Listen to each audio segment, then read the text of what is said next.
There is a war in the kingdom of spirits. An army of monsters is advancing. There are countless of them. Their leader is a huge red-skinned demon with wings, fangs, huge sharp horns, and silver hair. He soared into the air on his giant wings, his tail covered in spikes, and in his hand he held a menacing staff.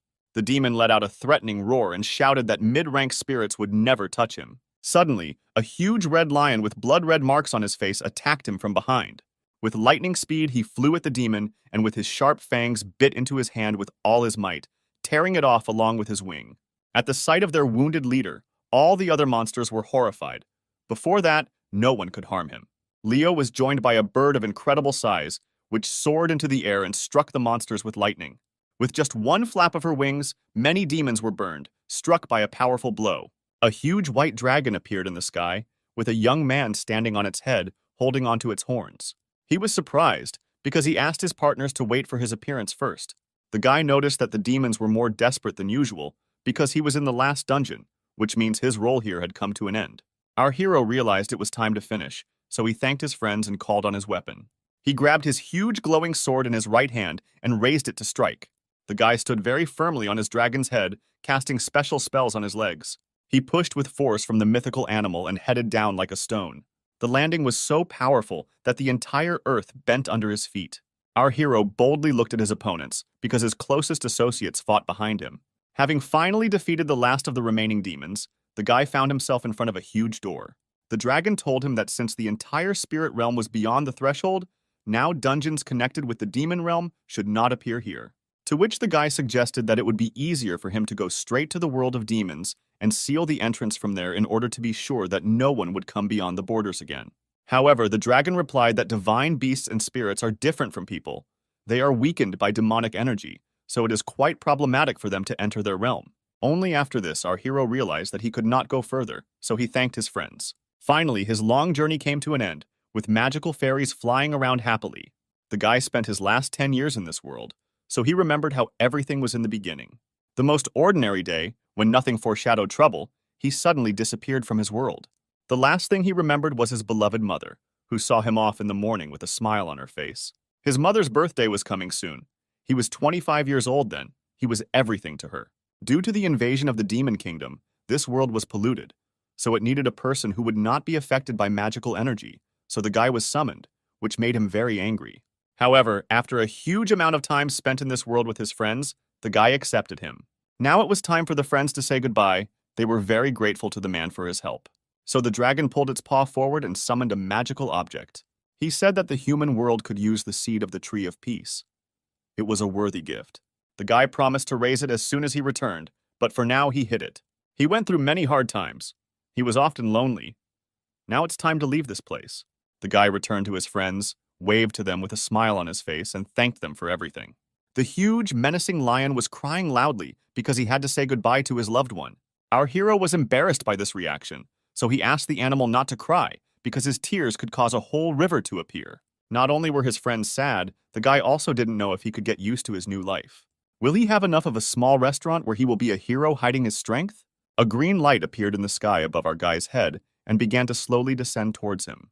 Until this moment, he had behaved well, but still could not hold back his tears and hoped that all his friends would be happy. And the green light descended lower and lower, slowly absorbing the guy until it disappeared completely. The great dragon raised his muzzle and touched for the last time the place where his friend had just stood. In the modern world, a fault warning was sounded over the entire area so loudly that everyone could hear it. People were notified that a fissure had appeared in the vicinity, from which a demonic dragon of black flame was about to emerge, which forced people to scatter in different directions. While I was running away from danger alone, military armored trucks arrived in the thick of things. A young man in an elegant suit and long hair tied in a ponytail raised his head and looked at the sky.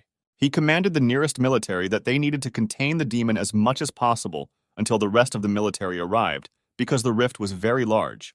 The man raised his hand to the radio and commanded someone that his team was in position. All the military understood that this was one of the largest faults that had ever been seen. They were all in their places when it began to explode. Our hero appeared in the middle of the sky of Seoul, with the words that the spatial teleport is worse than the realm of consciousness. Only after that, the guy looked around and was surprised that the entire city below him was in ruins. Right in front of our hero, there was a huge rift that was about to burst. What happened literally a moment later, a huge green bloodthirsty monster emerged from it. But our hero was an unusual guy, so he gathered his strength into a fist, intending to hit the monster. The guy was very surprised that he was unable to collect even half of his usual amount of mana. But even this strength was enough for him, so the hero fell on the monster's head. There was a huge explosion in the sky, which immediately attracted the attention of all people. The long-haired commander-in-chief turned around in shock at the sound, trying to understand what had just happened. The hero was still in the sky and was amazed that his strength was enough to handle the black flame dragon. Suddenly, some kind of notification appeared in front of the guy saying that there was a system error. The guardian god is trying to call him to find out who he is. The hero was clearly surprised by this turn of events, because this had never happened to him before. Our guy thought it was someone trying to take him away again. He may have been weak before, but now he is a completely different person. The guy simply pulled his hand up and tore the mark from the heavenly canvas. He squeezed the magic letters in his palm with all his might. This turned out to be enough to completely destroy him, and the hero himself could hurry home. The gathered people looked at the sky and could not understand why the black flame dragon and the rift suddenly disappeared. Neither the military nor the main commander had ever heard of a rift simply disappearing before. Our hero lay on the grass and tried to tell the world that he was about to die of hunger. Kostya rolled on the ground from side to side and shouted that it was truly absurd to starve the savior of the world. And he answered him that spirits do not need food or other life-sustaining substances.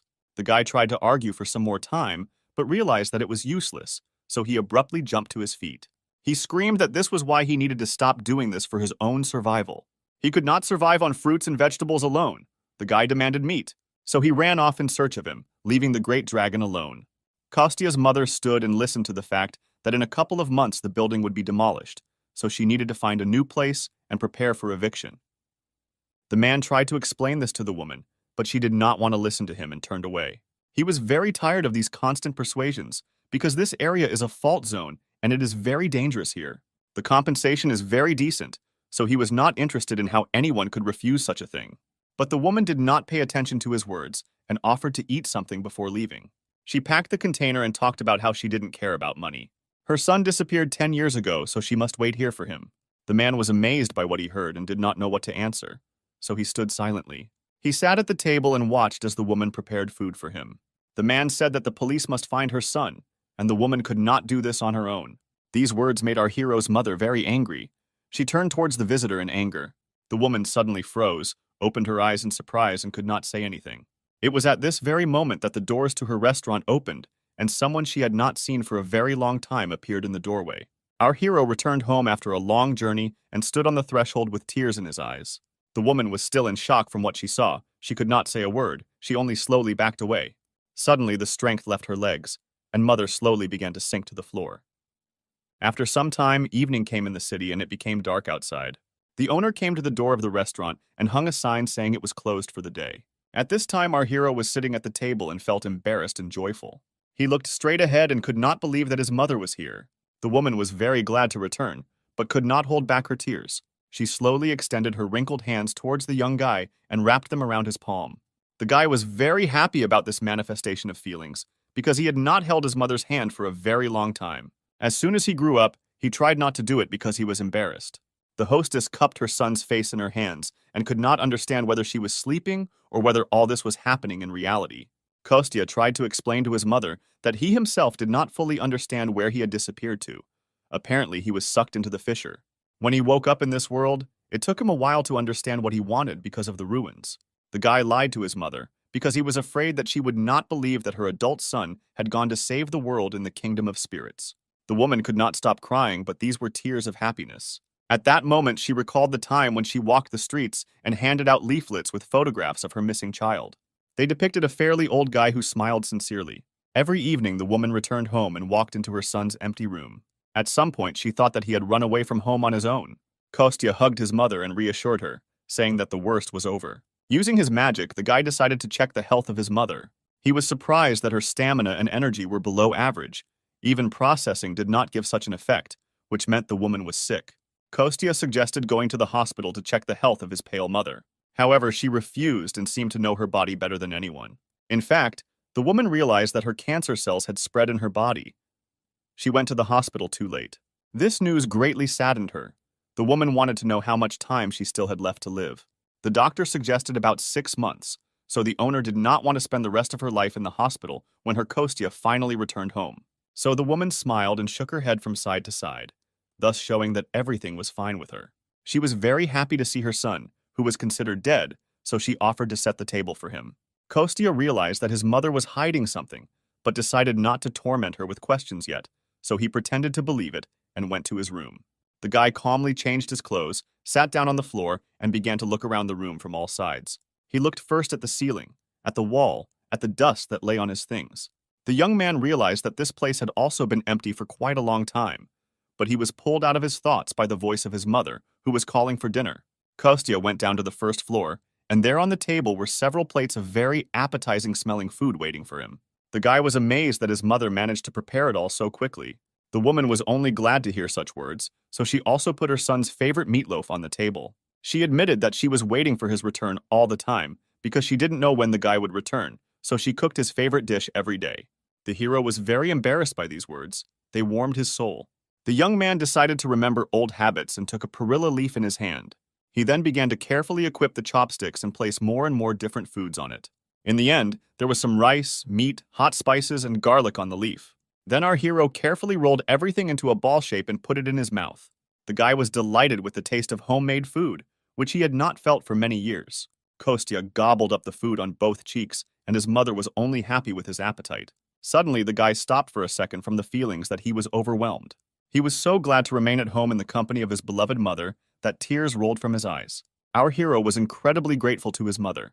She only asked him to eat more slowly. The guy recalled that he was able to survive only because he thought about his mother, so he would not allow the only person who supported him all the time to suffer.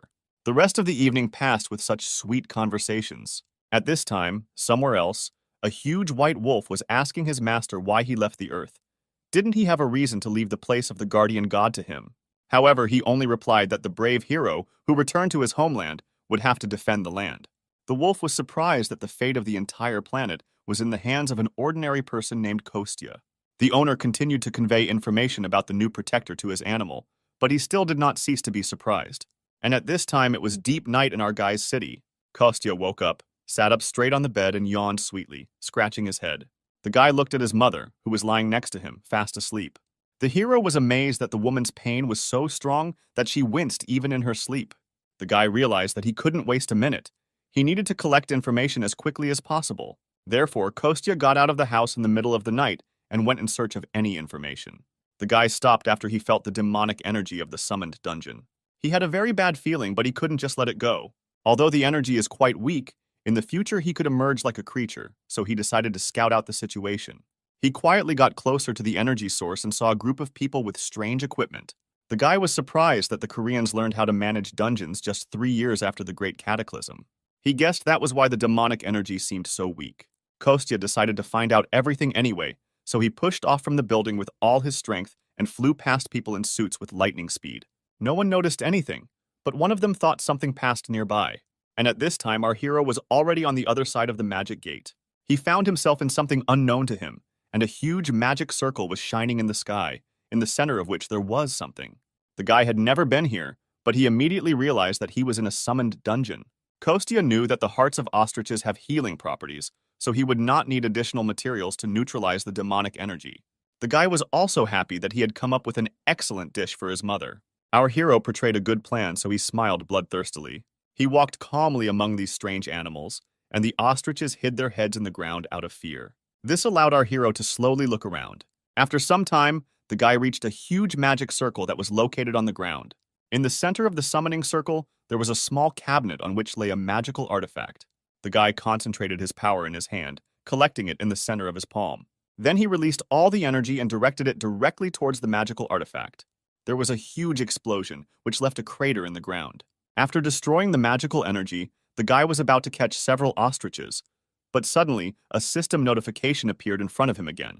It reported that force was used that exceeded that allowed by the system. The guardian god tried to call our hero to find out who he is, so a huge magic circle formed under the guy's feet. Kostya obviously had no intention of going anywhere, so he hit the seal with all his might, destroying it. At this time, he was watched by a huge white wolf, who was shocked by what was happening. He had been following the hero for some time, but did not at all expect such a turn of events.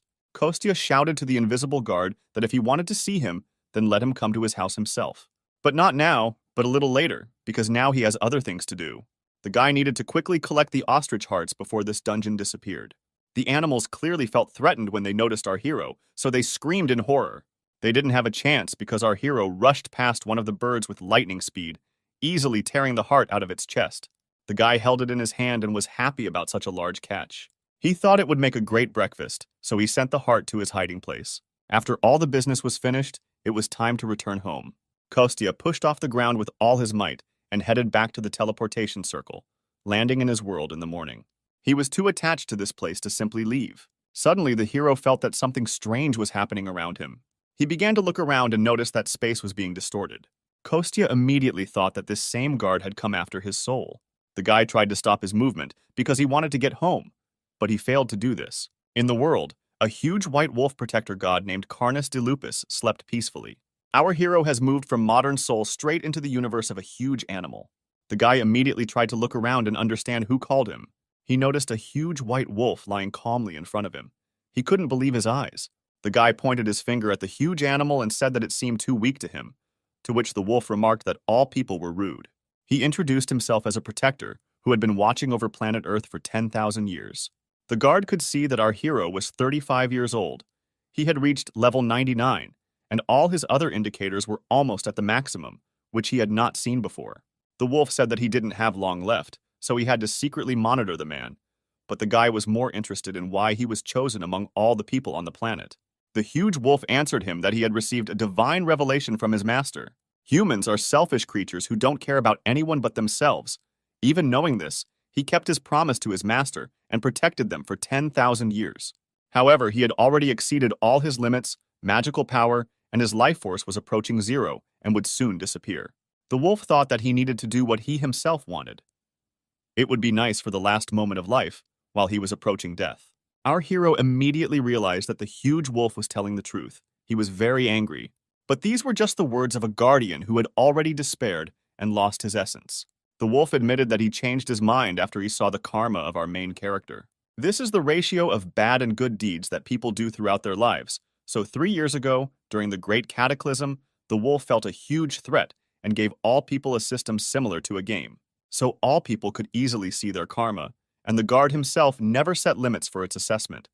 But our hero still went beyond its limits. Based on his spiritual strength, stemming from this very karma, it seemed to the guard that our hero would be quite suitable for the role of the next guardian.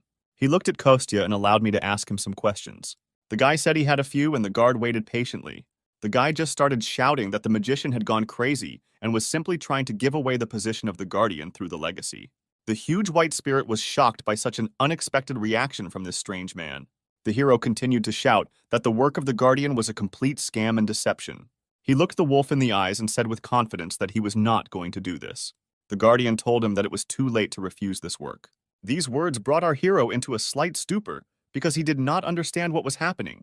Suddenly, a window appeared in front of him, indicating that the ceremony of inheriting the guardian of the planet would now begin.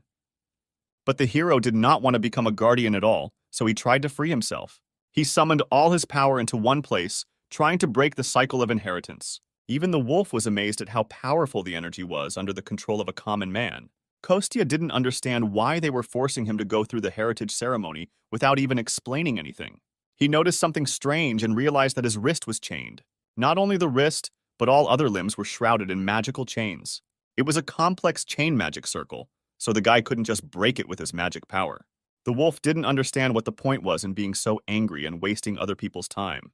However, the guy said that it was obvious to him that the guardian wolf would soon die, so he tried to make him the guardian himself, without even asking his opinion. The guy didn't believe that this was really what parents do, protecting people and watching over them. He asked the wolf to let him go, just send him back home. However, the keeper replied that he was obliged to find the receiver precisely because he protected people and watched over them. After that, he will need a new guardian, and Kostya can become one.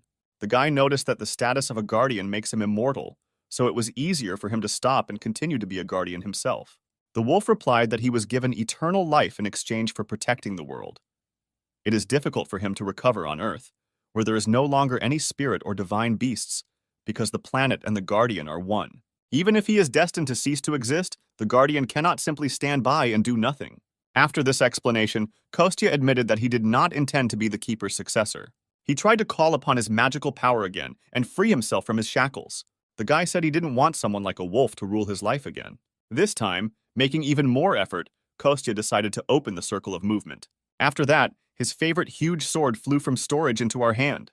The wolf was amazed that the guy had enough strength to use his magical abilities. At this time, our hero had already freed his limbs with the help of a magic sword, after which he gathered his strength and delivered a lightning-fast series of powerful blows. Literally a moment later, all the seals and chains were destroyed. The hero was free from them. After this, the guy decided to defend himself, so he took the sword in both hands and put it in front of him. The wolf was furious because it was completely impossible to have a normal conversation with this guy, to which Kostya replied that it was precisely with the wolf himself that it was impossible to have a normal conversation. The Guardian said that the guy turned out to be exactly the same as all the other people he was so tired of. He only cares about himself, and if he doesn't see his own benefit in something, he turns a blind eye to it. To which the guy noted that for such a person who wants a normal life, this is a good compliment. Kostya realized that he needed to calm down and think, because even though the Guardian had become weaker, he was still strong. After that, the guy remembered that his friend had a dog, and when dealing with dogs, you can't fight with them directly. Kostya heard that dogs don't like to brush their teeth, so he climbed into the mouth of a huge wolf, after which he squeezed out a tube of mint paste to the animal and ordered him no longer to call upon the powers of other people. The wolf didn't want to give up quickly, so the guy had to get a second tube of mint paste. Even despite this, the old keeper still did not want to give up his position. Therefore, the guy remembered the conversation with his dragon, who never wanted to become a guardian. Such confidence from an old acquaintance convinced the guy that he too should never become a keeper. Kostya was distracted by these memories, so he did not notice the most important thing. At this time, the huge guardian wolf calmly freed himself and spat out the toothpaste from his mouth. He decided to use a different tactic in relation to this guy, so he asked Kostya to become a guardian for the sake of his mother. He will be able to cure her illness with the help of divine power if he becomes a guardian. Since the guardian is responsible for the life of all creatures in his world, he is able to heal any disease. These words made our hero stop and think carefully, after which he looked at the guardian and asked him to save his mother. In return, he promised to do everything for him, except become the new guardian. The wolf was surprised by this answer. It seemed to him that it would be more logical to become a guardian himself and save his mother on his own. However, Kostya replied that he did not know when he would get used to his new abilities, so he asked the current keeper for help. So with a sparkle in his eyes, he asked the wolf to take care of his mother first. The guy again summoned a circle of movement and pulled out his huge sword from it. With one single blow, he cut through space and opened a passage to his world. The Guardian was amazed at the strength of this hero because cutting space is not so easy. And at this time, Kostya, already joyful, ran to his home restaurant and at the same time asked the wolf to reduce his size. The Guardian did not fully understand why he was listening to this guy, but he began to rapidly decrease in size. Eventually, he turned into a rather cute little white dog.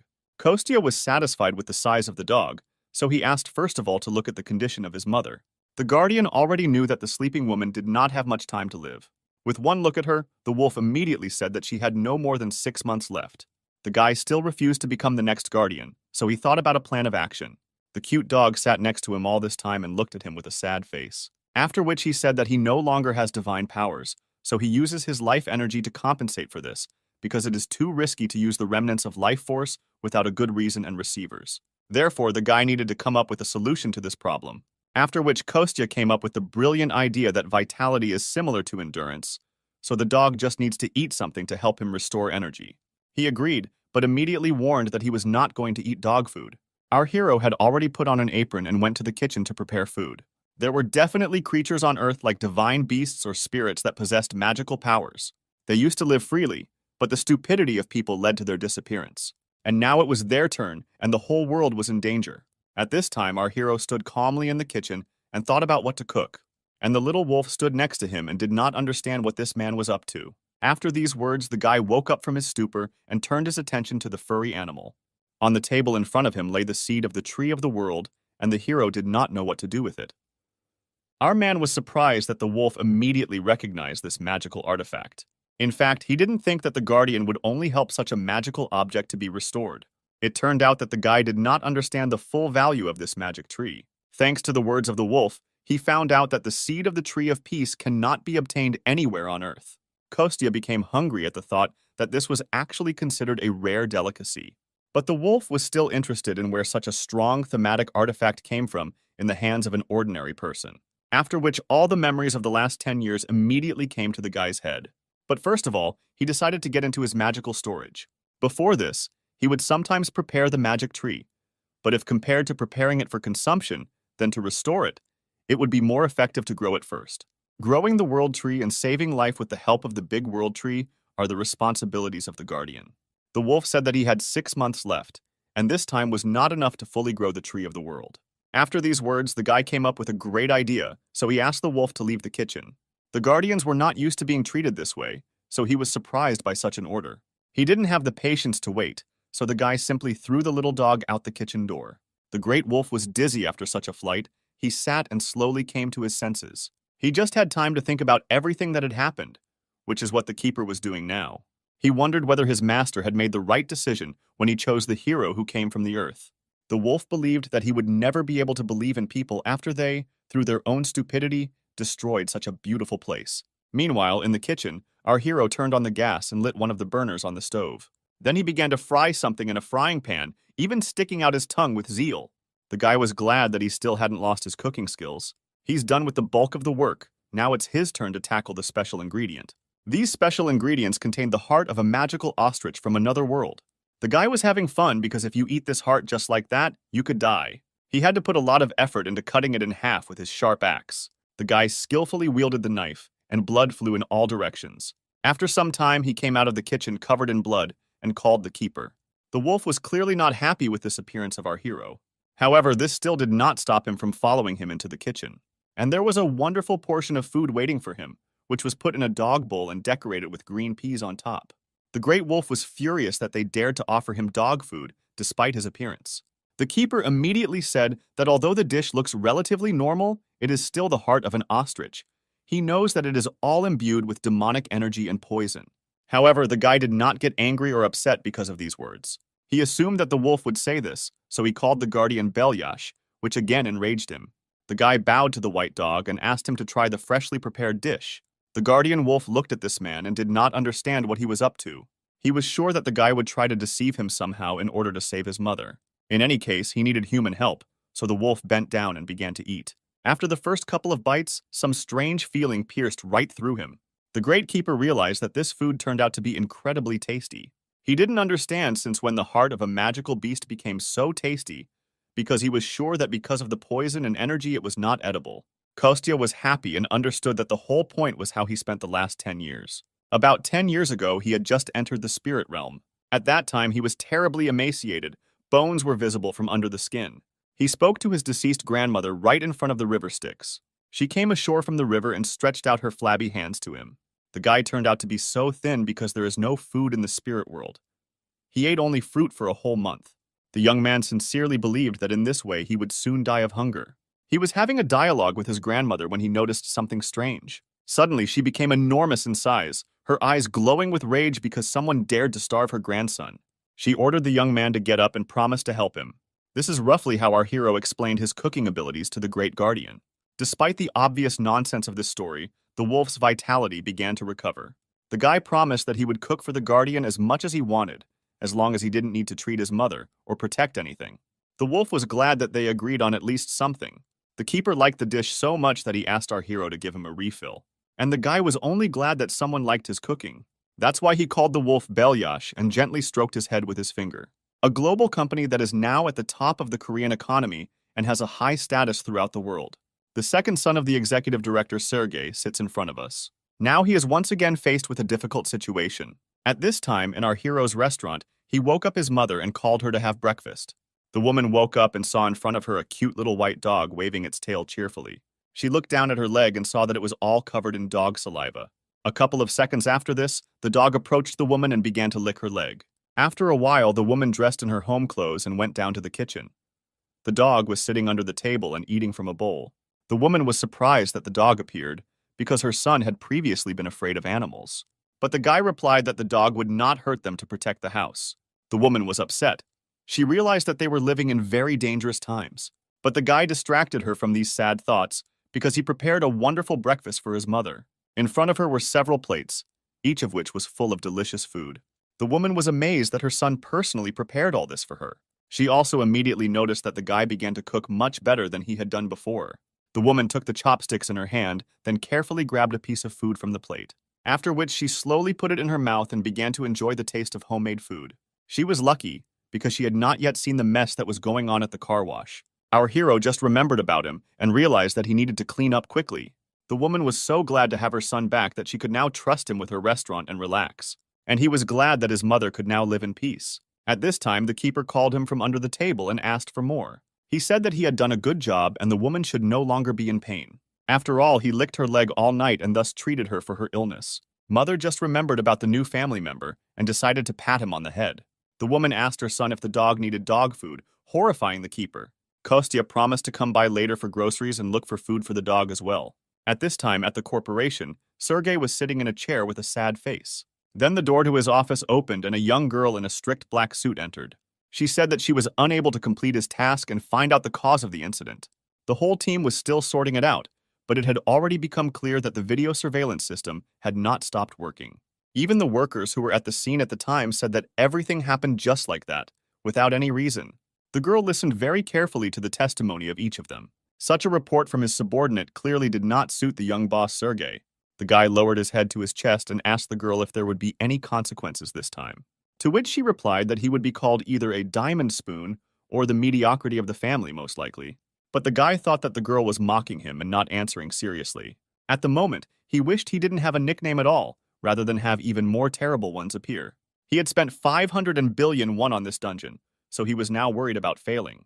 After a while, Sergei calmed down and asked the girl if his father and older sister were aware of what had happened. And after receiving a negative answer, I was glad that this was at least one piece of good news. He admitted that he was too excited at first. Even though he was awakened, mediocrity will always remain mediocrity. The girl was unpleasant and sad to hear such words from her boss, after which Secretary Diana said that the chairman hates people who say things like that. The girl added that Sergei is the only one who is making efforts to resume dungeon trips, and even if he decides to stay, then let him find a more appropriate reason for this. These words touched Sergei.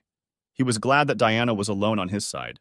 The guy was looking through the list of members of the dungeon campaign and asked what happened to the first group, which was mobilized 6 hours after the incident. To which the girl replied that this group was still nearby. They are resting after studying the dungeon route. Nothing has leaked to the press yet, and she has already sent the recordings from the CCTV cameras to Sergei's tablet. The guy just found this data and decided to look at it carefully. He chose one video, which should have been the first, judging by the time. The young man hesitated a little at first, but then collected his thoughts and pressed play. Sergei and Diana watched the recordings together. At first, nothing special happened. However, after some time, something on the recording caught the young man's attention. The guy paused the recording and couldn't believe his eyes. All equipment was disabled, the portal was destroyed, people rushed in different directions to escape. The young man thought that this was definitely very strange for a standard hike. The sound was definitely not the natural destruction of a dungeon, and it didn't sound like a weapon either. It was more like the sound of something being destroyed by magical energy. He prepared for this campaign and trained countless hunters. After some thought, Sergei decided that he needed to see everything in person. Therefore, the young man got up from his chair and went to the exit, asking the secretary to prepare a car for him. After which, at the meeting, the department heads discussed the latest case. They came to the conclusion that the problem arose and did not depend on them. If the trial goes according to the worst-case scenario, then the losses will not be calculated in 1 billion won, but in tens of billions of won. Absolutely none of those present were delighted with this outcome of events. After this, Sergei noticed that it was already late in the evening, so he thanked everyone who participated in such a long meeting. The next time they were supposed to gather, when the preparations for the trial and the materials for it were already ready. For today, everyone was free and could go home. Sergei spent several days at work, so when he came out into the bright sun, his eyes watered. Diana and her boss walked slowly down the street, discussing the weather. The young man was upset that everyone was suffering because of him. He was very ashamed that he made his secretary wait for more than 18 hours. To which the girl replied that she was ready to follow her boss. The main thing is that he does not stay. These small words of support greatly inspired Sergei. Sometime after the start of the walk, the young people stopped in the middle of the road. Sergei admitted that he still has at least one very good side in his office. Immediately after that, the thought of his father and older sister looking down on him came into his mind. Their success weighed heavily on him from a moral point of view, almost from birth. Before these thoughts, the young man again fell into a stupor and did not move for some time. He woke up only when his secretary called out to him, standing in the middle of the road. The girl decided to cheer up her boss and offered to have a snack somewhere before returning. Sergei tried to refuse such an offer because he was embarrassed. What Diana noticed that her boss always scratches his forehead when he is nervous. He also always goes to bed to relieve stress. Sergei was surprised at how well his secretary knew him, so he agreed to have a snack. The girl knew a good place nearby, so the young people got into the car. The secretary was driving and taking her boss to a small restaurant with very tasty food. She looked around and wondered if all the buildings were destroyed because they were in the area. After some time in the trip, when Sergei had already begun to fall asleep, Diana said that they had arrived. Of course, it turned out to be our protagonist's family restaurant, which was welcoming customers for the first time since he returned. Diana asked for a table for two while the boss looked around. The girl looked at the menu carefully, and Kostya thought that he had come across very interesting visitors. Suddenly, the voice of the keeper was heard in his head, who offered to show the guy the visitor status windows. The young man did not really like the fact that he was talking to him using telepathy. However, he still agreed to look at the visitor status windows. He saw that Diana was 30 years old. She was a simple, kind swordsman of level 34. Sergei is 32 years old. He is a rare good magic archer of level 25. Immediately after this, Kostya realized that his intuition had not let him down, but he still did not understand why people like them would come here. The voice of the guardian in his head is that people like them are called awakened. The guy was angry that the wolf could even read his thoughts, but he said that he was simply too predictable. 3 years ago, after great capitalism, magical powers or separate classes began to awaken in some people, just like in the game. Kostya thought that the awakened ones could give hope to people after the invasion of demons. At this time, he reflected on this topic and observed his unusual visitors. He mentally asked the guardian how strong these people were right now, to which he replied that they are among the 10% strongest among all people and 30% among hunters. After this information, Kostya decided that it would be difficult for them to resist even mid-rank demonic monsters. Diana wanted to place an order but was surprised that there was only one dish on the menu. One girl gave not only the quantity, she was also surprised by its price. Kostya also saw the price on the menu for the first time, which has doubled over the past 10 years. The guy thought it was too expensive, but the girl said it was too cheap for the modern world. Sergei noted that the restaurant would go bankrupt if it sold food at such a low price. Hearing these words, our hero's mother came out of the kitchen into the restaurant hall. The guy was very surprised that the prices of all goods had risen so much, which surprised everyone present. The woman replied that she had been working for the last 10 years, not for the sake of income, but so that her son would have a place to return to. The woman surprised the unusual visitors of the restaurant with her heartbreaking story. Despite everything that had happened, Diana noticed that the kitchen smelled very tasty. Sergei also liked the smell, so he asked to prepare a very spicy dish and bring drink. The girl refused to drink with him because there was no spare driver. At this time, Kostya was in a stupor because of how quickly events were unfolding. But his mother called him from the kitchen and asked him to help, so the guy had to force himself to move. Kostya approached his mother and asked if they were selling their food too cheap. But the woman did not listen to him at all. She was only glad that visitors appeared for the first time in a long time. She came up with a brilliant idea, which she immediately voiced to her son. Since these were the first visitors since the guy returned, the woman invited him to cook the food himself. The guy was a little shocked by what was happening, but the grandmother wished him luck in his thoughts. At this time, at the other end of the city, something strange was happening at an abandoned construction site.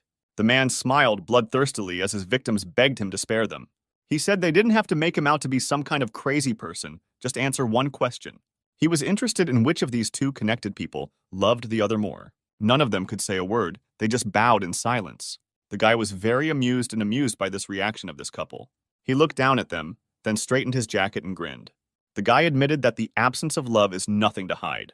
Therefore, he decided to choose his first victim at random. It turned out to be a guy. At this time, strange visitors were still dining at our hero's restaurant.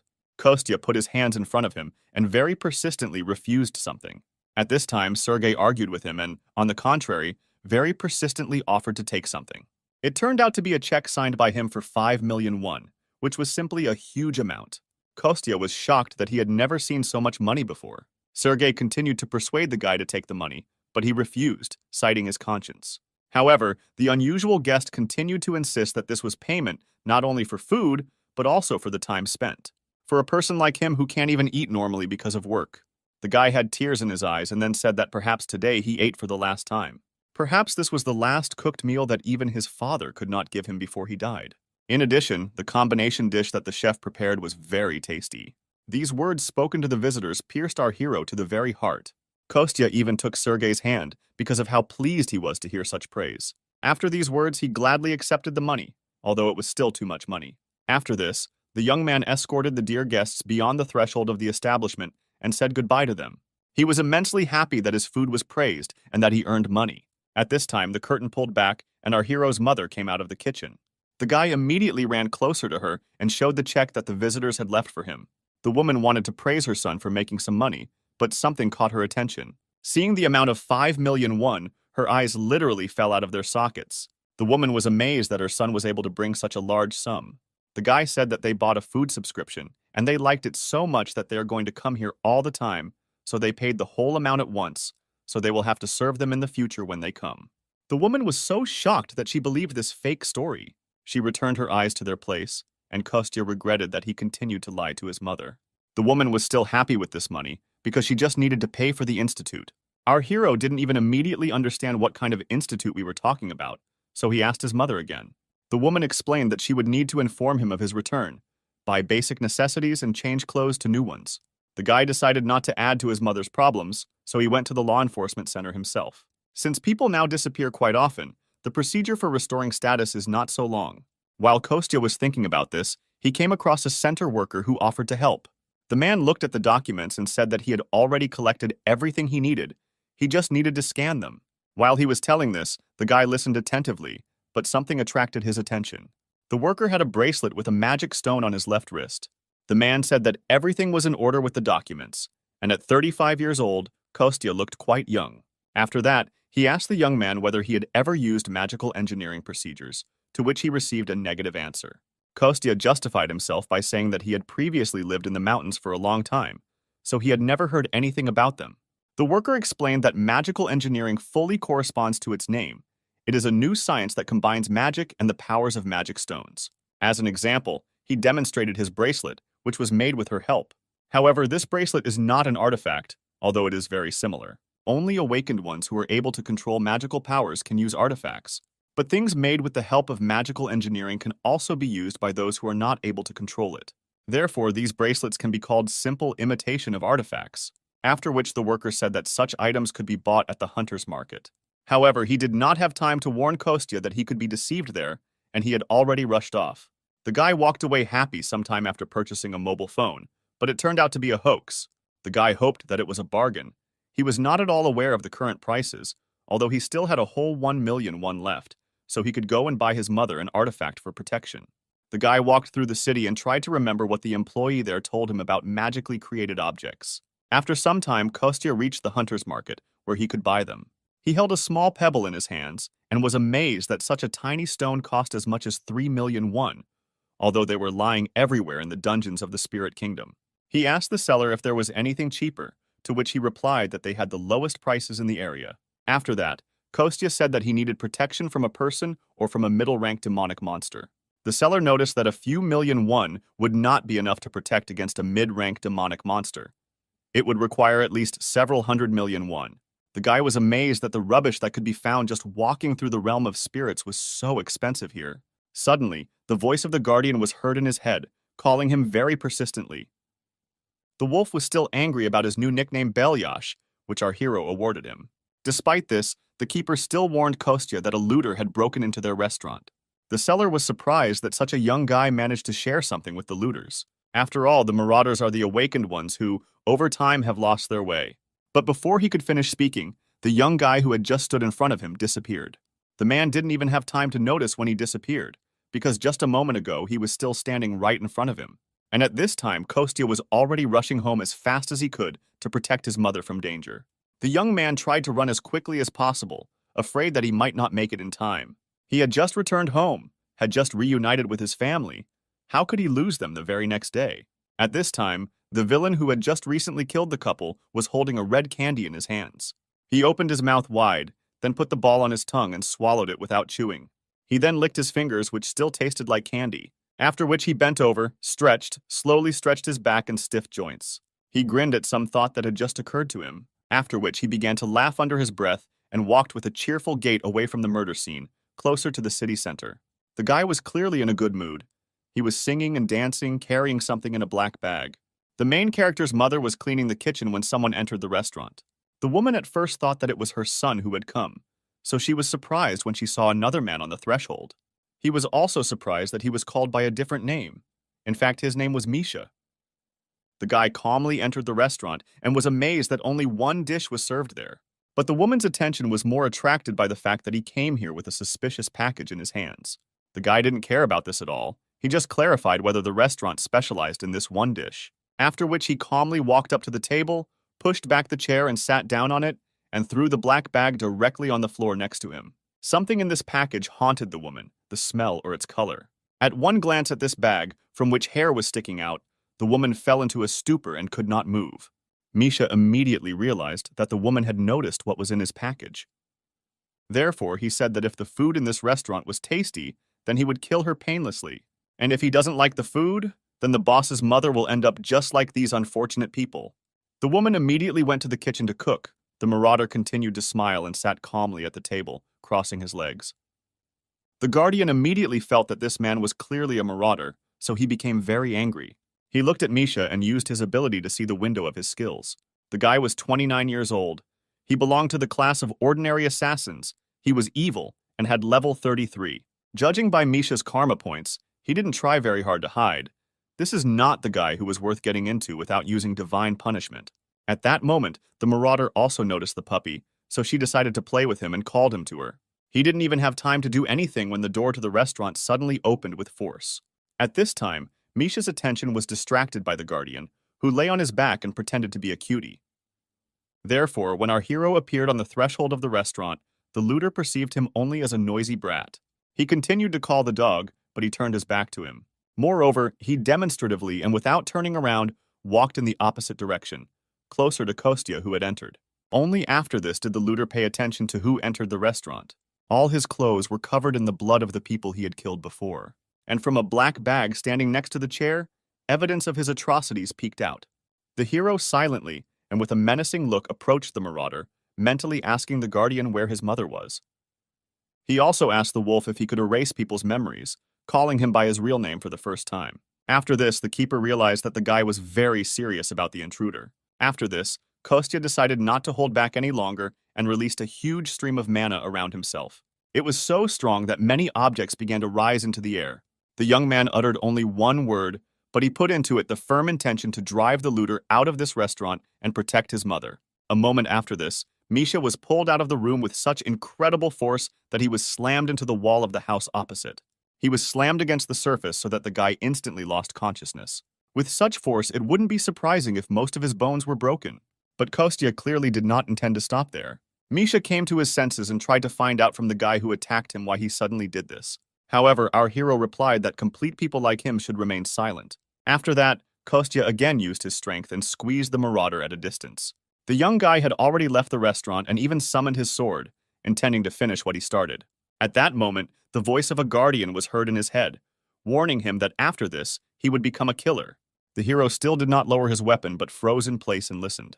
The keeper continued to say that the marauder is not the kind of person for whom you can throw away all your former efforts. This speech brought our hero to his senses. He began to calm down little by little. The guy realized that if he went any further, he would definitely become a murderer, and he couldn't let all that time turn into dust. Therefore, Kostya hid his weapon, then approached the marauder and listened to him beg him for mercy. The guardian mentally reminded that if you leave this guy just like that, he will definitely die. Therefore, Kostya summoned a magic stone from the storage and slowly headed towards Misha. Then he leaned over to the guy, grabbed him by the hood, and lifted him off the ground. He ordered the marauder to open his mouth and take medicine if he wanted to live, which he obediently did. The medicine turned out to be so disgusting to him that Misha almost died for the second time from its taste and pain.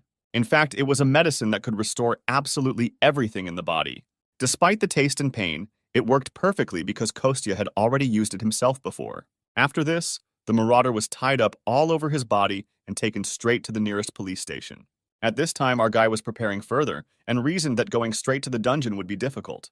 Now he needed to focus on regaining stamina or quietly earning money. After that, the guy stirred his soup, scooped some into a ladle, and brought it to his mouth to take a sample. The food tasted delicious, so they could set the table and call mom for breakfast. At this time, the police station had already managed to deal with the looter who was lying on their doorstep. The policewoman was angry about something early in the morning. The candy case brought more bodies instead of moving forward in the investigation. Her colleague approached the woman and tried to call her for lunch, but she was clearly not in the mood to eat. The guy noticed that if she doesn't eat, she won't be able to work normally, because in order to take good care of others, you first need to take care of yourself. The woman was infuriated that a colleague who was younger than her was lecturing her. Her phone rang, so the girl picked up the phone and introduced herself as the leader of the first detachment of the Department for Marauders, Tatiana. A message was received that Misha had been caught, so Tanya and her colleague went to the scene. They looked at the suspect's movement report, according to the information department. There were about 10 victims. Judging by the video they were sent, Misha definitely ate candy. After the news, Tatiana lit a cigarette to get rid of the accumulated stress. She was pleased that she was able to detain the culprit in 10 incidents, but Misha was not the only suspect in this case. These candies are actually an artificial enhancer. The woman said that she was not going to stop eating until she got to the bottom of the truth, because it was more important to find out where these candies were obtained. Immediately after this phrase, there was an awkward silence. In the silence, the junior colleague's stomach growled very loudly. To Tatiana's menacing look, the guy replied that he couldn't do anything about his hunger and wouldn't refuse snacks. So he looked around, hoping to find some place with food nearby. Nearby, there was a small restaurant of our hero and his mother. Therefore, the guy persuaded his senior colleague to go and have lunch there, at the same time gathering information and based on what the employees of the establishment saw and heard. The guy and the girl entered the restaurant, where Kostya met them with a smile on his face. The couple entered the establishment just as the hero was cleaning. They too, like all previous visitors, were surprised that there was only one dish on the menu. So they ordered 2 servings, sat down at the table, and continued talking about their own things. Tatiana was clearly unhappy with the current situation, and instead of investigating, they spent time sitting in a restaurant. Now they can talk to at least 10 victims, so if they do not reveal this body, they will be faced with defective things whose owners will lose control of themselves. That's what the press is saying, and a big corporation is sure to use it to make a fuss. And the guy only finished off Tatiana, saying that the boss would be very angry with her. It doesn't matter, because all they couldn't do was investigate, collect information regarding the incidents. All the victims had nothing in common at all. They even tested recently formed religions. They also did a lot of work and analyzed the composition of these candies. In addition, the guy noticed that the identification department would ignore all calls after hours and on weekends. Therefore, work is good and important, but you should not overdo it. Trying to cheer up his boss, the guy promised to follow her if she was kicked out. At this time, an equally important conversation took place in the kitchen. The keeper told Kostya such important information that it took the guy some time to perceive it. Because of the visitors, they had to communicate only mentally. It turned out that all this time the wolf was level 1. In order to move to the next level, it was necessary to successfully complete the quest to fulfill Tatiana's wish so that the boss would not punish her. Kostya immediately guessed that Tatiana was the same woman who was now sitting in their restaurant and waiting for her order. However, he did not understand at all how he could make sure that the boss did not punish her, and the wolf continued to talk about how the guardian's strength directly depends on a person's faith. It changes when something bad happens or a desire appears. But if this request is granted, then the divine power of the guardian grows. But Kostya correctly noted that using strength for this is the same as pouring into a bottomless pit. Therefore, the wolf decided to check with the guy whether he really understood what he just said. The guardian reminded the hero that he must complete this quest if he wants his mother to recover faster. Kostya couldn't even think of how he could solve the problem of people he was seeing for the first time in his life. He brought the order to his visitors, interrupting their conversation for a moment. The guests really liked the appearance of their food, but the guy still couldn't stop worrying about the task hanging on him. He tried to think of some reason to speak to his guests. That's why he invited them to bring some radish kimchi, which the restaurant owner had prepared in winter. Tatiana wanted to refuse, but her colleague said that beef soup must be eaten with radish kimchi. She usually doesn't like this kind of snack, but the rest of the food in this restaurant was really good, so the woman decided to try it anyway. She thought that she should eat them together. It would be right. This thought led her to the fact that looters always used candy along with artifacts. This was something new in the investigation, so Tatiana could not wait a minute. The woman got up from the table, left her food, and ran away in an unknown direction, allowing her subordinate to eat her portion too. The guy was surprised by this strange behavior of his boss, but decided not to attach any importance and asked for a third serving of soup. He told our hero that as soon as his boss comes up with an idea, but she rushes to check it no matter what. This meant that the quest to fulfill a wish was completed. A few years ago, a young guy was sitting on the ground with his arms wrapped around his briefcase. Right in front, some girl threw another guy over her shoulder. She did this because they bullied weaker students. The beautiful girl told the bullies not to even try to say anything bad about the orphanage or about herself anymore, after which she straightened her clothes and was about to leave. At the last moment, the guy with the briefcase called her by the name of Dasha. He invited the girl to eat rice cakes with him, which he does quite well. These were memories from the childhood of our hero, who was surprised that his mother was still in contact with Dasha after so many years. To this woman, she replied that she was just a lonely child in this dangerous world. Thanks to mutual support, it was a little easier for both of them. Therefore, today the woman wanted to meet her young friend together. Our hero's mother was heading towards the exit and asked him to finally prepare dinner. Then the woman left the restaurant and slammed the door behind her, leaving the guy alone with the wolf. He knew immediately that she was heading to the hospital, but wanted to keep it a secret from him. The hero wanted to thank his childhood friend Dasha for helping his mother, so he invited Belyash to go for a walk to buy groceries. At this time in the city, a young girl with fiery hair greeted her old friend, whom she called Mother. She apologized for being late due to being kept at the Hunters Association, after which the woman and the girl took each other's arm and went to the hospital. At the doctor's appointment, he looked a little discouraged. It turned out that our hero's mother felt much better. Her condition has improved markedly. The tumor has greatly decreased. The doctor said this doesn't happen often, but it's definitely a good sign. The woman burst into tears from the feelings overwhelming her at that moment. She was very grateful that the illness was subsiding and she had the opportunity to spend more time with her son. After a long time, the owner of the restaurant admitted to herself that she wanted to live again. At this time, our hero went to the nearest beach instead of the store. There, he built a kind of fishing rod, tying some strange fish to an ordinary rope. So he decided to take revenge on this fish because it tried to kill him, and now he made bait out of it. Kostya took the rope in his hand and began to spin it around himself with all his might. At some point, he caught a good position, applied additional force, and threw the bait into the water. At the same time, she flew so far that it was impossible to see the crash site from the shore.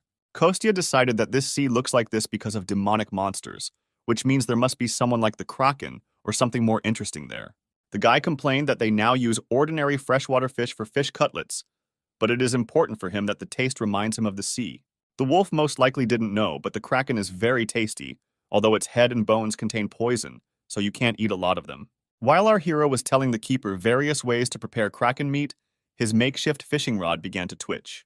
There was someone huge at the other end of the rope, but it was saturated with magical power, so it couldn't be easily broken. At that moment, a fight began between the monster and the fisherman to see which of them was stronger. Kostya held the rope with all his might, pressing his feet into the ground, trying to prevent the monster from falling off. Gradually, he began to pull the rope towards himself, so something gigantic appeared in the distance. The wolf was once again amazed that his master chose clearly not an ordinary person as his next guardian. And at this time, next to him, a battle was taking place not our life, but to the death. With one last strong jerk, Kostya pulled a real monster ashore, which was several hundred times larger than himself, which once again confirmed the fears of his guardian god. The broth for the soup begins to boil on the stove, and the roasted meats sizzle in the frying pan. It was Kostya who returned from fishing and began to prepare fish cutlets from the Kraken, which he had caught recently. At this time, Dasha and our hero's mother were returning from the hospital and stood in a traffic jam, which usually should not have happened in this place. The girl was very hungry, so she asked the hostess what would be served for lunch today. The woman looked at her adopted daughter and became thoughtful, remembering what they had. She remembered that Dasha was very fond of rice cakes, which her son Kostya often prepared. The lady offered to cook them, but the girl responded by suggesting that it would be better to go to another place and eat the stew. In the middle of their conversation, a bright red light suddenly appeared from afar and lit up the entire sky. Both women paid attention to it, and Dasha suggested that these could be waves from the fault. The owner of the restaurant immediately began to worry about the girl, because this meant that it was time for her to run away. In fact, Dasha was an official member of the Korean team that works with S-rank Awakened Ones. People called her the Crimson Witch, the Flame Witch, or the Destroyer. However, the girl herself thought for a minute and told her mother that she was not going to go anywhere. She noticed that the rift had not yet appeared, but it should happen soon, and the government should have already sent competent people to a rift of this level, and she herself had a day off today. Moreover, the girl was worried that her mother could not drive the car. She would have problems if she stayed here. But the hostess reminded her that she herself knew very well how easily a person could one day simply disappear, hinting at his son Kostya. Therefore, Dasha decided that she would stay in the car and stick together with the woman. It was at this moment that our hero's mother decided that she needed to inform the girl about the return of her son Kostya. At first, Dasha didn't even understand what she meant. This news seemed so incredible to her. The hostess said that the guy was sucked into the rift. He lost both his memory and sense of time. He looked 25 years old, as he was at the time he disappeared, which greatly surprised Daria. The woman admitted that this is why she looked so happy lately. She also added that she was so lucky only because she had the opportunity to help others and lived a good life. A son and beloved daughter returned 10 years later, as well as a short life that became much longer. The woman said that those who have known grief must become strong, and in such situations make every effort to prevent this from happening to other people. After which she looked meaningfully at Dasha and asked her not to worry too much. After all, the woman believed that the girl would have enough strength to save both her and everyone present here. So she will wait for her right here in the car until she returns. These words convinced the young girl, after which she got out of the car and headed towards the center of events to help.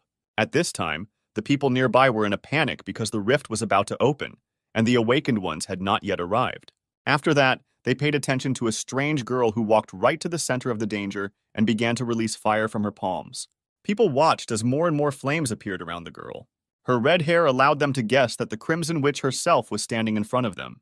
This calmed the townspeople a little, because now they were safe under the protection of a very strong awakened one. And Dasha had already arrived at the scene and realized that the rift would open much earlier than she expected. Therefore, the girl decided to prepare for this in advance, collecting some fire in reserve. She didn't know what to expect from the unknown rift, so she decided to use all her strength. Dasha summoned the power of fire, then divided it into several parts, leaving it hanging in the air next to her. After all the preparations were completed, just in time, the girl was able to fully prepare for the attack. She stood waiting, realizing that as soon as the rift opened, she would immediately begin to attack and would not allow a single monster to reach the people nearby.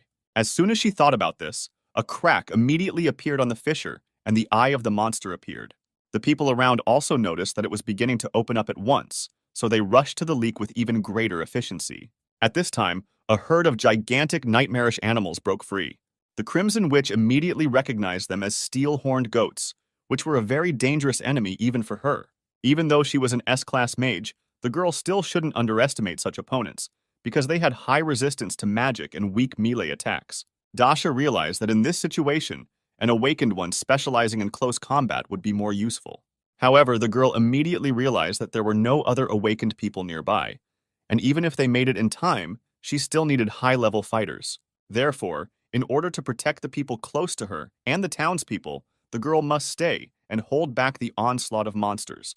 She definitely could not remain idle because her mother was here. After this, Daria immediately decided to launch an attack, gathering a huge amount of her magical power in her hand. The girl directed all her power at the first of the monsters with one blow, causing an explosion of enormous power. The witch was furious that even such a huge explosion could not damage the monster. Due to its high resistance to various types of magic, it simply fluttered against the animal's shell without causing any harm to it. Therefore, the Crimson Witch decided to resort to another spell, which had a more powerful physical effect. A huge spear of magical fire, azure flame, fell on the monster's back, piercing right through his body. The goat immediately fell to the ground. A huge hole gaped in his body, which remained after the blow. Dasha took a few moments to catch her breath and come to her senses. At this time, the rest of the monsters, which had managed to break through the rift, were already rushing towards her. The girl counted 10 goats, while she herself could only use the azure flame 8 times. A moment later, she pushed off the ground with force and soared up. Then the girl came down hard on the second goat, driving her flames right into his head. Dasha was angry that reinforcements had not yet arrived, and these idiots from headquarters did not know at all what it meant to show up on time. The girl understood that the azure flame would not be enough for all the monsters, so she would have to resort to an even more powerful and dangerous means. It was a magic that covered her entire body in fire. She chose it because close combat was the weakness of these monsters, but the technique would not help her much here. The girl waited a couple of moments before the animals began to slow down, after which she used her new magic and went on the attack with lightning speed. A moment before the impact, Dasha gathered all her strength in one hand, concentrating it there. Then she lightly touched the animal's head with it, directing all her energy to that place. Huge streams of blue flames burst out of her hand, which were supposed to take the life of the monster. This lasted only a moment. Then the girl's skin became covered with spots, and the goat's body began to emit steam. Immediately after this, Dasha jumped over the monster, leaning her hand on it. The girl did the same thing again, concentrating all her strength in her leg. She dealt a crushing blow, throwing the huge monster into the air, after which Dasha fell to the ground. She had 8 more monsters to defeat, and they were already rushing towards her with all their speed, which did not bode well for the girl. She struggled to her feet after a short fight, her muscles already starting to feel tired. The girl understood that it was unlikely that she would be able to cope with all of them, but she was obliged to do everything in her power until reinforcements arrived. Suddenly, something caught her attention. This rift began to suck nearby objects into itself. At this moment, the girl could only think about the fact that her mother was still behind her. Several small stones rose into the air and glowed as if surrounded by magic, after which they fell directly on the head of each of the remaining goats, killing them instantly. Immediately after this, our hero appeared in the air, thinking that his old girlfriend was still as flaming as she was before. He slowly knelt down next to Dasha, who was lying unconscious on the ground. Kostya thought that the girl was in great pain due to the depletion of her magical power, so he tried to help and put his hand on the Crimson Witch's back. Although he could not help her restore her life force, he could replenish her magic power so that the life force would not be burned and would not affect her mana core. Now was not the time for memories, but the guy was glad to see his girlfriend again after so many years of separation. After some time, the Crimson Witch came to her senses and sat down straight on the cold ground. The girl looked at her hands and was surprised that she did not feel any pain at all. Although now it didn't matter at all, so she got up and rushed as fast as she could back to the car. The girl was incredibly happy to see that her mother was completely fine and safe. At this time, the woman was already standing on the street and talking with one of the policemen. She was also very glad that she was able to see her ward safe and sound. The woman immediately reached out to the girl to find out if she was okay and if she was hurt. The Crimson Witch decided to lie a little and said that everything was fine with her because reinforcements arrived on time. The girl said she was a little tired, but did not have any serious injuries, after which both women laughed joyfully because they got off so easily. After that, they decided to go out to dinner as they had planned before, so they needed to check out the store. However, Dasha had already changed her mind about eating the stew and invited her mother to go to her restaurant so that Kostya would prepare her favorite rice cakes for them. And at this time, our hero was just in the restaurant and was wondering when his mother and girlfriend were planning to return. Their first meeting after a long separation was very joyful. Dasha threw herself on the guy's neck, knocking him off his feet. Kostya sighed wearily after such an emotional meeting with his old friend. He recalled the first minutes of their reunion and realized that the girl had become much grumpier than she had been before. Our hero's mother said that she was very tired today, so she was going to rest. Finally, she asked to prepare Kostya a delicious meal when Dasha arrived, and also not to quarrel with her. The doors to the restaurant opened and late customers entered. It seemed to be Sergei and his young secretary the guy was very happy to meet. Kostya was trying new snacks at this time, not at all expecting to see anyone at such a time. At first, Sergei even thought that the guy was on a break, but he convinced him otherwise. Our hero said that he was simply preparing late-night snacks because there were no visitors, after which he took his dear guests to the table and told them about today's menu for the night. The young director noticed that the ingredients for such food were too difficult to obtain in their time, to which the hero said that the young people paid enough last time, and he himself thought that they needed to change the topic. The guy noticed that today the couple looked even more tired than last time. After these words, they generally fell into despondency, which greatly surprised the young cook. The guys literally put their heads in their hands and were very upset about something. It turned out that their company's negotiations went poorly, so they were forced to pay a huge amount of money. Then the chairman's son announced the return amount of 500 billion won, which greatly surprised our hero. Kostya could not believe the existence of such a huge amount. His whole body suddenly weakened and began to shake. Sergei said that they had a problem with the guild in which they invested. Recently, the renewable dungeon they bought suddenly disappeared without a trace. The renewable dungeon slowly releases monsters when the owners draw a magic circle, so they invested about 500 billion won into it. Kostya immediately realized that we were talking about exactly the dungeon that he had cleared, so he was truly horrified by what he had done. He said that this was an unaffordable amount for most people, so he asked if they were talking about a place that, until recently, was filled with all kinds of equipment. Sergei confirmed that all this belonged to their guild. There was so much stuff piled up there that the guy most likely noticed it when he passed by. The main problem was that they missed a great opportunity for the guild to become stronger because their awakened trained in that dungeon, which provided them with financial stability. They strived to become a strong guild, capable of clearing difficult dungeons and recruiting strong awakened ones, after which Kostya immediately asked what exactly happened during the negotiations. Because of such questions, Sergei suggested that Kostya could hide his identity, hiding behind a restaurant, and in fact be a journalist. But the guy convinced him. He admitted that his mother owns this place, and he just helps her because he loves to cook. After this, Sergei admitted that they were really lucky to meet here by chance, after which he asked the name of our hero. The guy introduced himself and said that he was 35 years old, which greatly surprised the guests, because he seemed much younger than them. After that, Sergei introduced himself and clarified that he will turn 32 this year. If the guy looks on the internet, he will find out that he is the head of the Manhwa Company Guild. The chairman's young son then looked at his secretary meaningfully. The girl immediately introduced herself, stated her age, and clarified that she was now the secretary of the head of the guild. Kostya thought that he already knew this, but he only said out loud that in fact he was unemployed, and he was still very far from being a reporter. After which he began slicing the meat, and the young people decided to make friends with such a good cook and invited him to have a snack with them. Our guy agreed with pleasure. At that moment, the keeper mentally called him, and a big white dog ran into the kitchen and stared at our hero. He told Kostya that a new quest had appeared to fulfill a wish. The number of karma points as a reward for completing a quest depends on the consequences that will be caused by successfully completing it. So this one promised as many as 5 million points. This meant that the two guests who needed help clearing the A-rank dungeon were not blinded by their own interests, so helping them meant helping a lot more people. Kostya thought that this would help raise the level of the Guardian, which would mean curing his mother's illness faster. At that time, he had just finished preparing the dish and placed it in front of his visitors. The guys were completely delighted with his appearance and clarified whether cooking was really just a hobby for our hero. The guy admitted that the restaurant has been in his family for 3 generations, so he is interested in this area. After which the guests tried the dish and were completely delighted with its taste. The whole trio was sitting nicely and having dinner when Kostya decided to find out if the guild could get their money back. He suggested that although this deal was significant because it could lead to great growth for the guild, they should return the money to her now that the rift has disappeared. Sergei replied that as compensation, they were given the opportunity to clear an A-rank dungeon. Kostya at first thought that this was an excellent option, but the thoughtful expression on the faces of his new comrades confused the guy. Diana clarified that although this was a good offer, it was different with an A-rank dungeon. The girl said that in their guild, there are almost no awakened ranks A and especially higher ones. To clear them, they need less, and at least 5 awakened ranks A. Therefore, for a guild like theirs, this is just an impossible dream.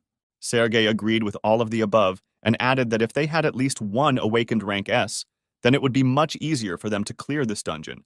And Kostya thought that the matter was quite serious, after which a thought suddenly occurred to him. He called out to his new friends and offered to introduce them to someone. The guys were so shocked by what they saw that Sergei even dropped the spoon from his mouth. Right in front of them, some red-haired girl tried to strangle Kostya. During this entire altercation, she did not pay attention to those present. Then she noticed them and became embarrassed. The girl immediately let go of our hero's neck, smiled sweetly, and greeted the people. Once as a child, Kostya asked Dasha why she treated him differently from others, to which the girl simply smiled calmly and said that he was her friend.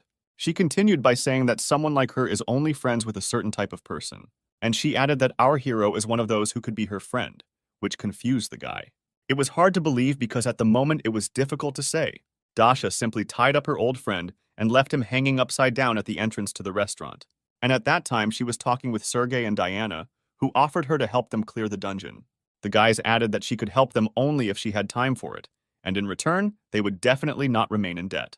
In fact, they could really use the help of such a powerful awakened one as the Crimson Witch. In response to this, the girl thought for a while, and then asked the guys if they knew how to drink alcohol.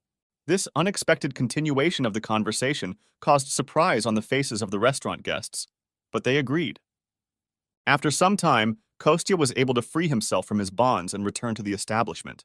He was angry that the boys had messed up so much, but he was glad that he had convinced them to go somewhere else for the second round. The guy noticed that the quest was still not completed because the corresponding notification window had not appeared, but he thought that the girl would somehow sort out this matter. The Guardian replied that the level did not rise so quickly. Perhaps this was due to the fact that the guys were quite famous. After which Kostya offered to go to the mountains with him as a reward for the quest. He said he was going to get ingredients to cook a nutritious meal for him and his mother. He was going to dig up and prepare a plant that could only be found on the mountain.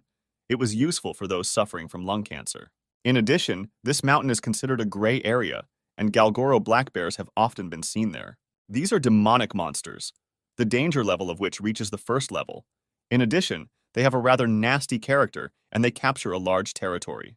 And as soon as an intruder appears on it, they begin a battle with him to the death, even if the intruder is the same bear.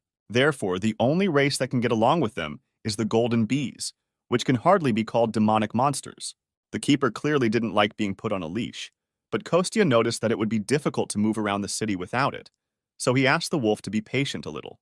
It was all for the sake of restoring stamina and finding ingredients for the food that the guy was going to cook, which pleased the keeper a little. The truth was, let it all be for the sake of finding the next guardian and trying to impose succession on another person. But the wolf still had little reason to justify going into someone else's house to save a dying man.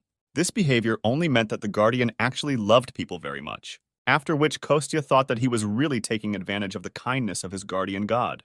However, the guy noticed that he was not going to become his successor. He was not going to become someone as great at all. After this, a complete image of a guardian wolf immediately appeared in our hero's head. The guy has already forgotten what he looks like in his usual size, after which the hero decided that it would not be difficult for him to protect one single person. After some time, this strange company of a man and a white dog arrived on the mountain. The guys had been walking around looking for the plant they needed for a long time. Finally, they found the necessary ingredient and began to assemble it. Kostya was just telling his friend that the taste of this plant is not the main thing, because it helps well in restoring stamina. Before he could finish speaking, he immediately felt the presence of a huge black bear. The wolf also immediately felt the energy that emanated from this monster. Our hero put the plants behind his back, straightened up, and asked the keeper to hold the bear for a while. He would have done it himself, but he had something more important to accomplish than that. He took out a glass jar from his bag that he had prepared in advance. The honey from the bees he talked about at home is very tasty and restores a lot of stamina. After these words, the keeper agreed to detain the bear, which made our hero very happy. The guy asked to give him about 10 minutes to collect honey, after which he had to return and help the keeper. A huge bear, angry at the presence of strangers on its territory, advanced on the intruders. Kostya saw the monster approaching, so he once again asked his guardian friend to detain him for 10 minutes, after which he promised to return soon and set off at lightning speed in search of honey, so as not to waste a second of time. The smaller wolf took a deep breath from the fact that such a difficult task was assigned to him. At this time, the bear wasted no time. With its huge paws, it broke the thick trunks of perennial trees with one blow.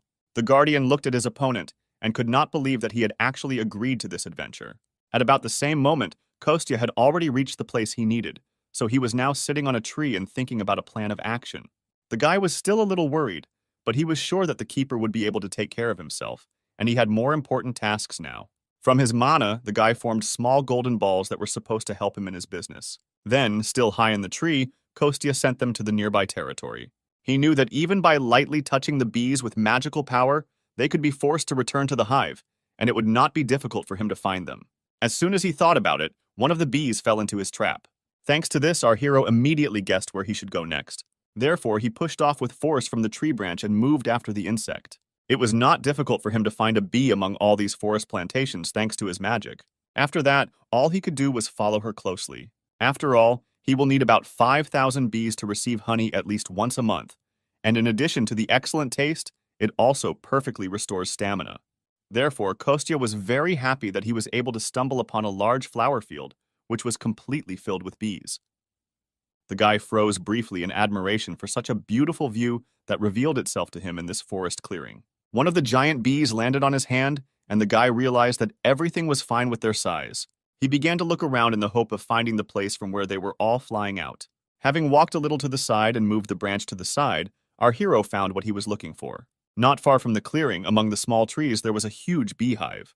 Kostya was very surprised by such a huge size, although he was counting on it. He was especially pleased that, thanks to such a large size, there would be enough honey to come here not once a month, but once a week. Our hero began to knock on the walls of the bee house, hoping to snatch a piece of it for himself, and the insects stung him, defending their shelter. Our hero still managed to collect a sufficient amount of pure, beautiful honey. Kostya knew that this would be enough for him for the first time, so he was excited about his first test. The guy really thought that he should come here every week. Suddenly, something surprised him very much. He even exclaimed a curse. In fact, Kostya remembered that he had completely forgotten about his friend the Guardian, and at this time he was fighting an unequal battle with a huge magical bear. In the heat of the slaughter, the animals even got to the hero himself, which allowed Kostya to find himself on the battlefield. The guy immediately rushed to his white wolf, coming to his aid. The Guardian was clearly very exhausted, so Kostya immediately apologized for losing track of time. The guy put his hand on his friend's now soiled white fur. He realized that he had too high expectations for him, because he was far from in the best shape. The hero realized that the keeper came to his house out of his kindness. He did everything he could to help him, but the hero took it for granted. He even sent his wolf in his weak state to fight a real magical bear. The guy realized that everything happened through his fault, so he promised himself not to kill the monster. With lightning speed, he went to attack the monster and put all his strength into one single blow to the head. His intention was simply to euthanize the animal for about a week. We then see the restaurant owner come out onto the porch to meet someone. She saw her son returning all rumpled and dirty from a run on the mountain. The guy said that today they were very lucky. He was able to get fairly cheap honey and dug up some medicinal plants. But their conversation was interrupted by a company consisting of Sergei, Diana, and Dasha, who fell out of the restaurant with a hangover. They tearfully asked our hero to prepare hangover soup for them, and he was angry that they had the audacity to drink all night and then come here again. At first, my mother did not understand how to react to such a strange gathering, but then she cheered up, following the rest of the company. She had no idea that this was a completely unusual honey, so she suggested making them some refreshing honey water to help them relax. Our hero asked his mother not to stress too much. The woman said that everything was fine with her, but let him not neglect the connections he had already created. So she took the jar of honey from her son's hands and sent him to prepare breakfast. Meanwhile, the Guardian again turned into a small white dog and rested in our hero's bag. Several years ago, young Dasha told our hero that once, when she was adopted, she was immediately sent back, which surprised the guy. He asked if it was normal for her to tell him this. However, she added that at that age, she could not do anything about her anger, so 2 months later, those people sent her back to the orphanage. At the time, she didn't understand why she was returned, but as she grew older, she began to understand the reason. The girl was clearly upset about something, so she said that she needed to hide who she really was. After that, in all foster families, she began to behave as calmly and sweetly as possible. Dasha said that she tried to adhere to this pattern of behavior for the rest of her life. These memories came flooding back to our hero as he looked at his now eccentric, drunken girlfriend. Dasha jokingly said that honey water is so good that it seems to her that he added something else to it. After that, the whole company began to discuss what a wonderful cook Kostya had become. They also complimented our hero for looking very young for his age. They endlessly demanded hangover soup, breakfast, or honey water, which greatly irritated our hero. The guy warned that he wanted to fry some of the plant that he had dug up in the mountains. But he immediately warned that he wouldn't give much to the guests, because in fact he was doing it for his mother. Sergei was immediately surprised that even though the guy had honey and plants in stock, it was extremely difficult to get this food at this time. The guy asked his secretary whether Kostya would be uncomfortable if he also paid, although he had even prepared a gift. He prepared them as a thank you to his friends. One of his employees gave them to him this morning. Dasha was very inspired by such a surprise, so she asked to give her gift first. She joyfully extended both hands forward, expecting Sergei to put something in them. The guy turned around, reached into his bag, took out a box and put it right in the girl's hands. Dasha immediately noticed that even the box looked very cool and asked if it could be opened. After permission, the girl carefully opened the lid. Inside, on a red velvet pillow, lay a watch, and she immediately put the gift on the table and said that it looked very expensive. She could not accept it. Sergei noticed that this was a gift, including for her future help. The watch was fireproof and should withstand even the strong flame of the Crimson Witch. Dasha listened carefully to every word the guy said. The girl was absolutely delighted with this gift. She really liked it. She even jokingly asked Sergei if she could marry him. At this time, footsteps were heard from the inside of the house, and someone entered the kitchen. It turned out to be the owner of the house, who came downstairs because of the noise. She saw that her son needed help, so she decided to go to him. In fact, the guy had everything under control. He brought out an absolutely amazing platter of appetizers. Absolutely every person present here spoke positively about the smell, color, and appearance of the food. Kostya said that this was done thanks to the amazing culinary skills of his school friend Dasha, meaning himself. After that, he put away the extra dishes in the sink, then joined his friends at the table and asked if it seemed to him that Dasha was going to marry Sergei. The guy was in such shock, but the girl happily began nodding her head in agreement. There was probably still alcohol in their heads. That's why the guys reacted like that. Sergei looked at Kostya and his mother and tried to convince them that this was just a joke. He explained that he just gave the girl a gift. He had prepared it for the owner of the restaurant, but now a strange atmosphere arose. The hero's mother was amazed that someone had prepared a surprise before her, but she was pleased. And at this time, Sergei pulled out from his bag another similar box with a watch on a pillow. The woman also admitted that the watch was very beautiful, but she doubted whether she should accept such a gift. However, the guy said that everything was fine, because her son saved their lives. Now they would go to the restaurant quite often. He suggested thinking of it as a bribe, as a joke, after which he began to talk about one special place, which was a dwarven workshop. The guy continued to talk about how the dwarves are one of the races that came to Earth after the Great Cataclysm.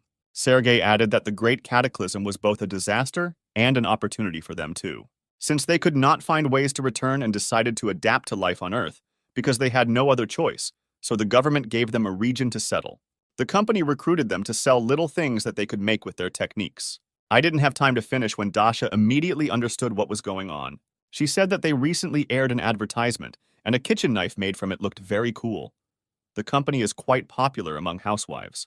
Mother was surprised that her gift was bought in such a great place. Sergei awkwardly noted that since they were shopping in one place anyway, he put away the gifts there too.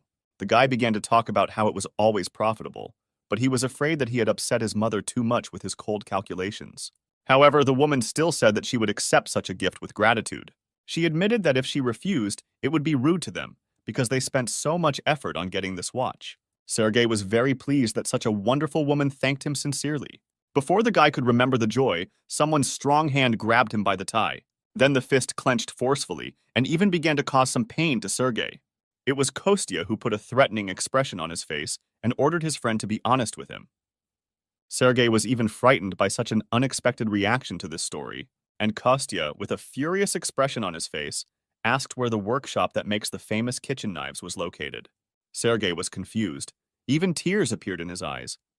He did not expect such a question and such a reaction at all. After that, the guys were separated. Sergei went to cry to his secretary, and Mom and Dasha scolded Kostya.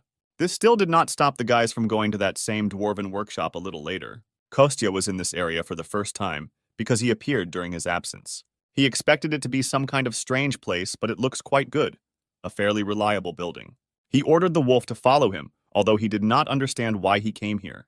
The guy explained that it is ideal to be as passionate about completing the quest as possible. This was the only way to quickly cure our hero's mother, with which the keeper could not but agree. He wanted to answer something to our hero, but he was not allowed to do so. A red disc flew right in front of the wolf's nose, and a beast-like monster rushed after it. It was surprising that people did not run away in fear. On the contrary, they watched this performance with enthusiasm. The Guardian looked at all this as if he was not at all surprised. He admitted that the dwarves were quite comfortable on the ground, because such physical abilities could be used to perform acrobatic feats.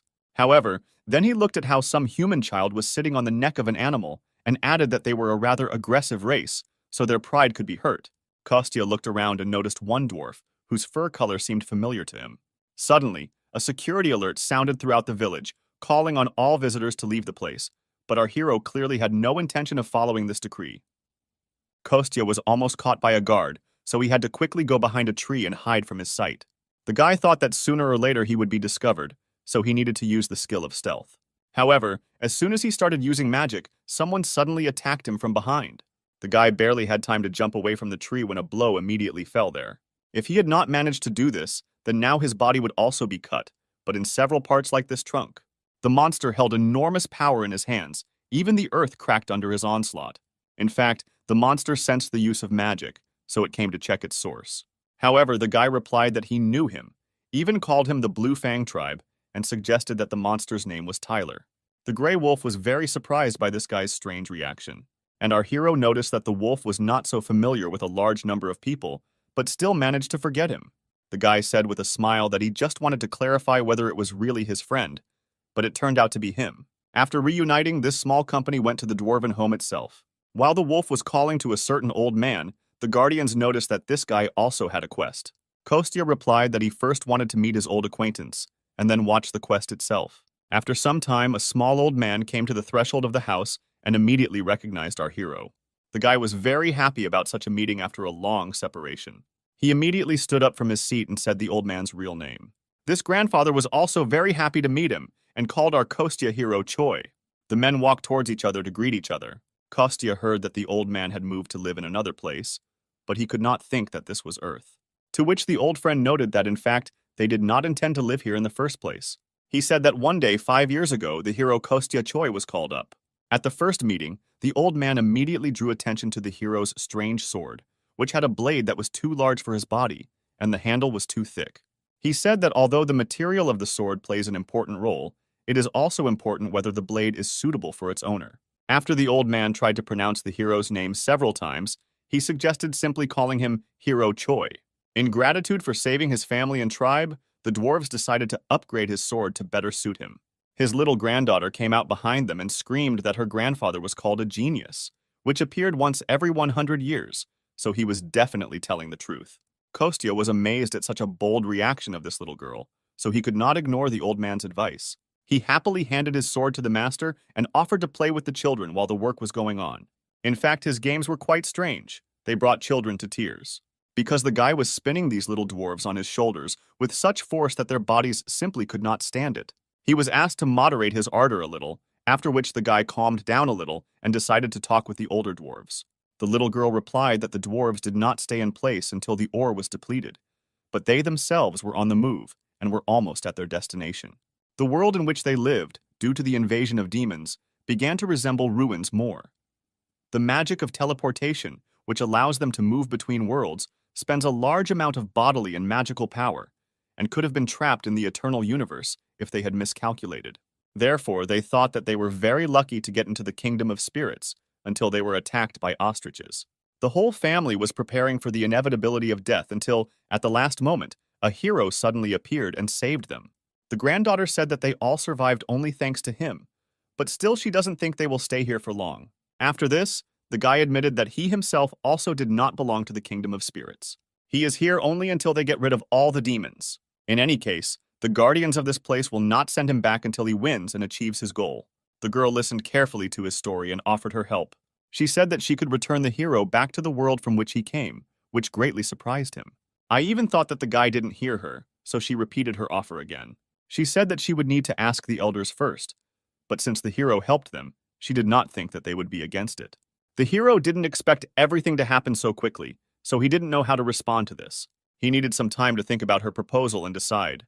Meanwhile, the granddaughter continued to talk about how they would have to try several times, but mistakes could not be avoided, and they would also need a huge amount of magical powers.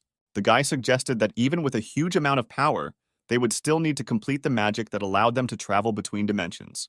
In addition, even if the probability of making a mistake is almost zero, the risk of getting lost in space still remains.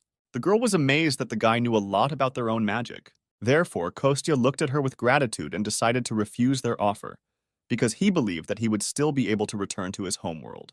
At that moment, images of his mother and Dasha came into our hero's head. However, the last time he saw them was so long ago that they were blurry, and the guy could not remember anything clearly. At this moment, one of the adults from the tribe approaches them and warns them that the sword is almost ready. This made our hero very happy, so he suggested coming closer and waiting there. He once again expressed his gratitude to this little girl and asked her not to be upset.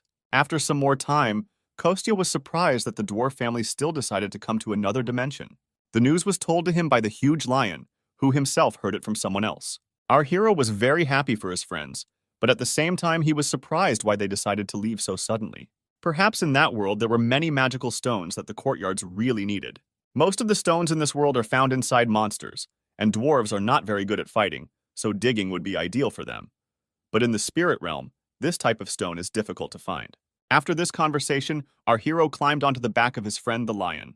He decided that he definitely needed to say goodbye to his old acquaintances. Lev warned that Maxim was there, helping the tribe to travel their magic through the dimension. Our hero was not very friendly with this Maxim, but promised not to do anything. After which this strange couple immediately went to the village. The huge lion covered long distances in just one jump, so the hero had to hold tightly to his mane. And at this time in the village, the elder was already running towards our Kostya. Both of them were very glad to see each other after quite a long separation. Kostya said that he hoped that the tribe would get used to this place and settle here, but it seems too difficult for them here. He can help them with many things, but he was powerless against the ecosystem. The guy noticed that the old man had tears in the corners of his eyes, ready to flow. He admitted that the hero already helped them a lot. He saved them from death many times. If not for him, they themselves would have become spirits, and would not have tried to travel through dimensions. After these words, another dwarf came out of the crowd and brought out something in his hands. The old man asked to accept this as a small parting gift. This bow was made by one of the best blacksmiths in the history of their tribe. At one time, he was the seventh leader who became famous for his artificial skill. This bow does not need arrows. You can simply pour in magical power, and the arrow will appear on its own. Kostya was amazed and asked if they were sure that they wanted to give him something valuable. However, in response, the elder bowed to him and said that thanks to his courage, they themselves wanted to become better. This is their way of repaying him. He offered it himself because the bow is the treasure of their tribe. However, before this, they all consulted together, so this is a gift from the entire tribe. Only after this, Kostya noticed that now not only the old man, but also absolutely all the inhabitants of this settlement were bowing to him. The magic portal had already been opened, so the old man finally only added that he prayed that in the future, there would be no difficulties on the hero's path. Remembering all this, our hero could barely hold back his tears from the surging emotions. But at this time, the whole company sat in the human world and enjoyed their reunion at the game. The old man admitted that he did not hope that he would be able to see the hero again, so he was really happy. Then he added that he heard that Kostya wanted to ask him for a favor. After that, our hero remembered why he came here in the first place. He handed the elder a note with a drawing and said that he was going to give it to a hunter he knew, so he just needed the device to work, without having to put in a lot of effort. The old man thought for a long time, so the hero even thought that this was too difficult a task. Grandfather explained that the density of magical power on the ground is too weak, so now they cannot activate the brazier using magical power, and the mana cores were damaged in the last move. And they were prepared for the fact that something would go wrong during the spatial transition, so they landed on the ground without any problems. He apologized for the fact that the hero had put so much effort into finding them, but the tribe was defeated. To which the hero remarked with a smile that they had absolutely no need to apologize to him. The elder was surprised by the guy's easy reaction to his words. However, the hero asked his elder friend to come a little closer to him, after which he pointed his hand in his direction and began to exude some kind of magic from it. He used this power to restore his friend. The old man immediately felt that something had happened to his mana core. Kostya explained that he tried to invest magical and life force, although today is the same as before, but it should have been much better. After which he gave his friend a whole glass of golden bee honey, which could help him. The guy admitted that he was lucky and was able to get some, so now he is happy to give some of it to his friend. Kostya said that he would try to make sure that the entire tribe could restore their mana core, but in the middle of the conversation, he noticed that the dwarf began to cry. The guy immediately rushed to find out what happened suddenly that the old man reacted like that. He said that with such help, he would only need 1 day to complete the task. He was very grateful for the help. He looked at the drawing on the sheet and said that he would try to complete everything on time. After which our hero returned home, using his unimaginable power, doing it in the blink of an eye. He immediately received a message from Sergei that the date had finally been determined when they could go on a raid in the dungeon. Kostya continued to talk to him on the phone, and at this time he went inside the restaurant. Sergei said that in 3 days the dungeon itself will appear, and their raid will take place in 7 days. After that, our guy asked if his friend Dasha had told him about this. He was not satisfied with the answer, so he invited Sergei back to his restaurant to discuss the problem. But he could hear absolutely nothing. He only burst into tears while lying on the table. It turned out that Dasha agreed while she was drunk, and then sobered up and simply took back her words. After the party, the girl heard Sergei's proposal again and said that she didn't remember anything. And then she added that she doesn't work in groups at all. Kostya calmed his friend down and said that he should have concluded a written contract with the girl or recorded the conversation while they were drinking. After this, our hero came up with a great idea, so he invited Sergei to have a drink during the day. He added that Dasha herself loves to drink throughout the day. According to their plan, Kostya was supposed to try to negotiate with her, and Sergei was to take advantage of this. After that, our hero immediately dialed his friend's number to ask her to come to the restaurant. The girl did not pick up the phone for quite a long time, but eventually did so.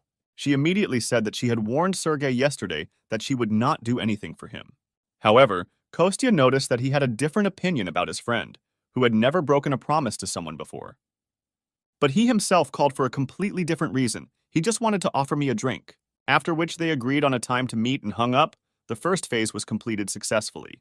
After the end of the conversation, Kostya said that he was able to drag Dasha into the restaurant, so the second stage of the plan was up to Sergei. The young director was very grateful to his friend for what he did for him, after which I left him alone in the hall and went to the kitchen to prepare snacks. At this time, a car stopped outside with a huge squeal of tires. The young businessman shouted to his friend the cook that the girl had arrived. Dasha entered the restaurant and hoped that all preparations for drinking had already been completed. She was very surprised to see Sergei here, because no one warned her about this. The girl was angry that they called her for this, but Kostya said that Sergei was just passing by and decided to come in. He wanted to leave when he heard that Dasha would come here soon, but she caught him on the way out, so he suggested that they both stay. Sergei was grateful for this offer, but asked whether everything would be fine. I was worried about Dasha's reaction, but the girl said that nothing bad would happen. He could stay. After which Sergei sat down at the table and began to discuss the snacks that their mutual friend had recently prepared. However, Daria still noted that she would not change her decision even if they all drank together, because she had never participated in dungeon raids. She is already responsible for the faults, and it is more comfortable for her to work alone, especially since a group of at least 5 people is legally allowed to clear the dungeon. The girl noticed that she and her team tried to work together, but most were focused on their opponents more than she was. They are strong enough alone, so teamwork does not go well. Sergei was jealous that they were strong alone, but the girl did not share his feelings.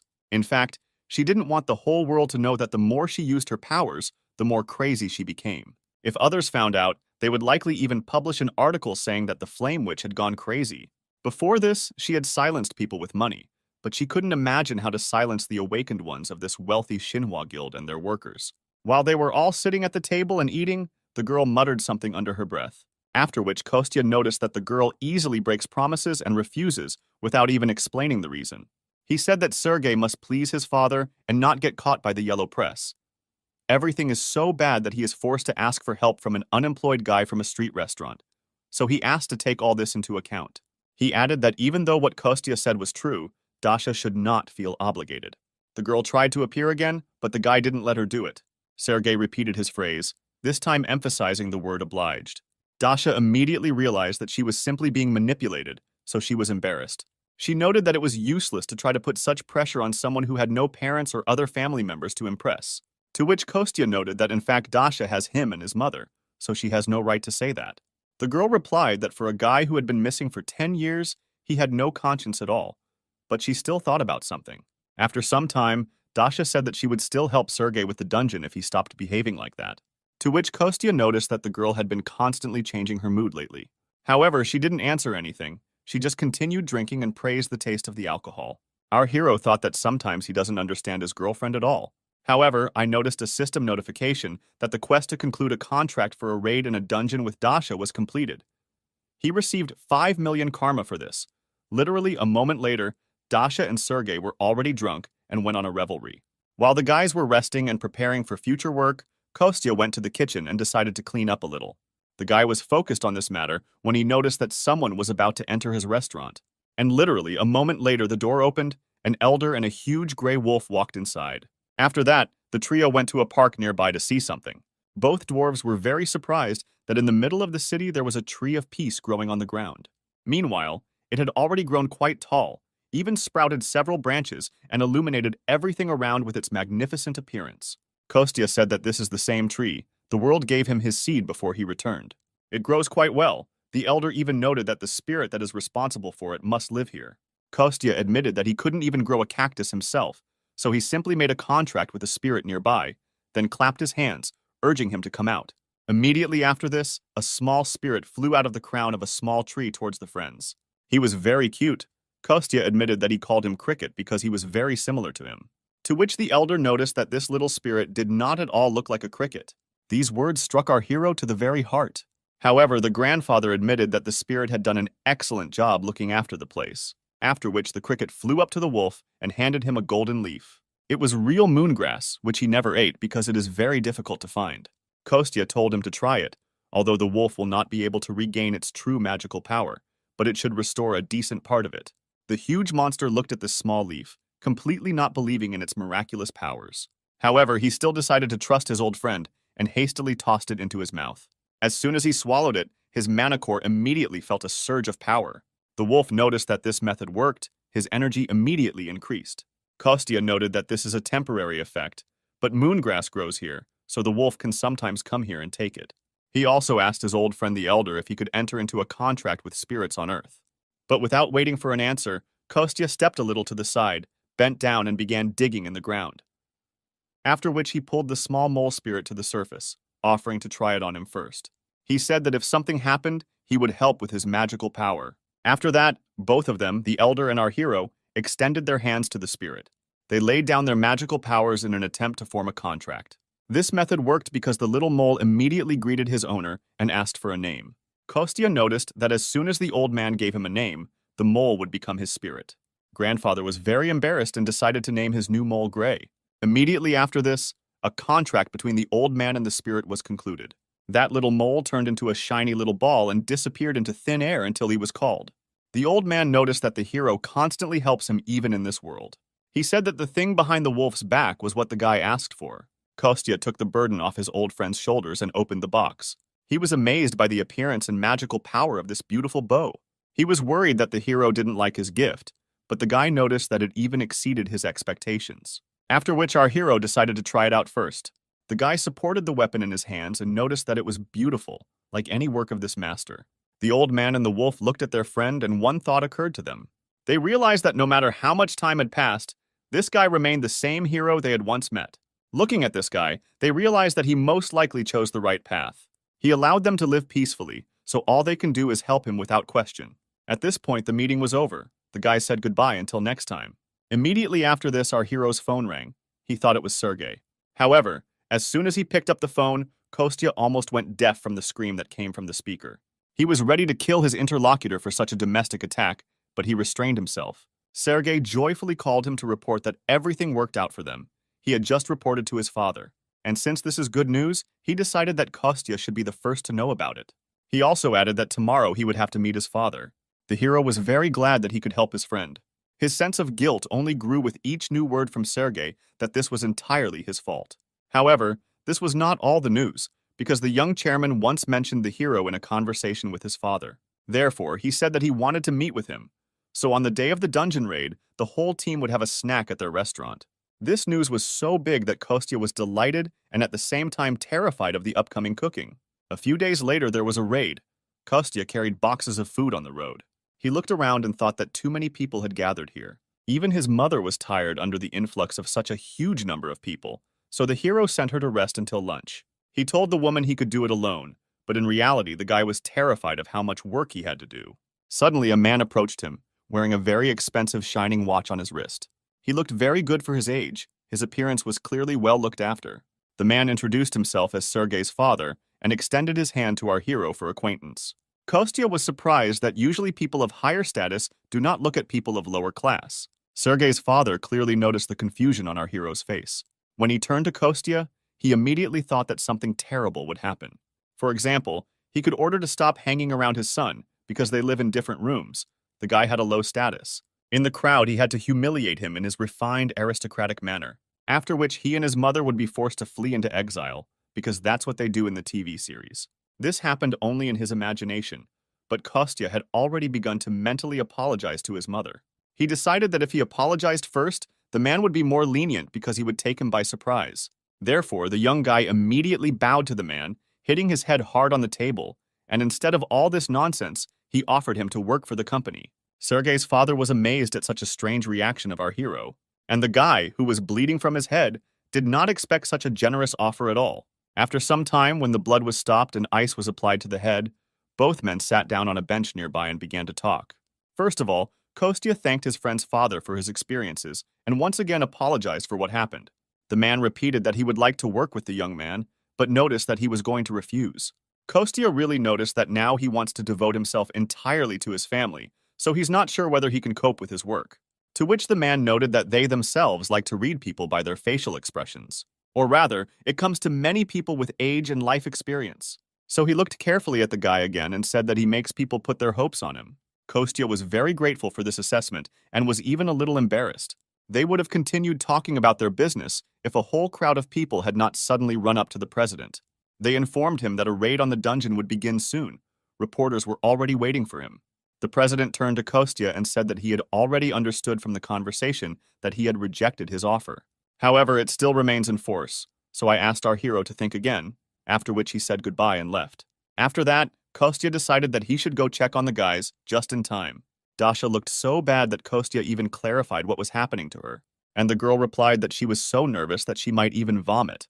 The hero was surprised that his girlfriend could be nervous, for which he received punishment. The girl noticed that this was indeed her first experience of working in a team. That Kostya noticed that if she refused you again, then Sergei would burst into tears. Dasha admitted to her friend that the more she used fire, the more she lost her sanity, so she was worried that this would cause bad rumors about the Crimson Witch's reputation. Kostya tried to cheer her up and said that she had no reputation anyway. Hearing the words that no one cared about her, the girl flew into a real rage. Meanwhile, Sergei, who led the raid, gave interviews to reporters. He turned his attention to his friend Kostya, who came up to him to say goodbye before leaving. The young entrepreneur immediately noticed that something had happened to his friend's head. In order not to embarrass anyone present, our heroes walked away and stood nearby behind a tree. After that, Kostya carefully examined his friend and noticed that he had been training a lot.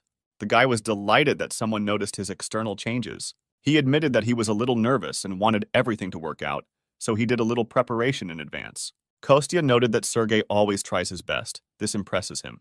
Sergei's inner mood noticeably improved from just these encouraging words. In fact, Kostya noticed that his friend had raised the whole class, but something still worried him.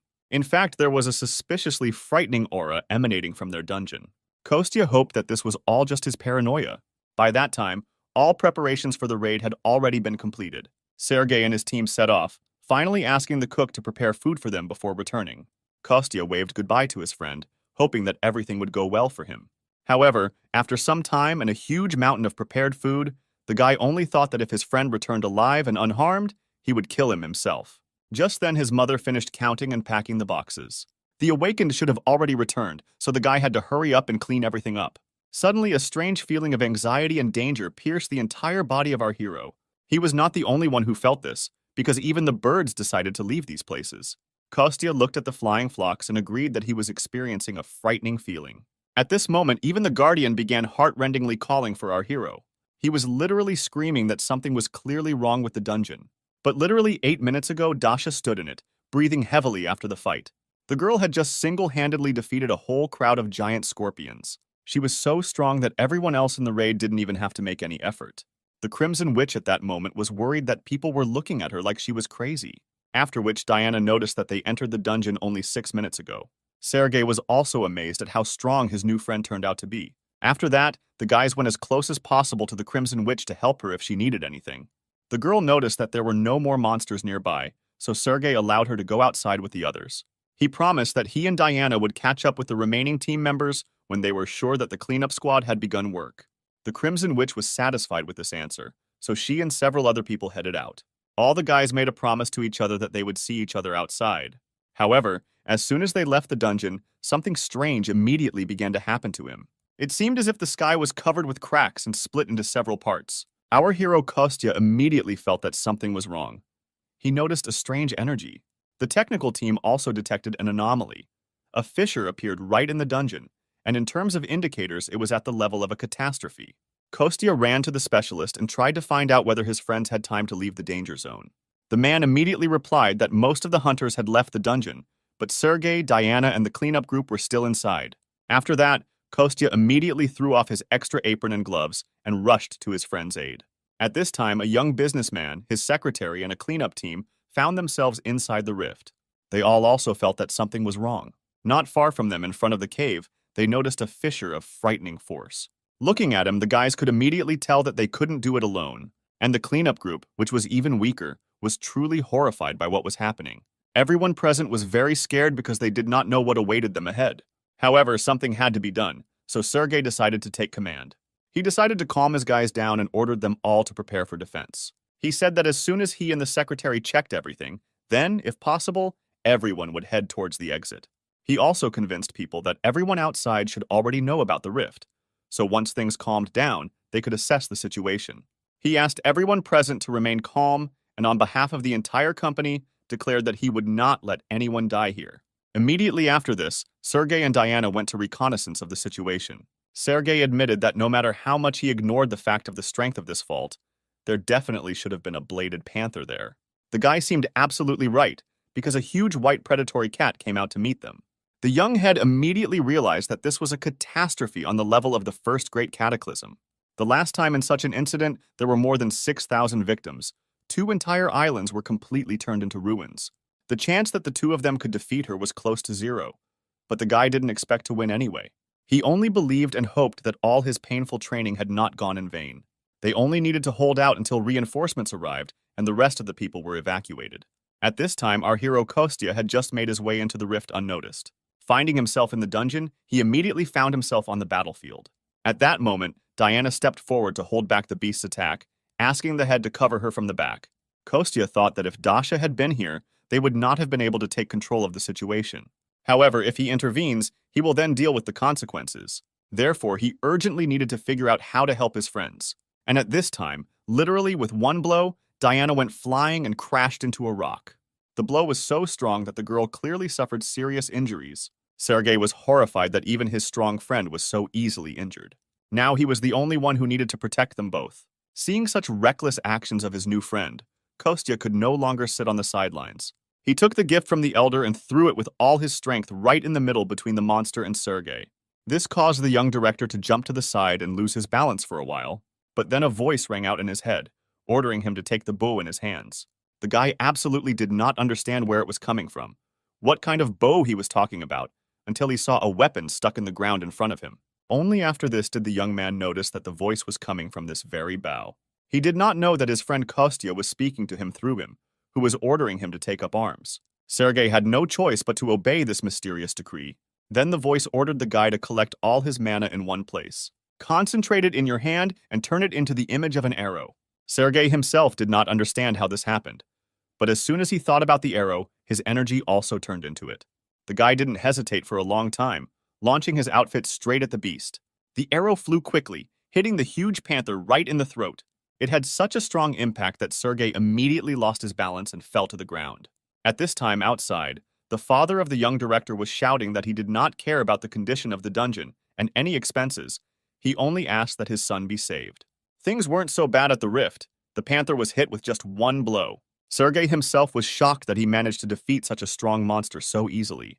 The guy lay on the ground and looked at the defeated enemy. At this time, the monster emitted its last death rattles, after which it completely stopped moving. The young master thought with joy that it was all over now. After that, he immediately remembered that he was not here alone. He rushed to his secretary Diana to check her condition. The head asked the girl if everything was okay with her, if her bones were intact, to which she replied that she was hurt, but overall she was feeling well. She actually looked much better than before. The girl, like Sergei himself, was amazed at how easily they dealt with this powerful monster, after which they could rejoice in their victory without any sense of danger. The young leader was glad that she had defeated the panther, although not without the help of some external circumstances. Although he spoke joyfully, Diana still realized that something was wrong. She turned out to be right, because literally a moment later, without even having time to finish speaking, the guy began to fall back. He had lost too much of the strength he had put into that last blow. Fortunately, the secretary managed to catch her boss before he fell, after which the guy came to his senses a little. He was even able to sit up on his own. Diana noticed that the head of the company would definitely be pleased. She would tell him about what happened. A couple of moments after this, a portal began to appear next to our heroes. A gate opened, allowing everyone locked inside the dungeon to leave. A whole crowd of doctors was already standing outside, and Sergei's father was worried about the condition of his son. He remembered the feeling he felt when he was told that there was a rift on the scale of a catastrophe inside, and no one could contact the people who were stuck in it. At one point, the head of the corporation was even told that the chances of his son returning were 0. However, now the danger had passed. All the hunters were returning home. Sergei and Diana had already left the dungeon and noticed the director nearby. The man immediately rushed to hug his son, which embarrassed him a little. First, he checked to see if everything was okay with his boy, if he was safe. Immediately after this, Sergei reported that he was able to deal with the panther that came out of the rift. Her corpse should have been enough to cover the losses of the guild, but everyone present was more amazed by the fact that the guy dealt with her himself. Diana only confirmed his words, saying that by that time she could no longer fight. The chairman's father noticed that his son had done a good job, but the reason for his excitement was not the panther. In fact, the total would be enough for him to return his son safe and sound. Kostya and Dasha stood nearby and watched the reunion of relatives. A few days later, Sergei joyfully entered our hero's restaurant and presented him with great news. However, Kostya was not so happy about this. He was rather amazed. The young president admitted that he decided to build an institute for the awakened on this site. He added that it was quite difficult to get permission to build outside of a designated residential area. But after his victory over the panther, he was gladly given permission. He also planned to change the location of the guild office, but promised not to touch the alley with his friend's restaurant. But the problem was that Kostya hated loud noises. He hoped to live in this place like a lazy retired billionaire. And Sergei continued to say that he would like his friend to be in charge of food for the builders. However, the guy didn't even have time to agree when a bun flew into his face. Kostya ordered his friend to turn up and get out of this territory, to which Dasha noticed that she and her mother had already agreed to this proposal. The girl said that the hero's mother really liked this idea. The lunch would last only 30 minutes. They would pay for the ingredients, and since there would be a lot of work, they would provide a good assistant. After that, Kostya had no choice but to agree with the proposal of his friend Sergei, who had already eaten the bun. At this time, the Guardian was enjoying the message that they had successfully completed 2 whole quests and received additional points. For them, a whopping 65 million karma points were awarded, which allowed him to immediately rise to the 3rd level, which meant that now he could finally sign the student contract that he had been waiting for so long. It was late in the evening when someone shouted loudly throughout the entire restaurant and asked to take care of him. At this sound, sleepy Kostya came out to check what was happening there. He was not yet fully awake. His mouth was with the remains of saliva, his eyes were crusty. At the entrance to the restaurant, he saw a young girl with a backpack on her shoulders who was talking with his mother. It turned out that this was Miss Olga, who would be helping them with the restaurant for some time. A couple of hours later, we see the main character sitting at the table and looking very gloomy. The keeper pesters the guy with questions about whether he was kicked out of the kitchen, to which the guy snaps and orders him to close his mouth. He remembers his last conversation with Sergei, when he said that they have a very small premises, they should expand, so he should buy the neighboring building. After which he immediately fulfilled his promise, so Kostya was shocked by such a huge number of tables for visitors. The guy was a little angry that everything was decided for him. He even thought that all rich people were like that. The hero did not fall for this. He knew that the Guardian had left last night and returned only at dawn. The wolf was annoyed that, due to Kostya's bad mood, he was now taking it out on him. He actually admitted to going to Tyler, the dwarf, at home. He said that when Kostya helped Seryozha, the keeper increased his level, and now he could sign a student contract. The wolf explained that this is something like how if Tyler gets karma points, then he gets them too, and his level increase has a good effect on Tyler himself. This is something like a connection in a team, to put it in more understandable terms. The Guardian also said that if Kostya can regularly complete quests for him, then he will be able to completely cure his mother of her illness as soon as she reaches level 5.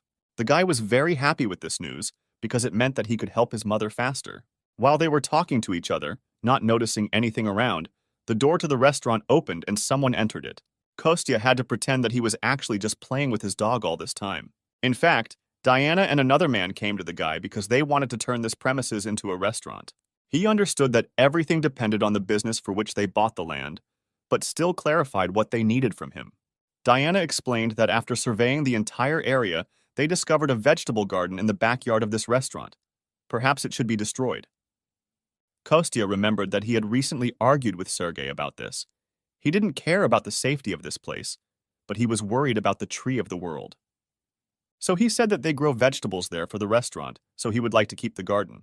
After which Diana proposed to assign this entire territory to the status of an eco-park. After which the secretary said that as soon as they completed the design and expansion, they would begin construction. But Kostya was confused by the man who was sitting next to them. It was Daniel, the foreman who would oversee the construction. The girl brought him with her to introduce him personally. The guy was very cheerful. Despite his suffering appearance, he shook hands with Kostya. The hero was surprised that such a young guy was already the head of a construction team, which embarrassed Daniel. Diana sighed and said that the guy used to work in their guild, but he did not have any unique ability, so he was reassigned to construction. Although he does not have a unique ability, he is still awakened, so he is able to work much more efficiently than ordinary people. Immediately after this, Kostya learned that he had a quest to fulfill a wish to return Daniel back to the guild. At the same time, the guy literally felt with his back how the Guardian was looking at him intently from behind. Our hero learned that the builder had the class of the largest warrior, which was very rare, especially since he had unusual abilities. A larger body meant that the more a person ate, the more fat he accumulated, his bone structure becoming extremely dense. Inflammation meant that stored fat and bone density would be used. And if he had features related to strength, speed, mana, then his mana, defense, and recovery would increase. And the last compression power was the most useful feature. The guy only needed to reach the 8th level. Our hero understood that this guy had the potential to become really strong. And at that moment in the kitchen, Olga and Kostya's mother were having fun and cooking together. Diana continued to talk about how they needed to start with demolition. And since the equipment would be moving, the restaurant's residents might hear loud noises coming from that direction. Kostya agreed, offered to feed all the workers and at the same time get to know them. He said that such work was not a burden to him, and he would only be happy to help the guys. Everyone left after a while. Night fell, but someone still did not sleep. Small gray mice with red eyes ran through the trash cans, squealing pitifully. One of them looked quite unusual, because she had some kind of device attached to her body. This is a mouse, and it behaved a little differently. It even stood on its hind legs and sniffed something. As if sensing danger, the animal immediately began to run. It rushed through the middle of this deserted street as if its life depended on it.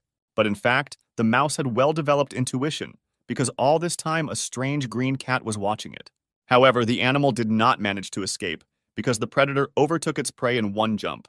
The first thing he did was press the button on the device on the back of the mouse with his strange green paw and claws, after which there was a fairly strong explosion that caused pain to the animal.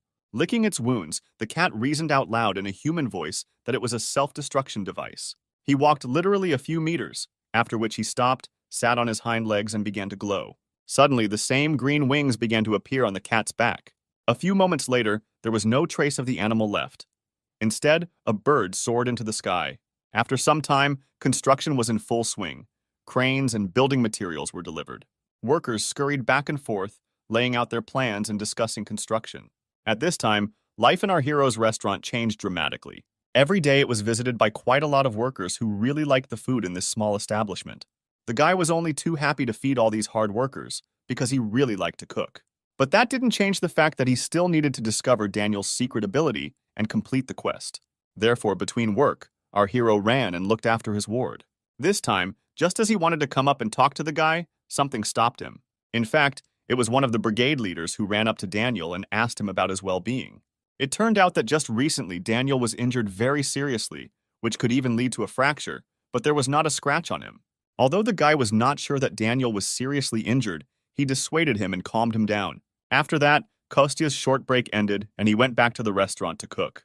And there Olga was already serving the workers today's dish, pork and sweet and sour sauce.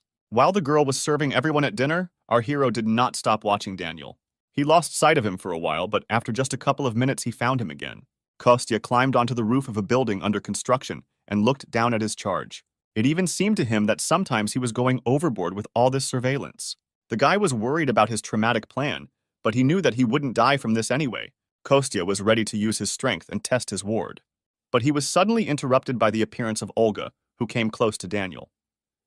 Kostya was surprised that these two were hanging out together. He even thought that they were close. Just at this time, Daniel blushed very deeply and sweated with excitement. He looked at the girl and asked her if she had thought about the proposal that he had recently made to her. She clearly did not want to continue this conversation because she hesitated at such a question. The girl looked straight at her colleague and said that this would be a little problematic for her. The guy immediately realized that there was no chance for him here, so he decided to just silently agree.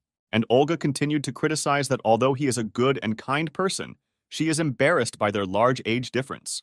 They also had differences in many other trifles, and if they cannot even agree on this, then disputes will always arise over other trifles. At that moment, the girl enthusiastically said that she hoped to quickly pay off her student loan.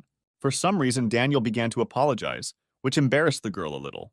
Kostya hid on the roof at this time, realizing that he had heard something unnecessary. He was embarrassed because he came only for the quest, but overheard someone else's personal life.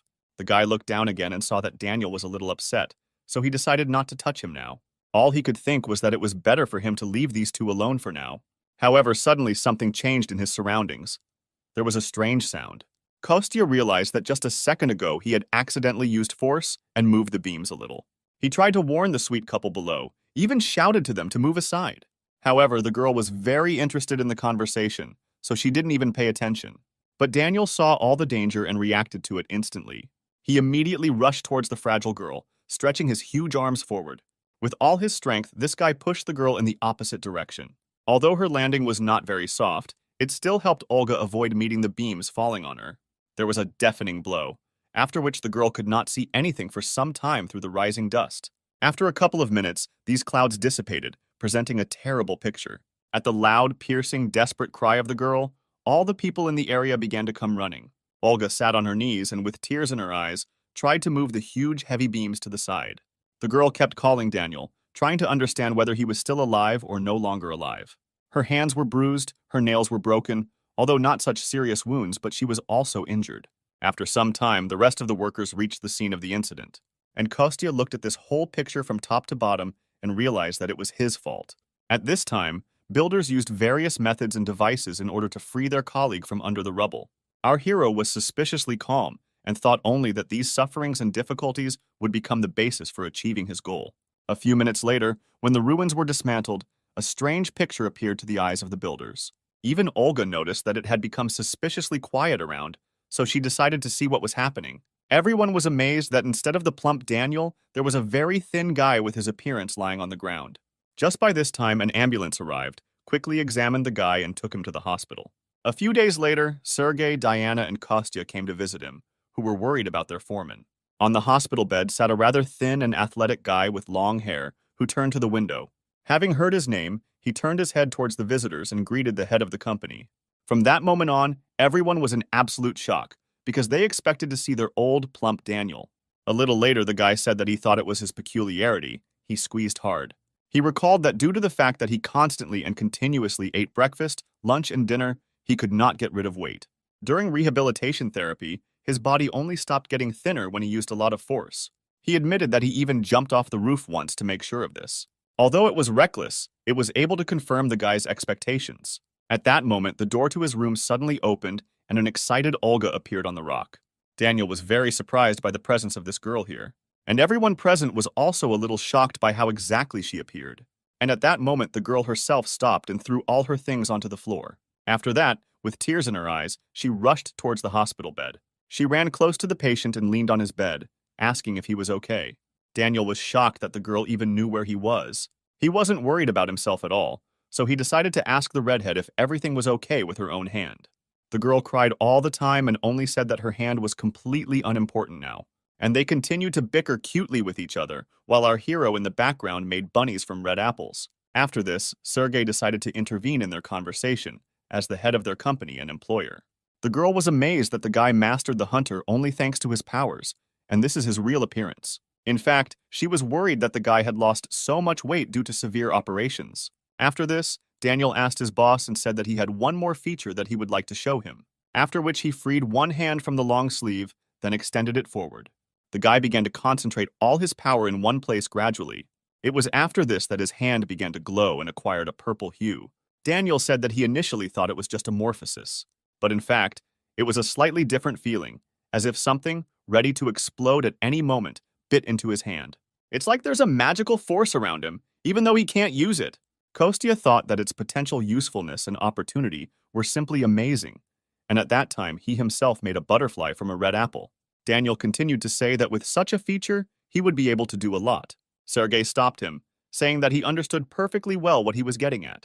Therefore, he invited the guy to return to the guild as a full member. He also offered to help Daniel better study his new ability. The guy immediately agreed, saying that he would be very pleased to work in the guild again. Immediately after this, Olga became a little embarrassed and asked to talk to her about what they had recently discussed. Daniel immediately understood what she was talking about and became embarrassed in front of strangers. However, before he could finish speaking, the girl took a full lungful of air and screamed loudly.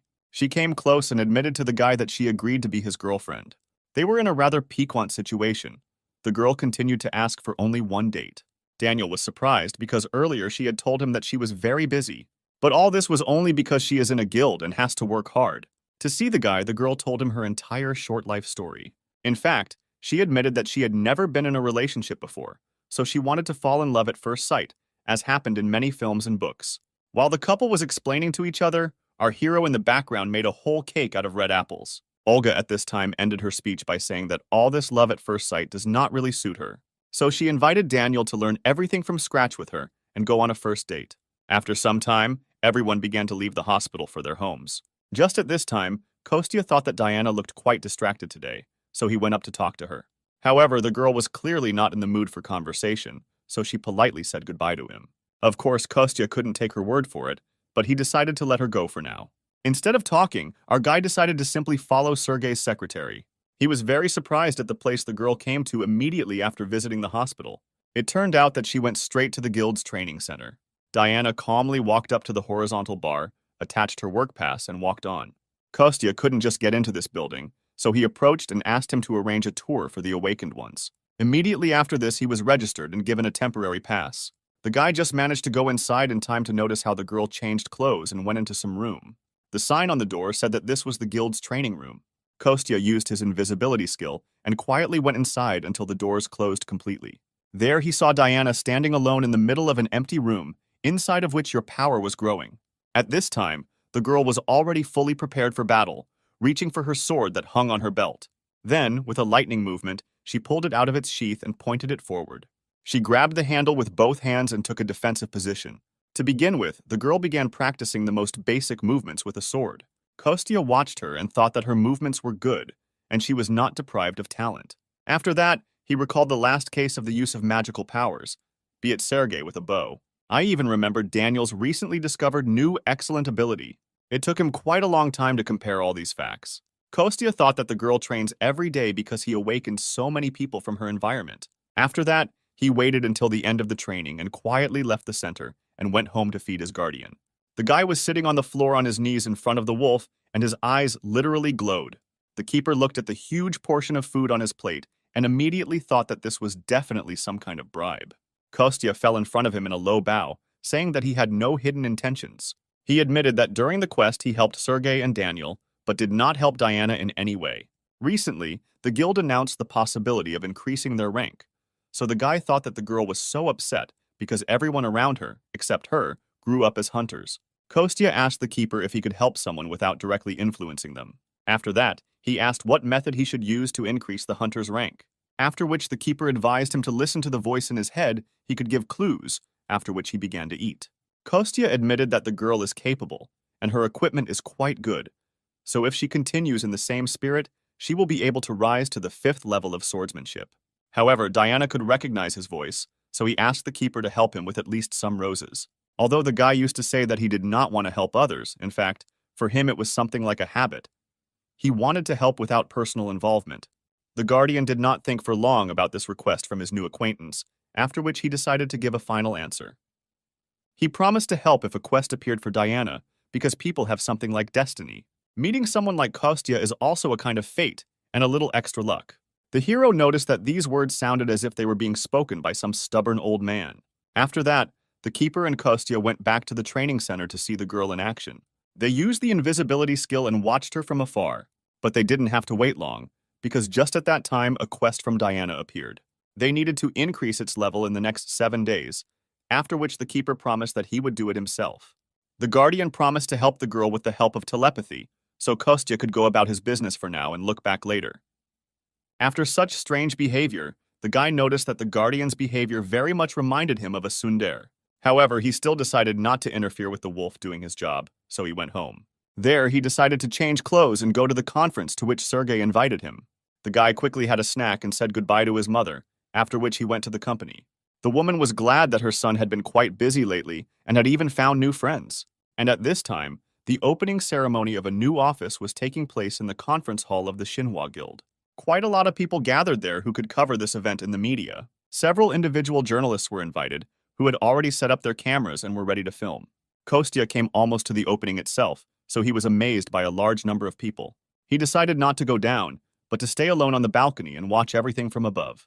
And just in time, because at that very moment all the poems and the speaker came out on stage. It turned out to be Sergei, who immediately thanked everyone who came to the opening ceremony of the new office and decided to personally see the birth of a new project. Kostya sat on the balcony and thought only that from afar his friend really looked like the son of a very rich family. Meanwhile, Sergei continued to say that along with the move of the guild office, they plan to continue recruiting new people into it. At the same time, giving priority to the potential use of their own characteristics and honing their skills, rather than selecting candidates only by the current rank of their magical power, which greatly surprised the specialists gathered here. The chairman snapped his fingers, drawing attention back to himself.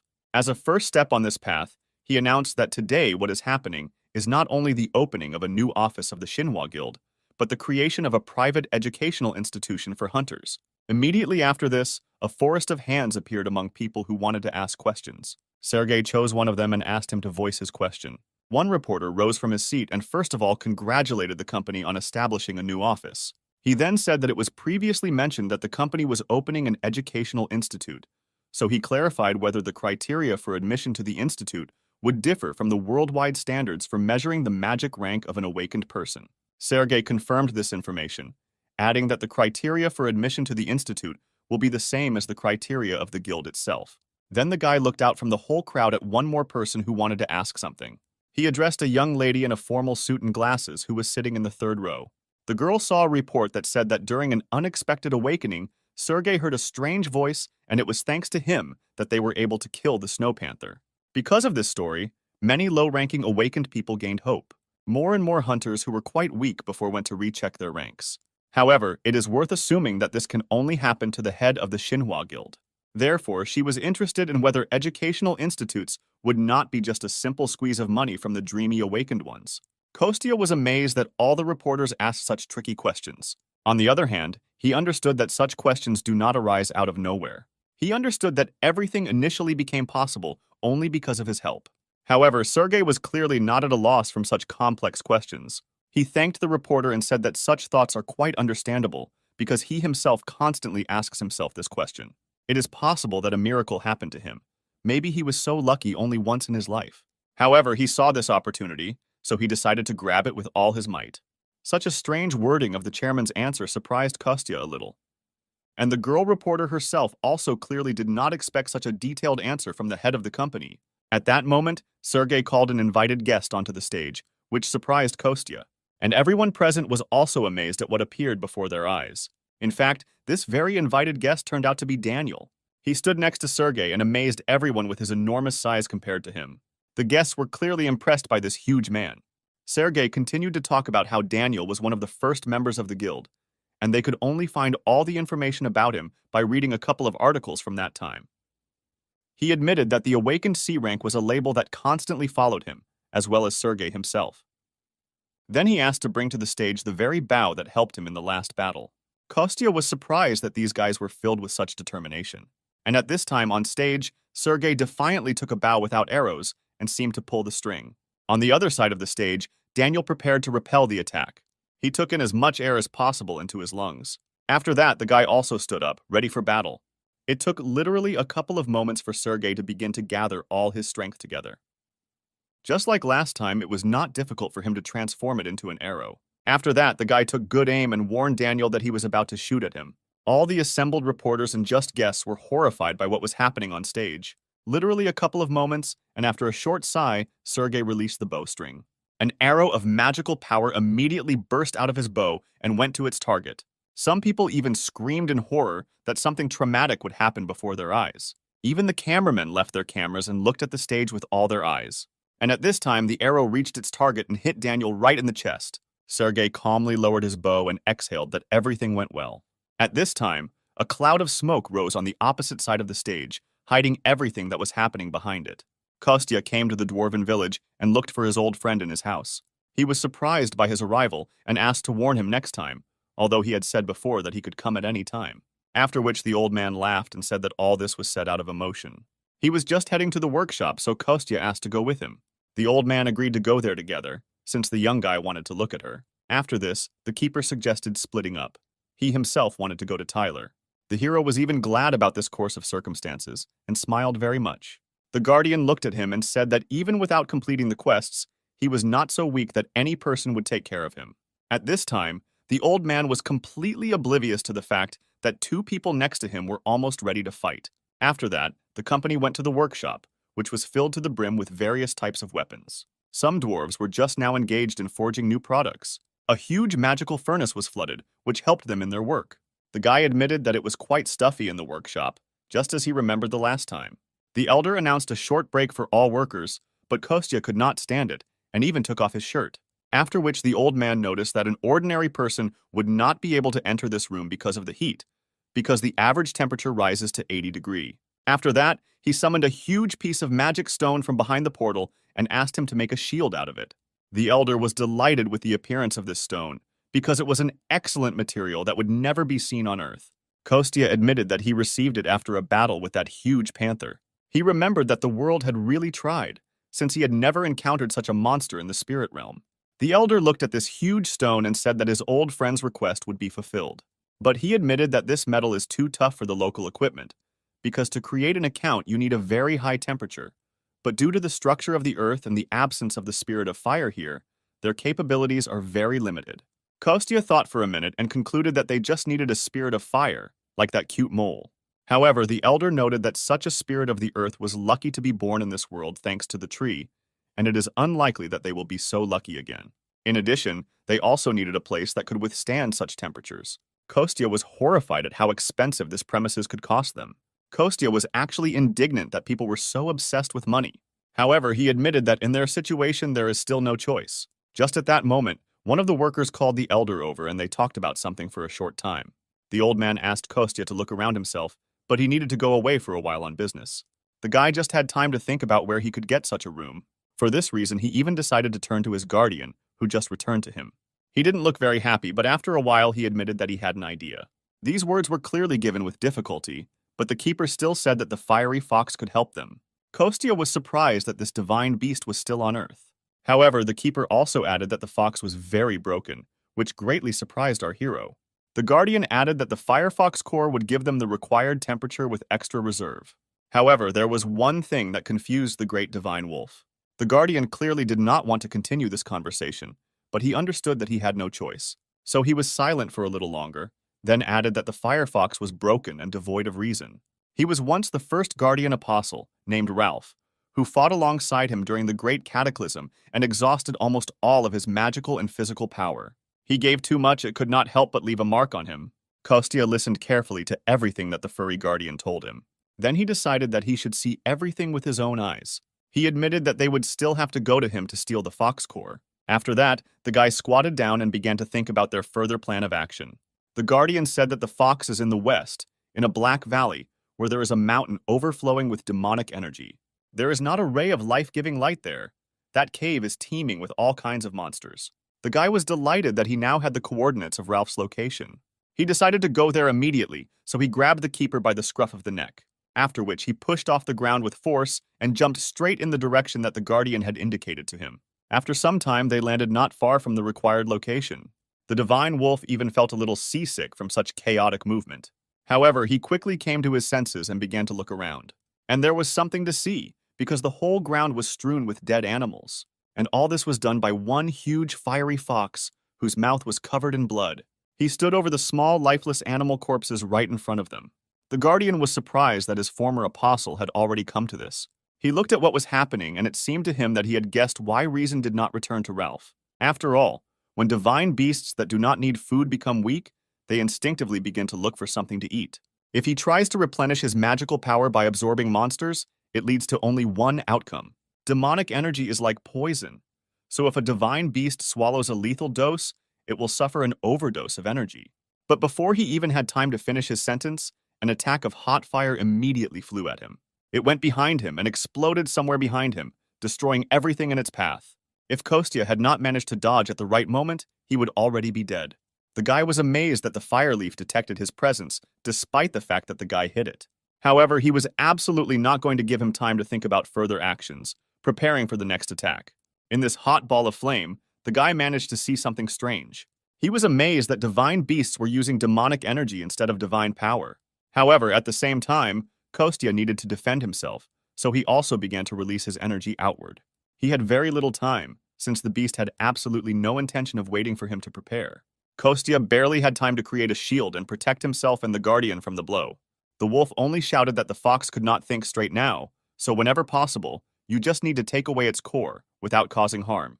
Kostya was glad that the guardian was so worried about his former comrade, but noticed that he had not even done anything yet. He also added that if they leave him just like that, it could be a disaster if he becomes a monster. And at this time, the powers of the firefox only increased in volume. Even the ice that Kostya used to freeze his flames began to heat up. With one quick movement towards the guardian, our hero threw him aside as far as possible, after which the shield was destroyed and the attack achieved its goal. The guardian stood aside and just watched as all this flame fell on Kostya. He was horrified that his new friend could die just like that. However, it was too early to give up, because our hero was experienced in this kind of battle. His clothes may have been burnt, but he himself escaped serious consequences. At the last moment, the guy applied force to his legs, which allowed him to jump high into the air. He admitted that the fox's fire was indeed powerful, which was to be expected from someone who had absorbed such a large amount of demonic energy. Kostya decided to first get away from here to somewhere far away and then think about how he could get the core. However, before he even had time to finish his thought, the fox moved into a new phase of the offensive. Our hero, while still in flight, began to be surrounded on all sides by tubers of flame. Therefore, he had to exert quite a lot of force in order to summon a new defensive technique. A whole huge horde of water appeared around the guy, which developed at his order. At this moment, the fiery tubers headed straight towards our hero. They crashed into a huge body of water with which the guy protected himself. This gave Kostya a little time to land calmly on the ground and take a short break. It was at this moment that the hero finally abandoned the idea of preserving the entire forest intact.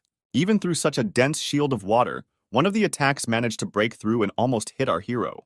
Even such a small blow could cause quite a huge amount of damage behind Kostya's back. The guy noticed that when the body is absorbed by foreign demonic energy, this divine beast is able to demonstrate enormous power.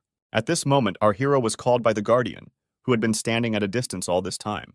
The guy wanted to protect his new friend, so he ordered him not to approach. But the Guardian reminded him that now Ralph should not be perceived as an ordinary living divine beast, because in his current state, he is ready to use any methods and means to achieve his goal. The hero didn't quite understand what exactly the fiery fox wanted to achieve, but she took note of it. The beast suddenly summoned even more of its power and began to approach our hero. It even seemed to Kostya that his whole body had increased somewhat in size. At that moment, he realized that the fox wanted to burn the entire territory to the ground. So in desperation, he rushed towards the Guardian to protect him. The guy clearly didn't have time to run, so he decided to use his magical power.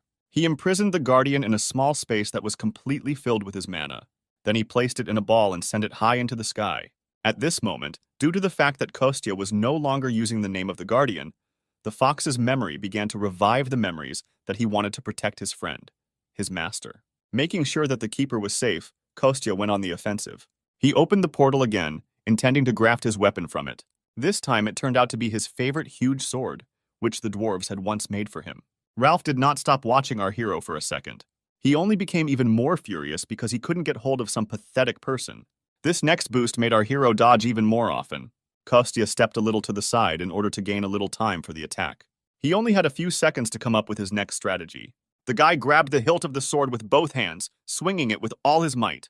Now he could only wait for the moment when the fox would come close enough to him, after which Kostya dealt him a cutting blow, applying a huge amount of force.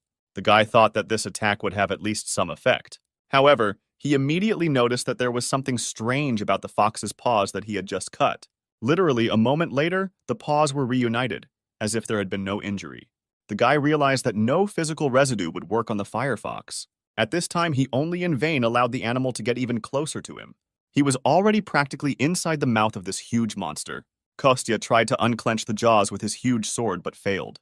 A huge fiery fox sent him flying with such force that no normal person would have been able to survive for a long time. As if she felt something, our hero's mother decided to listen to her feelings. Her motherly heart told her something, but the woman thought that she had imagined it. Her intuition did not let her down, because at that moment Kostya was really fighting a very strong opponent. The guy barely came to his senses after such a strong blow from the fiery fox. This was almost the only divine beast left alive, but with all the demonic energy absorbed, the guy was not sure that he could stop it without killing it. Kostya realized that he couldn't get infected with him at half his strength. He needed to take this enemy seriously, but he was still worried about the Guardian's request. And at this time, the fiery fox began to summon a new technique, which was formed into a ball. It was a clot of energy, the very core that Kostya himself was hunting for. The guy looked at the once sacred animal and thought that he should spend as much energy as possible now, so that it would be easier to defeat him later. He hoped that the firefox would pour all the demonic power to the very end into this core. Ralph didn't need anyone's orders, so he himself directed one of his most powerful attacks towards our hero. The guy came up with the idea to cut this clot of energy with his sword. Therefore, he now concentrated only on delivering one precise and clear blow. The core kept approaching our hero with enormous force. At the last moment, the guy realized that he couldn't cut it, so he simply beat it back to the fox. Now the guy realized that it was definitely a core, but he couldn't understand why it was so big. Even the color was too muddy, as if it did not belong to the fiery fox at all. And at this time, the animal seized the moment and attacked the hero with physical force. The guy barely managed to put his sword under the teeth of a huge beast. Meanwhile, right above them, a cloud of energy continued to absorb demonic power. The sky became darker and darker from so many dark forces in it. Kostya realized that they were both in danger, and they urgently needed to leave this place. However, the fox held the sword in his teeth and would not let go, so the hero had to come up with another plan. Instead of taking out his sword and running away, he decided to use force and simply move the fox along with him. Of course, the animal didn't like this, so it shook its head and made the guy get off the ground. It was at this moment, as they fought fiercely, that a huge stream of energy shot out from the core.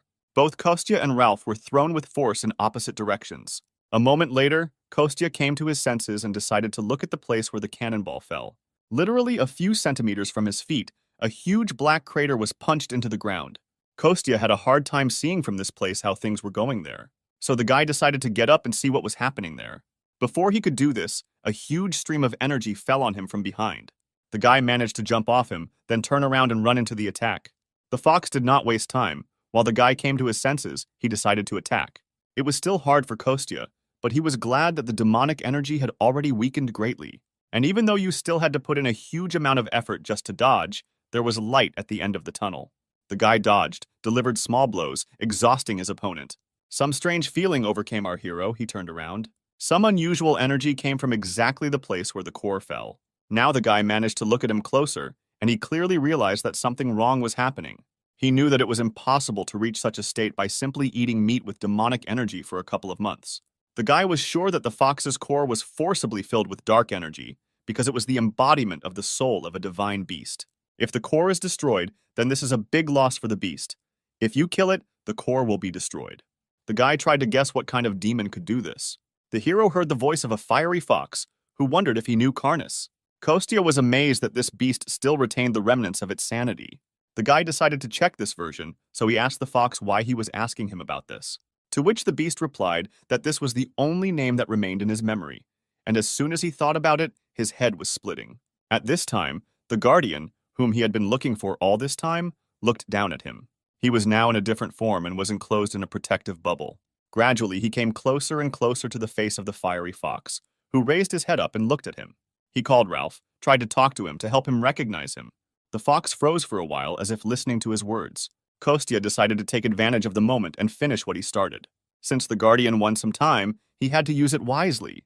So the guy immediately turned around and headed straight for the hole in the ground. He extended his hand towards the core and tried to grab it. Just when the guy thought he was about to catch him, something went wrong. The guardian continued to call his former friend, trying to reach him. But instead, the huge fiery fox only opened its mouth wide. It instantly slammed shut. The keeper, along with the ball, was locked between his jaws. Immediately after this, all the demonic energy that had been accumulating in him all this time began to come out of the fox. Now, instead of a small white dog, a huge white wolf appeared before him. Animals that were once friends were now standing opposite each other. Now, having decided in his true form, the keeper tried to talk with his former ward. However, the fox did not recognize him, whether in a small form or in a truly large one. Instead, the fiery animal simply grabbed the guardian's throat with force. Ralph knocked him to the ground, crushing him with his entire body on top, immobilizing him. The guardian was angry and frustrated that his charge could not remember him. However, he still needed to continue to defend against his attacks. So our wolf used water magic, which made the fox jump away. The guardian literally built a shield of water with all his paws, which forced him to let go, after which he jumped up and began frantically calling out to our hero Kostya. He said that the core is half of the soul of the divine beast, so if they win, they will be able to return at least half to it. At this time, our hero fought desperately to free himself from the core. The guy literally extended his hand inside the core, but could not do anything else with it. Meanwhile, the firefox was becoming more and more crazy every minute. His grin became even more menacing. His entire mouth was covered in blood. The guardian looked at her former friend and realized that he was in great pain. He literally watched the demonic energy condensing behind him. The fire beast still did not give up, summoning more and more black demonic flames. In response to this, the guardian summoned light drops of water that could resist fire. And our heroes at this time tried to deal with the core of the core. The deeper it sunk, the stronger the recoil, and if the demonic power was burned from within, it could destroy the core. While it is in this state, the beast is in torment, and at the same time the guy himself still had to simultaneously dodge all the attacks of both animals. The guy was angry because he had such painstaking work, and these two animals acted as if he was not here. The hero tried to concentrate in order to set fire to the foreign body and not lose control. He was very afraid that the core would split, but the keeper said that there was nothing to worry about. After all, in fact, the core of this embodiment of the soul is a firefox. As long as it is not destroyed entirely, the core can regenerate and return to its previous form. After such a message, our hero decided to get away from the two animals. He climbed onto one of the tall stone columns that were located in the forest. After the keeper gave permission to break the core, the guy's task became much easier. Now he did not worry about the safety of the integrity of his soul. He could apply more force. And at this time, the fox began to feel that something wrong was happening to his core. Kostya had already found the right place. All he had to do was literally apply a little more force. But at that moment, the fiery fox turned his attention to him. He decided to remove the source of pain that was causing him to suffer. Therefore, he sent a huge stream of energy directly to the place where our hero was now. And literally at the very last moment, the guardian pushed off from the ground and covered our guy with his body. Of course, Kostya saw what happened, so he was worried about his friend. The keeper only said not to worry about him, but to get on with his work. However, he asked the guy to hurry up, because even his strength was not that much. After that, Kostya concentrated even more, putting in the rest of his strength. It was this last movement that allowed him to finally break the core's defenses and shatter it. Immediately after this, the guy was able to exhale calmly, sweat still rolling down his face. Our hero held in his hand a small fragment of the firefox core. Immediately after this, all the demonic energy of the beast disappeared at once. He fell down. Literally, at the last moment, the keeper managed to substitute his shoulder and soften the blow. Only now could the keeper stop worrying about his old friend. After some time, Kostya came down from the cliff and ran towards his keeper. The guy immediately asked if everything was okay with the fiery fox. The keeper replied that he was simply lost in knowledge, but not for long, so that he would also wake up soon. But in fact, he was more worried about the body of the guardian himself. But what was more important was that the wolf was grateful to the man for the return of his comrade. He even touched his forehead with his nose and promised to get better soon. After this, Kostya demonstrated to his friend that the core had split into several parts. The keeper was satisfied with this situation. In fact, he thought that there would be even more damage. These fragments were enough. The fox would be able to recover if he did not absorb demonic beasts in the future. Just at this time, Ralph stretched sweetly and began to wake up. I had just recovered from a long sleep and still didn't fully understand what had happened. The beast was terribly surprised that he saw his old guardian comrade right in front of him. He was in real shock that his master had come with a man. After this, the wolf asked his ward how he was feeling. He was a little confused by what had happened and did not know how best to explain. Then he began to talk about how he thought that everything that was happening was just a dream. He admitted that he had been consumed by this darkness a long time ago. He thought that he was deep in his dreams and it was already too late. He believed this so much that he would even believe that his master had forgotten him. After which the keeper looked at his ward and said that he could never forget him in the world. The firefox replied that he wanted to believe in it. It betrayed the meaning of his life, in which no one would lend him a helping hand. The hero stood nearby and watched the explanations of the two old friends. After this, the keeper invited his ward to go with him. This proposal made the fiery fox very happy because he no longer needed to be alone. But even so, he decided to refuse this generous offer and remain completely where he was. The guardian assumed that he was worried about the restoration, but the fox only slowly raised his head and looked at the night sky. And then he replied that he first needed to restore everything that he had managed to destroy. He said that he could not let the land where the divine beast lived dry up and die. Then he looked at Kostya and asked if he had come for his core. The guy tried to deny it at first, but then admitted everything. The fox noticed that his words contradicted each other. Everything was too obvious. He added that on any other day, with his character, he would have knocked him down and killed him long ago, tearing him in half. But today he helped him, so he forgives him and gives him life. He also noted that even now the guy is capable of tearing apart a weakened divine beast if he just wishes it. People have an evil nature, so with such power he would not spare him, even if it cost the fox his life. However, the owner intervened and said that it was he who brought this man here. This is a brave man who will protect the earth and take the place of the guardian. After this, only the fox realized that this was the great man about whom the owner spoke in predictions several thousand years ago. After that, he no longer looked at the person that way, although he expressed disappointment. The fox noted that he does not believe in a specific person, but in humanity as a whole. Either way, he was going to stay in this place and focus on recovery. Some hostility immediately arose between the fox and our hero Kostya. The Guardians returned to their earthly appearance and promised that even years later, he would definitely return to pick up his comrade. After that, our heroes headed home, leaving the Fire Beast to rebuild everything it had destroyed. In parting, the Keeper added that even if the whole world disappears at once, he will disappear, preserving the memory of his comrade. He promised that he would never be able to forget him, no matter what happened to them. Ralph was delighted with such words from his master. It gave him true joy. After these words, he gladly allowed our heroes to take the remains of his core. Olga had a hard time getting up because she had to carry a lot of things. Beloved guy Daniel turned around at the girl's words and noticed that it was hard for her. Instantly, he ran up to the girl to help her carry her things. Olga was upset that the guy was not caring for her enough. It was an ordinary quarrel between two lovers, which happens to everyone. This situation was witnessed by the head of the company where both of them worked. He asked forgiveness for his subordinate because he carried him with him everywhere. However, the girl did not obey the boss at all. On the contrary, she only shouted at him for being so overworked. She demanded a day off for her boyfriend and also recalled the dangerous performance. That time, everything really worked out with a demonstration of Daniel's strength. His body absorbed the energy and took on its best form. The girl was worried about the fact that in the morning she worked in a restaurant, and in the afternoon she disappeared with business at the guild. She demanded a day off, or at least one day when she and Daniel could be together, but he covered her mouth with his hand. Everyone understood that this was not serious at all, so they were not angry. Immediately after this, the driver shouted from the passengers that he needed to leave, so everyone in the group rushed to take their seats. At this time, an abandoned temple stood in the middle of the desert. In its center, there was a dark entrance that allowed one to enter a place never seen before. A small green mouse crept there unnoticed through a gap in the floor. She quietly watched what was happening inside, spied. This strange green mouse had a small camera on its neck that recorded everything that happened. The werewolf looked at what was in front of his eyes and could not understand what these creatures were up to.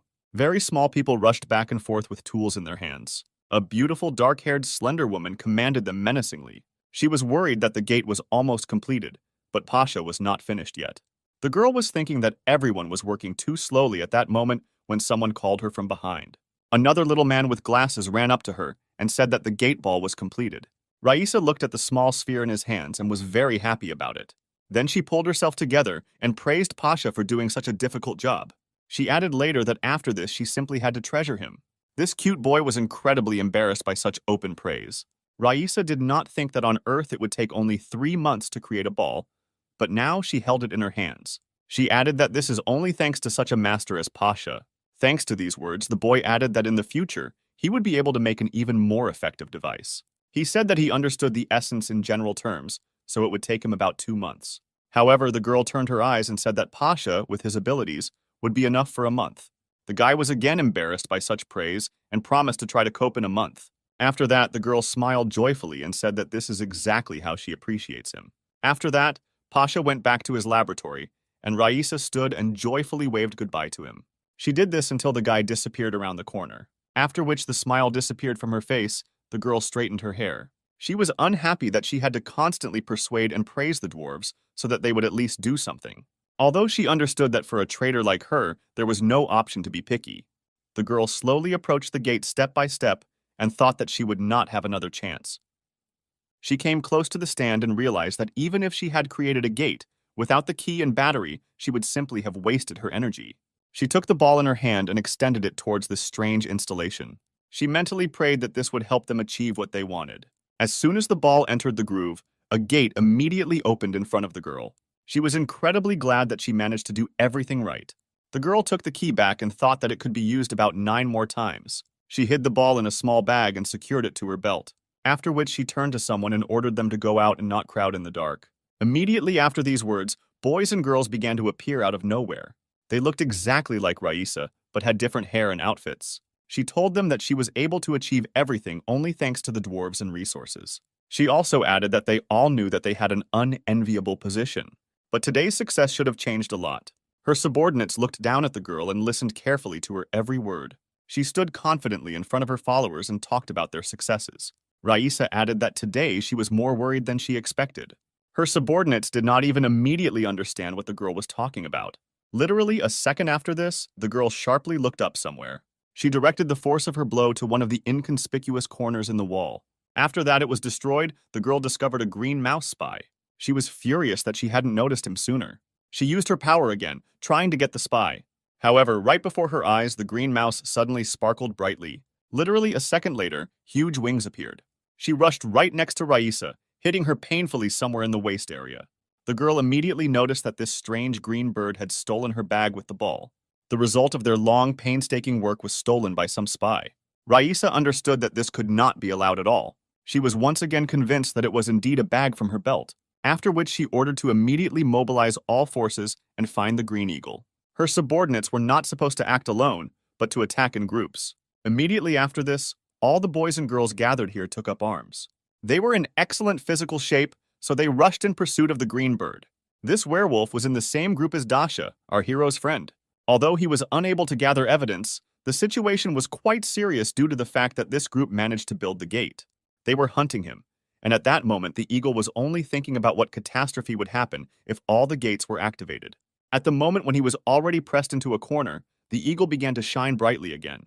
And the next moment a huge green paw squeezed the guy's throat. With one blow, he was slammed against the wall so that it left a huge dent. The green hand disappeared, but the white-haired man still could not move after such a blow. The huge animal was now leaning on all its paws and trying to run as far as possible. Due to its size, the gorilla could not be afraid of pursuit, but simply throw enemies to the side. Now all his pursuers were afraid to attack him openly. They tried to avoid a direct confrontation with the same monster. Raisa saw the state her warriors were in after meeting this animal. She realized that the gorilla was trying to break through from the outside of the sector. Therefore, the girl summoned a huge black bow with her power. Then she added a black arrow to it, which was created from the same energy. She ordered all her subordinates to gather on the opposite side and block the spy's path. After that, the girl carefully took aim directly at the fleeing creature. She picked the right moment and held her breath for a while. Then she released the arrow, and it rushed straight to its target with lightning speed. It hit the green-furred spy right in the middle of the thigh. Severe piercing pain made the animal scream sharply. At this time, even more warriors managed to run away, who came to the call of their commander. Raisa ordered them to chase the gorilla, because with such a wound it could not run far. At this time, the spy hung the ball around his neck and tried to run away with all his might. He already felt that this wound would not go unnoticed by him. He understood that he needed to get out, but he saw no light anywhere. The wound occupied more and more thoughts in his head with each passing second. His leg also gradually ceased to obey him well. His consciousness became clouded. His vision became worse, as if he was about to collapse from fatigue. He tried his best just to get the message to his headquarters. Suddenly, a very bright light appeared right in front of his eyes. For a few seconds, he even caused the werewolf to go blind and lose his orientation. Immediately after this, he realized that he had fallen into a trap that had been prepared for him. Right in front of the front stood guards with weapons in their hands, guarding the exit. Above them and on the sides were archers who were ready to shoot at any second.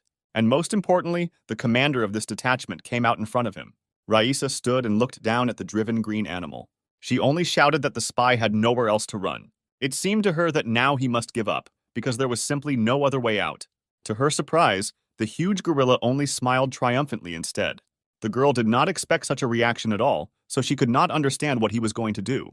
The spy, with the last of his strength, told her that he had not lost yet, after which the huge green gorilla again glowed with bright light. This time, this transformation quickly caused the entire destroyed temple to shake, because delivering a message to the guild was more important than saving one's own life. Raisa stood and looked in front of her. I don't understand what's going on here. The girl was amazed that the cornered animal did not give up. Instead, the beast began to glow a bright green light again, indicating that it was ready to take on a new form. The last transformation was of such incredible proportions that the entire structure began to shake and threaten to collapse. And at this time, Kostya was somewhere in the middle of the forest and noticed a strange sound.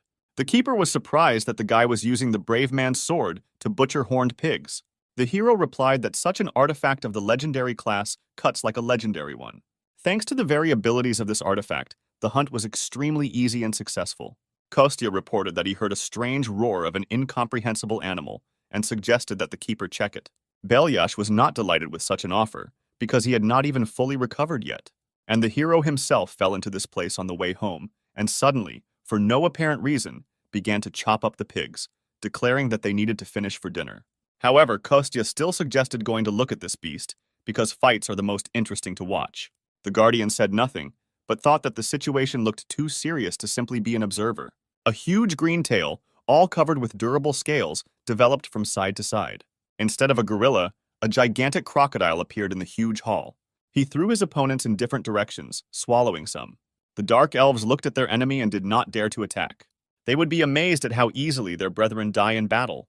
Raisa was unhappy that her subordinates could not gather their courage. The girl ordered them to immediately restore order in the camp. A squad of archers must keep their distance. Spearmen must stand in a row and prevent the beast from leaving the camp. The crocodile was amazed that just one order from the main one was enough, and the system was already in order. The girl reminded that the beast could not use its left leg, so she ordered to attack there and kill it. In any case, they needed to return the gate ball, and she did not care about the fate of the spy himself. Initially, the crocodile planned to take the ball and find out its key properties and deprive him of them. However, he understood that most likely he would not be able to escape with the ball. Therefore, the awakened one threw the bag with his loot as high as possible. Raisa was horrified by such careless handling of such a great artifact. The spy only thought that the elves were too skilled at archery, so there was no point in trying to escape by air. He clearly had a new plan in mind, and the commander-in-chief looked at it and waited for the next step. In fact, the beast realized that its only chance to destroy the ball was to swallow it. The crocodile slammed its mouth shut with great force, hoping that the ball would break inside it. Raisa was horrified that all the work done recently had gone down the drain. The girl literally saw with her own eyes how the ball shattered into small pieces. She stood in the middle of the hall opposite her almost defeated enemy and watched how he managed to deceive her. The girl was truly furious that this green beast managed to so easily destroy their work. The spy had clearly made a huge mistake, as the commander-in-chief was truly furious. In order to somehow implicate the spy, the girl ordered all the archers to aim at him. The crocodile stood silently, completely surrounded on all sides by opponents. At this moment, he was completely prepared for his imminent, inevitable death. Suddenly, a little girl appeared in the man's thoughts, bleeding from her mouth. The man recalled the last minutes of his beloved daughter's life. All he could think about was that he would soon be able to meet his sweet little Anya. However, something clearly went wrong. Instead of being destroyed, the ball began to work. A huge stream of dark energy was released out of the lock. It pierced the insides of the huge green crocodile, quickly being absorbed into its insides. The beast, ready to die, suddenly raised its head high and black smoke poured out to save it. Even Raisa did not expect such a reaction, but she noticed that something strange was happening to the spy. The girl ordered all the archers to shoot at the same time. Immediately after her words, more than 100 beautiful and well-aimed shooters lowered the bowstring. The crocodile was pierced by sharp arrows into literally every part of its body. Suddenly, as if from a crack, a strange thick smoke began to appear. He was getting closer and closer to the elves, making them worry. Many of them sought help and protection from their commander Raisa. However, only turning to her, they noticed that the girl herself was bleeding. A strange clot of energy of incomprehensible color pierced the girl's body right through. Even one of the dark elves could not survive such a wound. While they were worried about their commander-in-chief, dark energy took over the beast's body more and more. The deputy commander was horrified by what was happening and ordered the remaining elves to retreat immediately. All subordinates immediately rushed away from the scene of events, saving their lives. This is exactly the picture that our main character Kostya found, who appeared right above the hole that had formed in the ceiling. The guy had just arrived and was still trying to figure out what was happening here. From this smoke appeared a huge green leg of a monster, which was swollen to incredible sizes. And the once green crocodile himself turned into a huge, strange golem. There wasn't a single living soul left around him. Everyone ran away. One of the elves charged his arrow with dark energy and aimed at the monster. He put a lot of his strength into the last blow, then released the arrow. The elf wanted to avenge his commander-in-chief who died in this battle. However, this was not destined to happen, because at the last moment the monster felt threatened. He turned towards the shooter, which greatly surprised him. A huge beam of energy was suddenly released from the monster's mouth. He was moving straight towards the poor shooter's location. The impact was so powerful that it completely destroyed the entire small balcony on which the elf stood. He would most definitely have been dead if his comrade had not pushed him away at the last moment. The comrade reminded the dark elf that their main task was to prevent information from spreading. The commanders will not return, but they must prevent information leakage and survive. At this moment, the energy began to spread in all directions and strike chaotically. The two elves barely managed to avoid inevitable death and escape deeper into the castle. Our main character calmly watched all this from above. The Guardian even clarified whether Kostya was going to capture these dark elves. However, he noticed that the keeper himself had forbidden him to do this just recently. To which the wolf replied that this does not apply to other races. After all, karma is given in different quantities depending on the reasons and its volume. Kostya realized that last time the Guardian stopped him, because having harmed a person, he could not become a protector god due to changed karma. The guy also thought that the Dark Elves have the same laws of the world. They value the lives of their relatives and should not kill each other. However, judging by their last reaction and events, the guy was wrong. The Guardian noted that no creature deserves to die. However, the living cannot always avoid conflicts, and this is understandable. Moreover, these Dark Elves are unlikely to benefit people, which is why he asked Kostya as a person. The hero replied that the Guardian too often asks questions that confuse him. The wolf noticed that the guy was too hostile. He may not want to become a protector god, but even so, such statements and actions only prove his immaturity. The hero was irritated by the gap between them, which was always felt at such moments.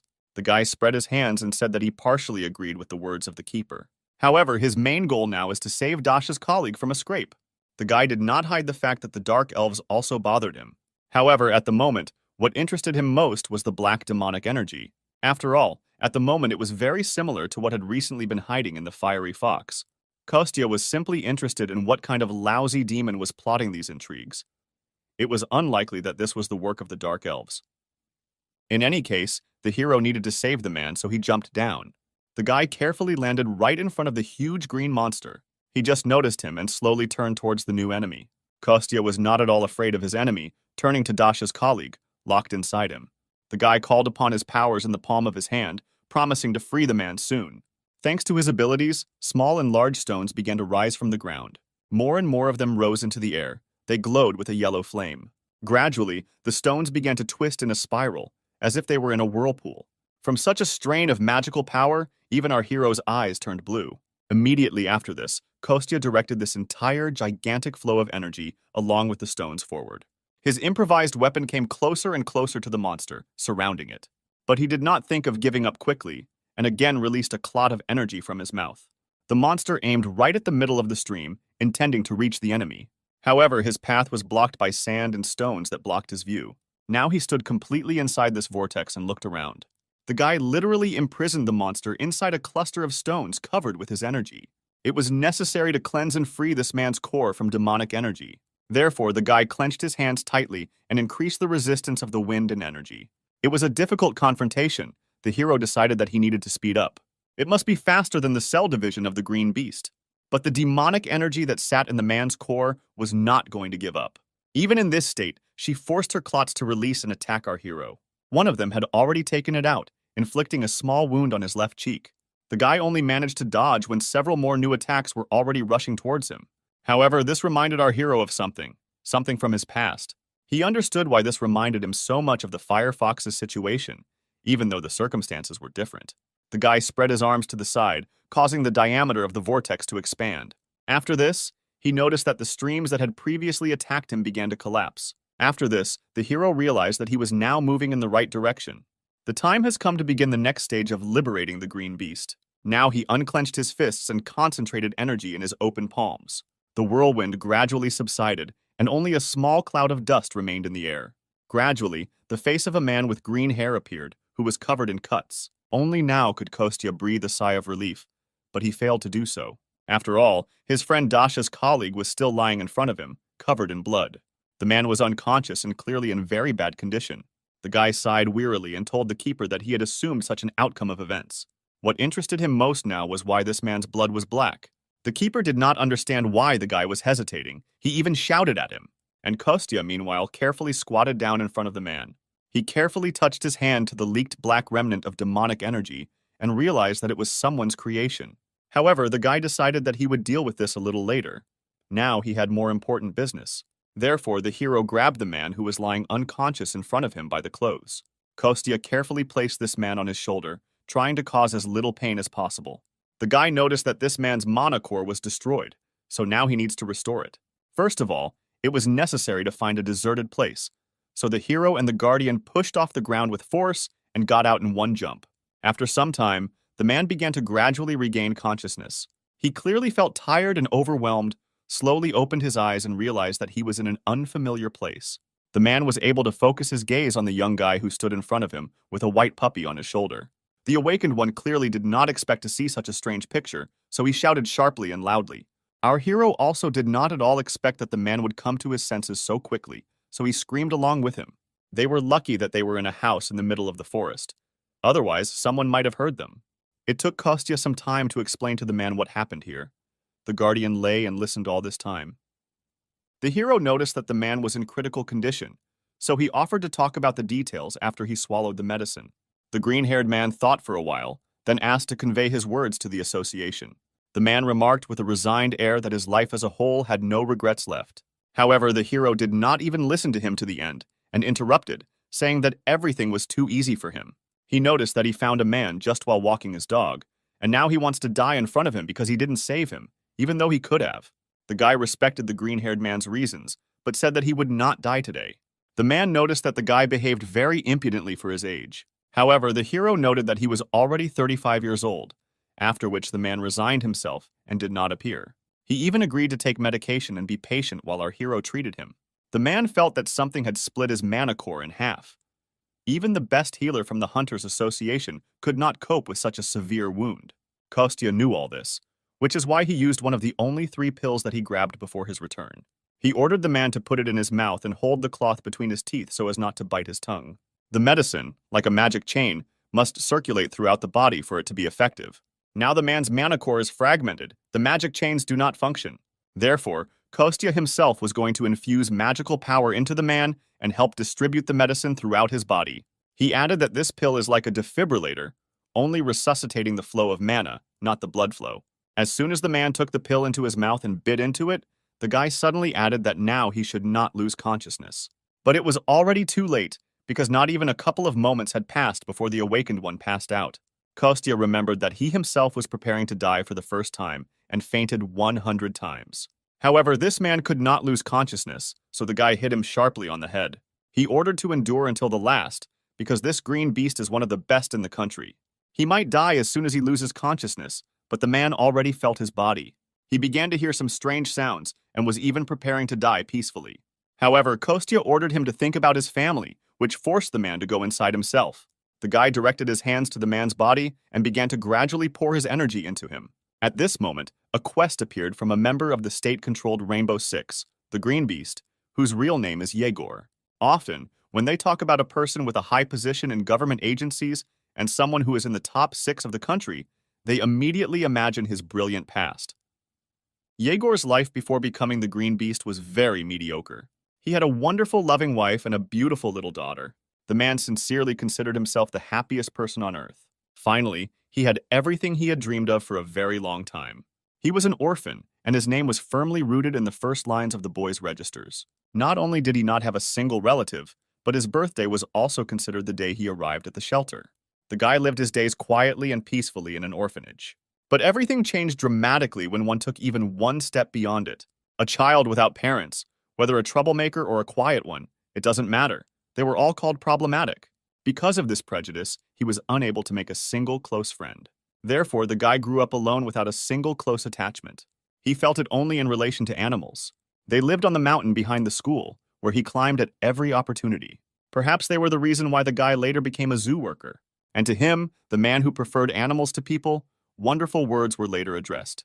The girl admitted that she likes how Yegor always takes care of animals like people. She was very embarrassed, but still took the first step and invited the guy to meet. He was also very embarrassed by what was happening, because it was his first time, but he agreed. And it was this girl, and later their daughter, who gave Yegor the opportunity to return to the human world again. A man, deeply immersed in his thoughts and memories, was brought out of this state by his little daughter. Yegor asks his Anya not to cling to him like a monkey when she sits on his neck. The man took the girl off, moved her into his arms in front, and told her to look to the side. The girl reluctantly obeyed her father and slowly looked around. At the moment, they were standing right at the foot of a beautiful waterfall. The girl was delighted to see a rainbow so close to her for the first time. Yegor explained to his daughter that this is a waterfall. Water from the lake at the top of the mountain collects in one place and falls down. Anya was interested in what was happening to the fish that live on the top of the mountain. The man joked that they were diligently swimming up the falling water back home. The girl did not believe her father, but promised to check with her mother later. She asked to buy her a chocolate bar if it turned out that the man had lied. And he suggested replacing everything with vitamin juice so that their mother would not scold for such harmful things. Just at that moment, the girl found her husband and daughter and ran up to them. She was worried because she couldn't find him for a long time, and Igor was simply showing his daughter the waterfall. Although her parents initially assumed this and even suggested that the girl relax and wait. The wife said that there was a beautiful rainbow in front of the waterfall, so she would like to submit photographs. Yegor had the camera and they all headed together closer to the water. People struck a pose and began looking for the best shot. The girl had to work hard to make the rainbow clearly visible. To begin with, she made a family portrait of her parents and husband with their daughter. She really liked the photo, so the girl suggested taking a few more pictures. Meanwhile, her parents were chatting with their granddaughter, trying to make her laugh. The girl screamed the smiles of her relatives until they ran out of fuse. After that, Yegor handed his daughter into her arms and asked her to take his place. The girl ran to her parents so that she could take a photo with them herself. Little Anya began to teach her grandparents how to make a heart with their fingers. She even made 2 hearts at once with both hands and addressed them to her loved ones. Meanwhile, Yegor was catching good shots and taking pictures of his joyful family. The guy did not notice at all how something strange began to happen with a waterfall not far from them. The space in front of him began to literally crack into pieces, like glass. Igor noticed the crack only when it had already reached a fairly large size. The next moment, space split and a huge black hole appeared in it. Then this happened several more times near the first fault. From one of them appeared the head of a huge shark with yellow eyes, which immediately attacked the first person it came across. A huge bear crawled out of the other and immediately knocked down and pinned some guy to the ground. All this happened before the eyes of Yegor, who was just beginning to understand that he had built an ideal life. He subconsciously believed that this happiness would leave him sooner or later. After all, nothing is given for free, and for him, such a life is a luxury. Therefore, he thought that someday it would definitely be taken away from him. And the only thing the guy wanted all this time did not come true. He desperately prayed that if something terrible happened, then it would not be in front of his eyes. However, he was unlucky because behind his beloved family was the biggest crack. A huge insect immediately got out of it and rushed at the nearest people. The guy was desperately trying to stop the monster from harming his loved ones. Yegor rushed with all his might to help his family, hoping to save them. The man saw from afar that his beloved wife was wounded. There was a huge, deep cut on her back.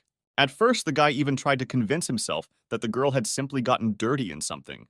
And during his delay, the monster had already managed to completely get out of the crack. Now it hung directly over Yegor's relatives, who were now all lying on the ground unconscious. The guy realized that this huge mantis had deprived him of everything with one blow. Yegor fell to his knees and began desperately calling his beloved wife by name. He looked at the girl's back and his whole body was shaking with fear and awareness of misfortune. As soon as the guy decided and found the strength to touch his wife's body, he was not allowed to do so. The huge mantis lashed out with its claw, cutting through the air with incredible speed. He hit right at the place where Yegor was literally a second ago. The guy was thrown back with incredible force and speed. It seemed to him that from just one contact with such claws, his body was torn apart. However, this was not the case. The guy flew quite a long distance and landed hard on the ground. And at this time, the monster raised its head up and let out a victorious cry. It stood right above the green beast's family and waved its huge claws menacingly. The love for his family, and especially for his daughter, made our guy come to his senses. He rose to his feet and was ready to fight the monster. The green beast rushed towards the huge mantis. After what happened to this family, the guy was no longer afraid of this monster. On the way, he kept swearing at the monster and picked up some kind of sharp stick as a weapon. The guy had nothing to lose, so he attacked the monster with such zeal. Just at that moment, when Yegor ran past the bodies of my family, he heard a familiar voice. The guy looked back and noticed that his daughter was still alive, protected by her mother's body. This all happened literally in an instant when the guy could no longer stop. He noticed that the girl had come to her senses and was very scared. And the very next moment, the guy had to defend himself from an attack by a praying mantis. His claws were very sharp, and Yegor's weapon was useless. Therefore, the guy fell to the ground, and his stick was easily cut into pieces. Mantis continued to advance on the green beast without stopping. This time, his claws pierced the ground right next to the guy's head. Yegor's entire consciousness was now absorbed only by the thought that his daughter was still alive. And the girl was already sitting next to her mother and crying with fear. She was calling for her beloved daddy when a huge shadow covered her. Anya slowly turned around to see what was happening behind her. Yegor understood that he could now lose the last survivor of his family. At that moment, something arose deep inside him. Some strange feeling grew stronger and stronger with every step he took. It appeared in his chest, but now it was spreading throughout his body. A strange energy and green glow enveloped the entire guy from head to toe, and the claw of the huge praying mantis was already a few millimeters from the girl's body. One more step, and it is not the human foot that steps on the ground, but the paw of the beast. The monster's huge, sharp claw was torn off with one strong jerk. A huge green tiger carried her away in its powerful teeth. Anya, with tears in her eyes out of fear, clung to her mother's body. The tiger stopped nearby, holding the severed claw of a praying mantis in my mouth. At that time, he roared in pain and became furious from his wounds. Something green and striped quickly flashed before the monster's eyes. This huge tiger spat out his claw and rushed back to the monster. This time, his target was the head of a monster with two huge yellow eyes. The tiger opened his mouth wide and sank his sharp fangs right into the neck of the mantis. Not even a moment passed before the headless monster fell to the ground, and the tiger rushed away, carrying in its jaws part of the enemy it had defeated. He stopped nearby, walking inside and looking at the monster. Another moment and Yegor in human form is rushing towards his daughter. He ran to Anya, hoping that everything was okay with her. However, the man immediately realized that he was late. His hands began to tremble. In front of him on the ground lay his dead beloved wife and wounded daughter. The young man looked at the body of his wife, which became paler every minute. Then he turned his gaze to the little girl who lay unconscious next to her. The man was already sweating from tension. His whole body was becoming more expensive from fear. He looked at what was left of his family, tears flowing from his eyes. Yegor saw that his daughter was still alive, but she was too weak to even sit up on her own. The man had to carefully put his hand under the baby's head and help her rise. He tried to calm the baby down, all the time promising her that he would think of something. Anya complained that her stomach hurt very badly, and the man could not stop the bleeding. He held his little daughter in his arms and understood that she would die any minute. Under the girl, there was already a whole pool of blood that flowed out of the wound on her stomach. The girl said that she felt cold, so Yegor tried to hug his daughter as tightly as possible and warm her up. Anya was glad that Dad came to her aid and did not leave her alone. She even laughed. The girl smiled and said that she loved her daddy more than anything in the world. She wanted to touch her father's face with her hand, but the strength left her. Anya no longer made a single sound. Yegor realized that his daughter had just died in his arms. It took him a few seconds for the thought to sink into his head. Then the man burst into tears, leaned over to the girl and said that Dad also loved her more than anything in the world. After some time, the men carefully shifted the girl to the ground.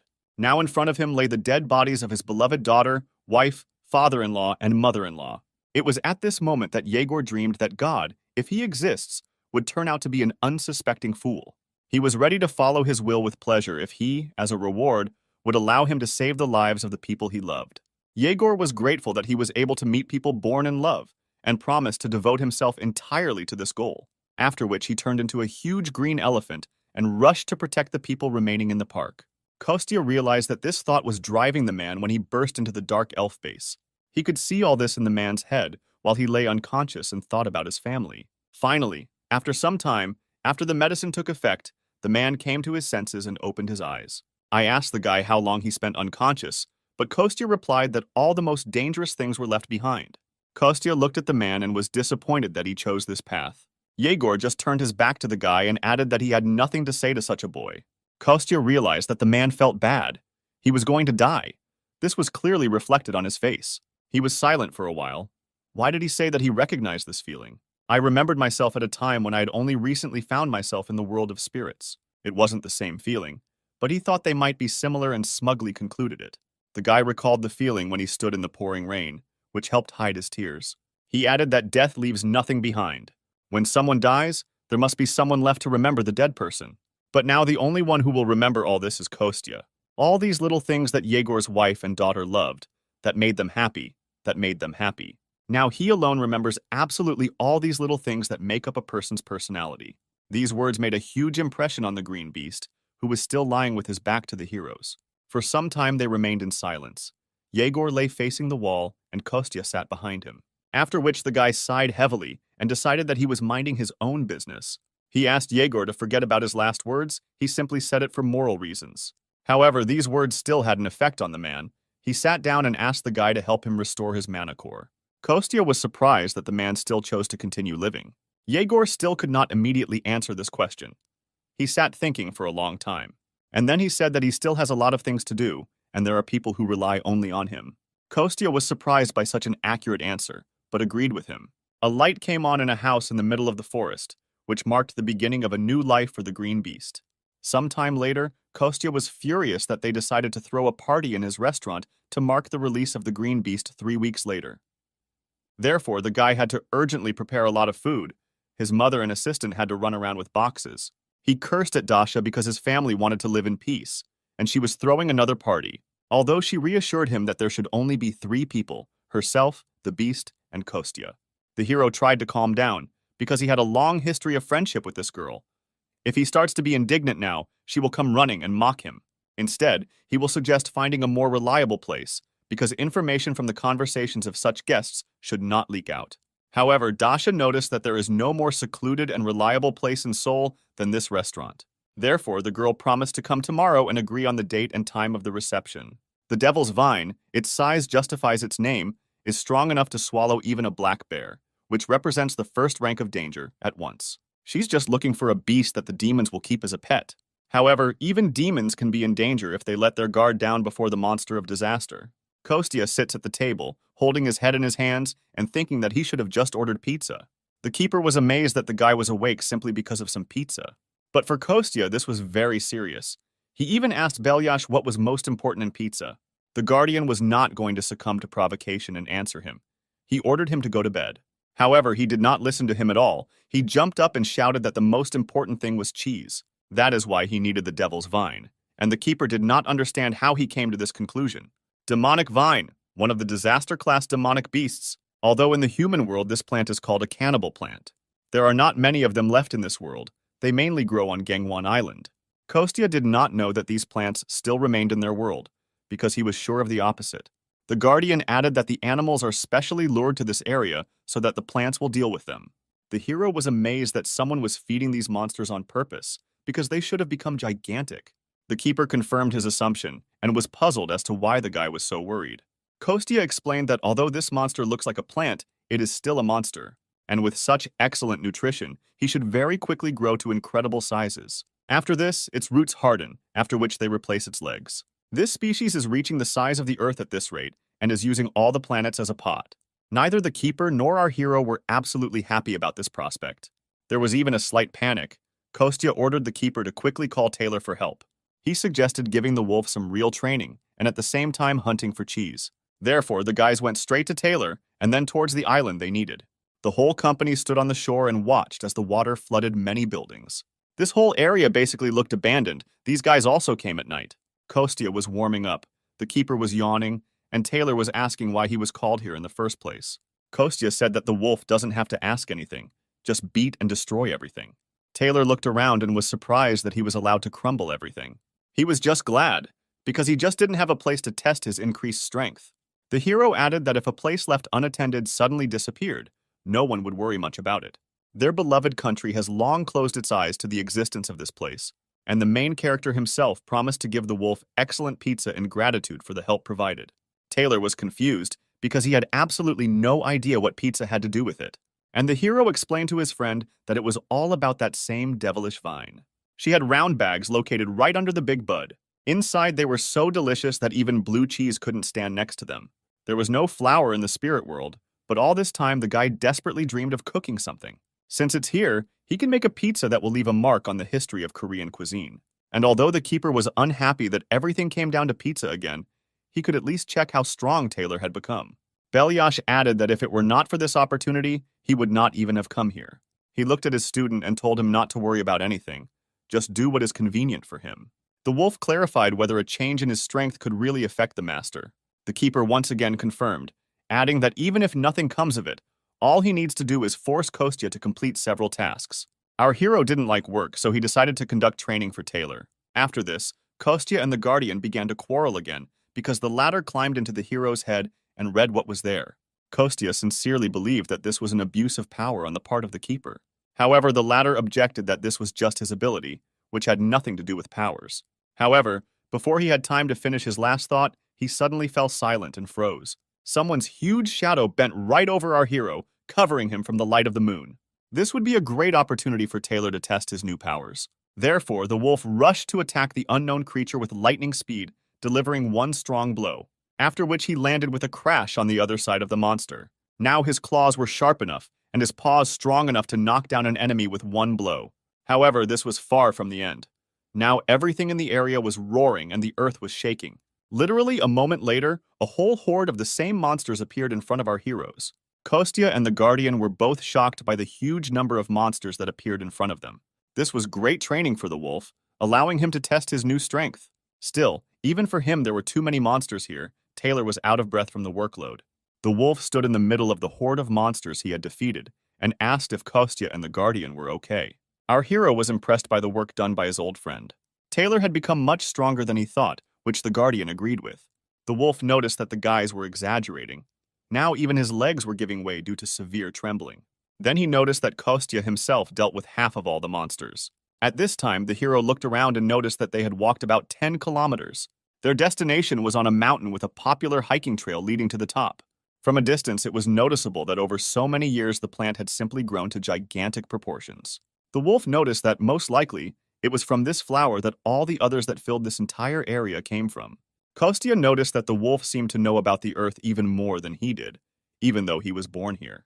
In any case, the most important thing now was to get to the right place. Then the hero himself would figure it out. The wolf apologized for not being able to help the hero all the time. However, he added that there was no need to force himself. It was already clear to him that Taylor had reached his limit. As soon as he said this, the whole company felt a huge energy that scared them. The wolf was amazed that there were monsters here that were so strong. Kostya immediately recognized this energy because he had recently encountered something similar.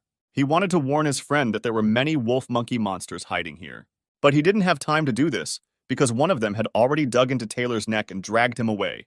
The hero could only watch as his tired friend was carried away into the distance. He was about to give chase when suddenly something distracted him.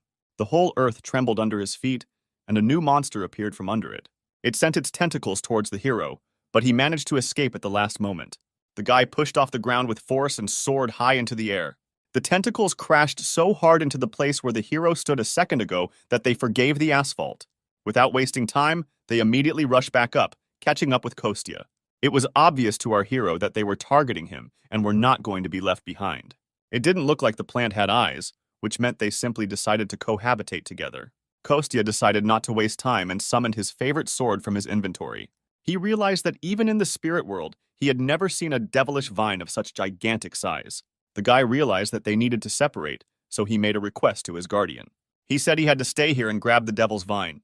Therefore, he asked the keeper to go and instead help Taylor, who was already very exhausted.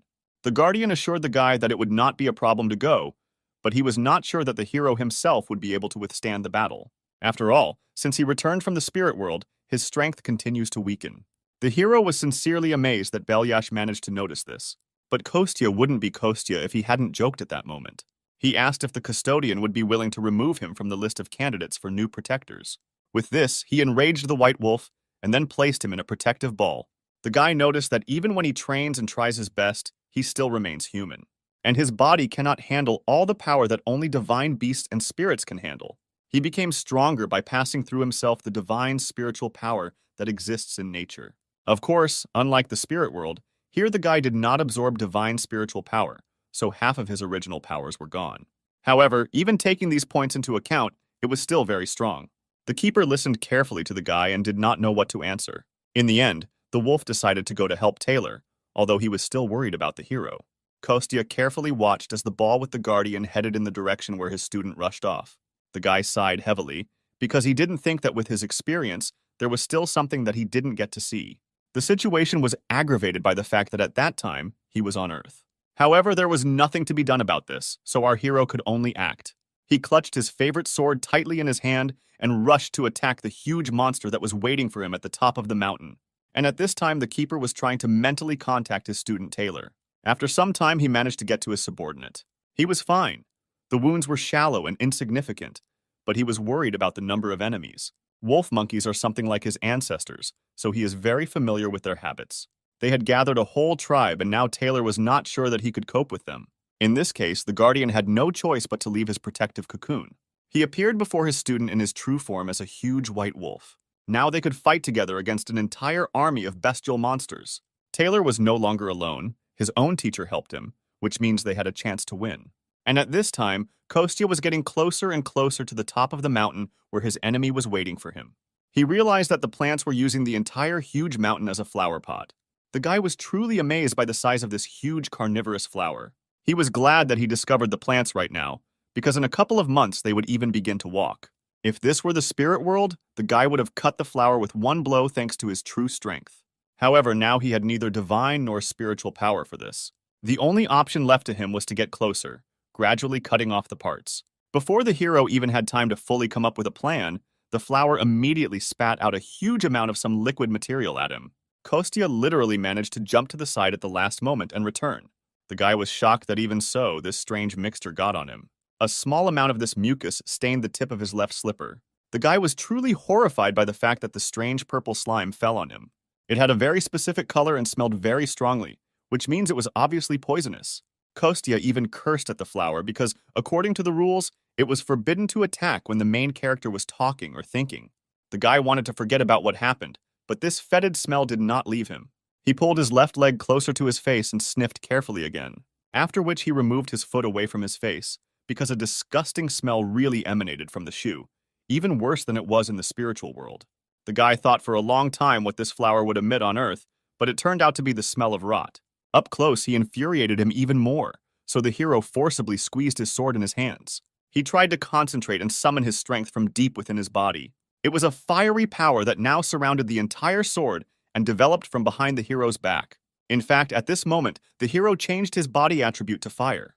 First of all, he decided to try to burn this carnivorous flower entirely. Therefore, the hero collected a huge amount of his energy at the tip of his sword and forcefully threw a stream of fire straight into the core. The flame hit exactly one of the main petals of this terrible plant. The sword, making a huge hole in the petal, spun in the air. Then he returned exactly to our hero's hand, as if his favorite boomerang. The guy hoped that this fire would spread further throughout the plant. However, this did not happen at all. The flames slowly died out without causing much harm. The hero looked at the consequences of his blow and did not understand why the flames went out. It was at this moment that an unexpected guest appeared from behind the flower. The hero clearly did not expect to see this girl here, because this was not typical for this type of monster. A beautiful aquatic creature with incredibly beautiful long hair appeared in front of him. It was Udina, the spirit of water, whom the hero had previously met in the world of spirits. However, the girl was not at all friendly towards our guy. A small water bubble began to form from the tips of her nails, which then turned into a strong, powerful stream of water that attacked our hero right in the chest. It was a rather strong blow, which caused minor internal damage to our hero. The guy was amazed that he was again faced with the absorption of demonic energy by the spirit. He even thought that it was a fashion or an infection, since everyone was obsessed. But he didn't have time to think for long, because more and more water bubbles began to form around the hero. The hero realized that it would be difficult for him to cope with the symbiosis of Ondine and the devilish vine alone. So he mentally called his guardian friend for help. At this time, he continued to fight off the attacks of the water spirit, waiting for help. To attract more attention, the hero launched fiery fireworks into the sky. At this time, the water spirit did not waste a minute, constantly forming more and more bubbles, which then turned into very sharp water streams and attacked the hero. However, the girl was late, because the huge fireworks had already attracted the attention of the keeper. He and Taylor had just dealt with all the monsters in the area. The guardian immediately guessed that the fireworks were set off specifically for his ward heroes. He and the wolf guessed that something had happened to the hero, since he was calling them back. They defeated a huge number of monsters, so their strength was also running low. The keeper even asked Taylor if he was able to move at all. The gray wolf at first tried to appear strong, but then collapsed in exhaustion and apologized for his weakness. And at this time, the hero had to use more and more different magical abilities in his battle. This time he could no longer manage by simply avoiding attacks. He needed a shield. The girl was too strong and fast to simply dodge. It was a confrontation between two truly strong rivals who were in no way inferior to each other. Kostya, even with his remaining strength, was no weaker than the water spirit that was in the human world. Moreover, it was a confrontation between two essentially different elements. The fire that Kostya controlled opposed the water that Ondine controlled. Even the Guardian was shocked by how powerful this battle was. The water spirit attacked our hero with great speed, but he dodged at the last moment. Sometimes it was easier for him to repel attacks flying at him with his sword. Sometimes the hero even managed to deliver some kind of blow to reduce the power of the devilish dose. And sometimes he only had time to quickly put up a shield and cover himself. But the water spirit still did not reduce its pressure and continued to attack. In addition to water bubbles, the girl herself actively attacked our hero. Kostya fought literally to the limit of his capabilities because he was already very tired before that. The girl was also not going to give up and attacked her opponent at every opportunity. The hero was already completely wet from head to toe, which did not add anything good to him. The guy was clearly tired, he was breathing heavily, one of his eyes had been blackened earlier. During this time, he became convinced that the girl was indeed under the control of a demon. Besides the battle with the flower itself, she also caused him a lot of trouble. The hero lowered his sword down, preparing to strike again when something stopped him. Ondine looked straight into his eyes and said that he was attacking her body, so she would not give him up just like that. The hero was amazed by this news because he did not expect such a development of events at all. For the first time in his life, he saw a water spirit who could talk, and the flower took advantage of his confusion and twisted him around his legs and arms. The hero was amazed that the girl could speak, but she preferred to talk nonsense. He tried to reach her consciousness, saying that spirits are looking for a host only because of demonic energy.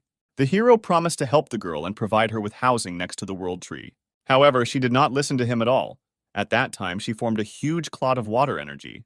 The guy was still bound by the branches of the devilish vine and could not move. And at this time, a huge number of water streams were already flying at him, which could kill him. But at the last moment, an ally of the protagonist appeared and saved him.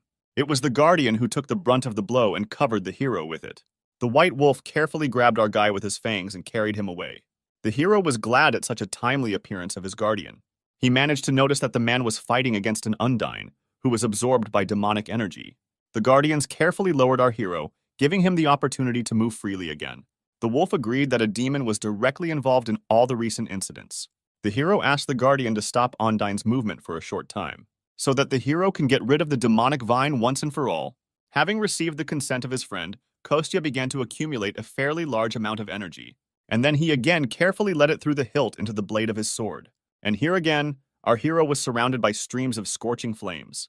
And at this time, the girl was surprised by the fact that another enemy appeared in front of her.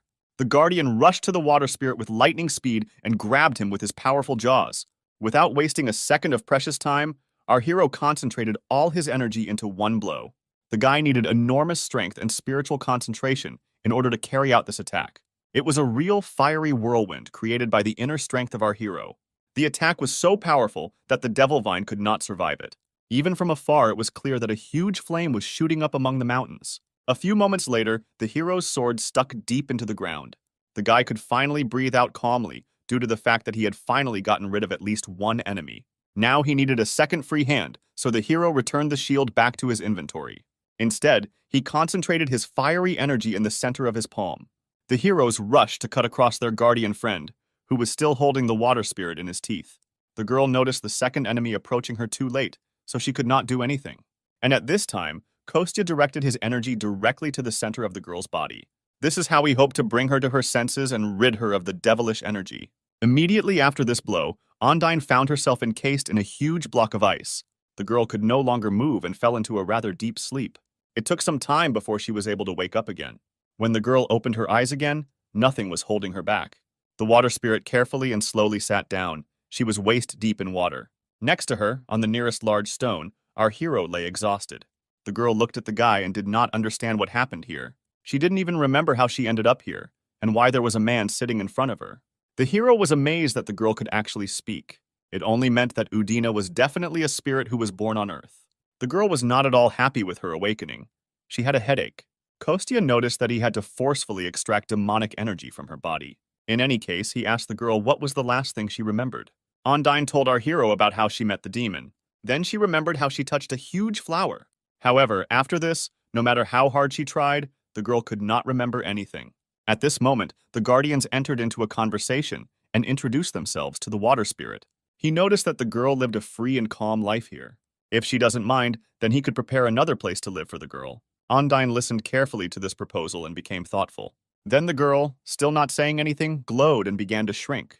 She remained very small, after which she flew up to the hero and stopped near his shoulder. Kostya was amazed at this, because in fact it is easy to get a positive response from the spirits, after which they all went to his house. Dasha talked to our hero on the phone and promised to come tomorrow at noon. He was very unhappy with this. The guy tried to pretend that he didn't remember anything, but the girl said that he promised to cook pizza. After some time, our hero gave up and realized that he could not avoid the meeting.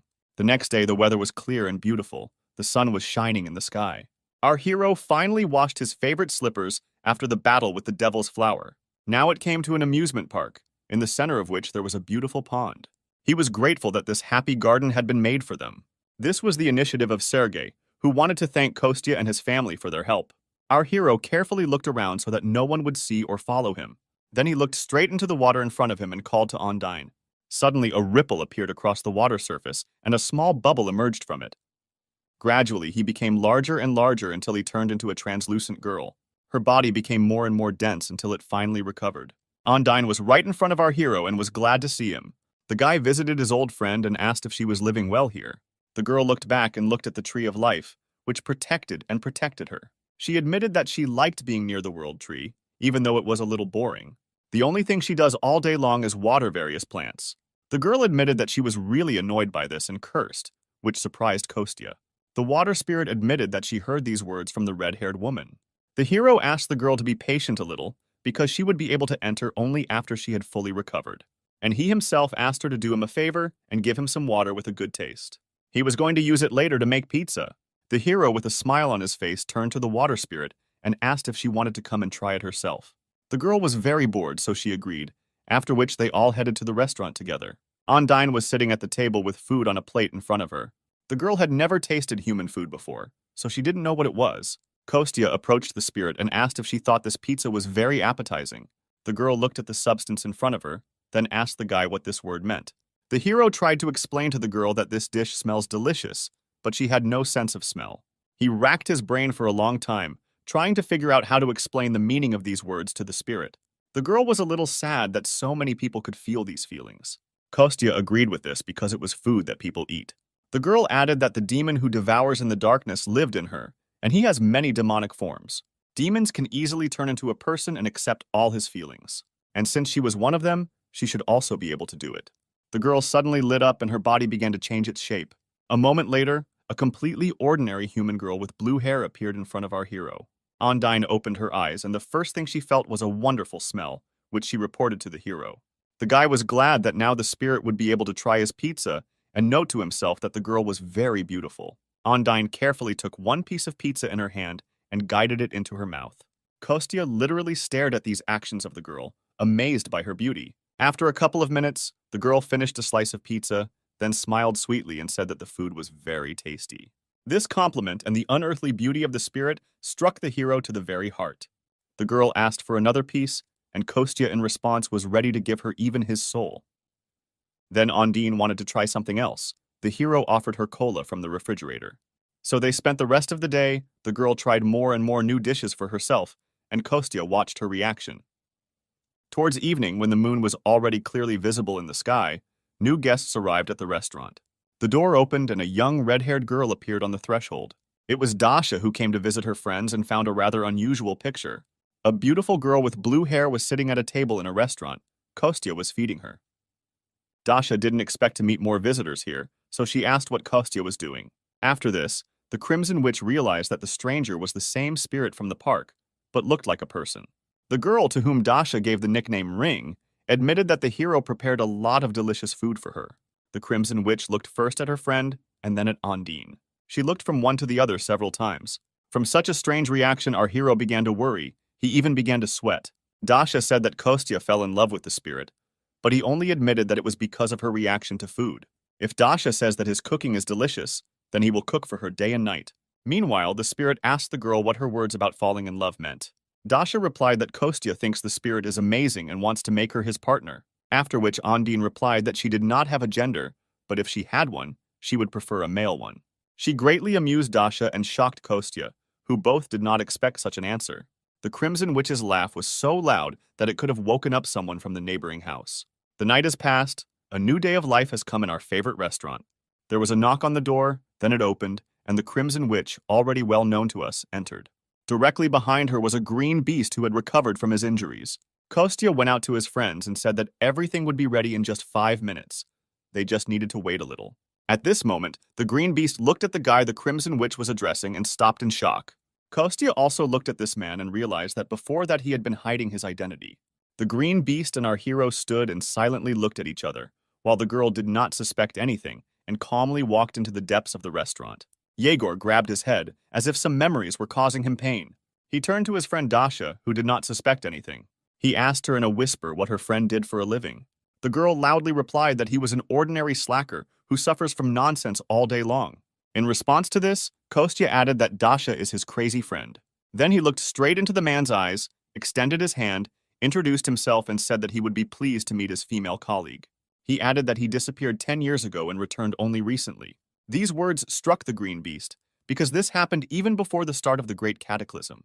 Yegor pretended that this was the first time he had met such a person, so he simply shook the hand extended to him.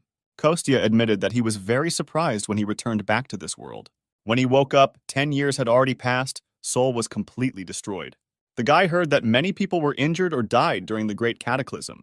Thanks to this, I didn't have to make much effort to restore my personal information, even though he showed up 10 years later. He noted that if someone who was counted among the dead returned after a few years, this would invalidate their status. In any case, it wasn't every day that someone like him, an ordinary person, met such a celebrity as the Green Beast. Yegor was grateful that the guy acted as if he didn't know him at all. However, what bothered him was how this guy was able to hide his energy. After all, last time he had just an incredibly huge amount of mana, and at this new meeting of theirs, he looked just like an ordinary person. Yegor decided to leave these thoughts aside for now, instead asking Dasha when Jenny should join them. The girl replied that she had received an urgent call, so she would quickly sort it out and come. She would be about 30 minutes late.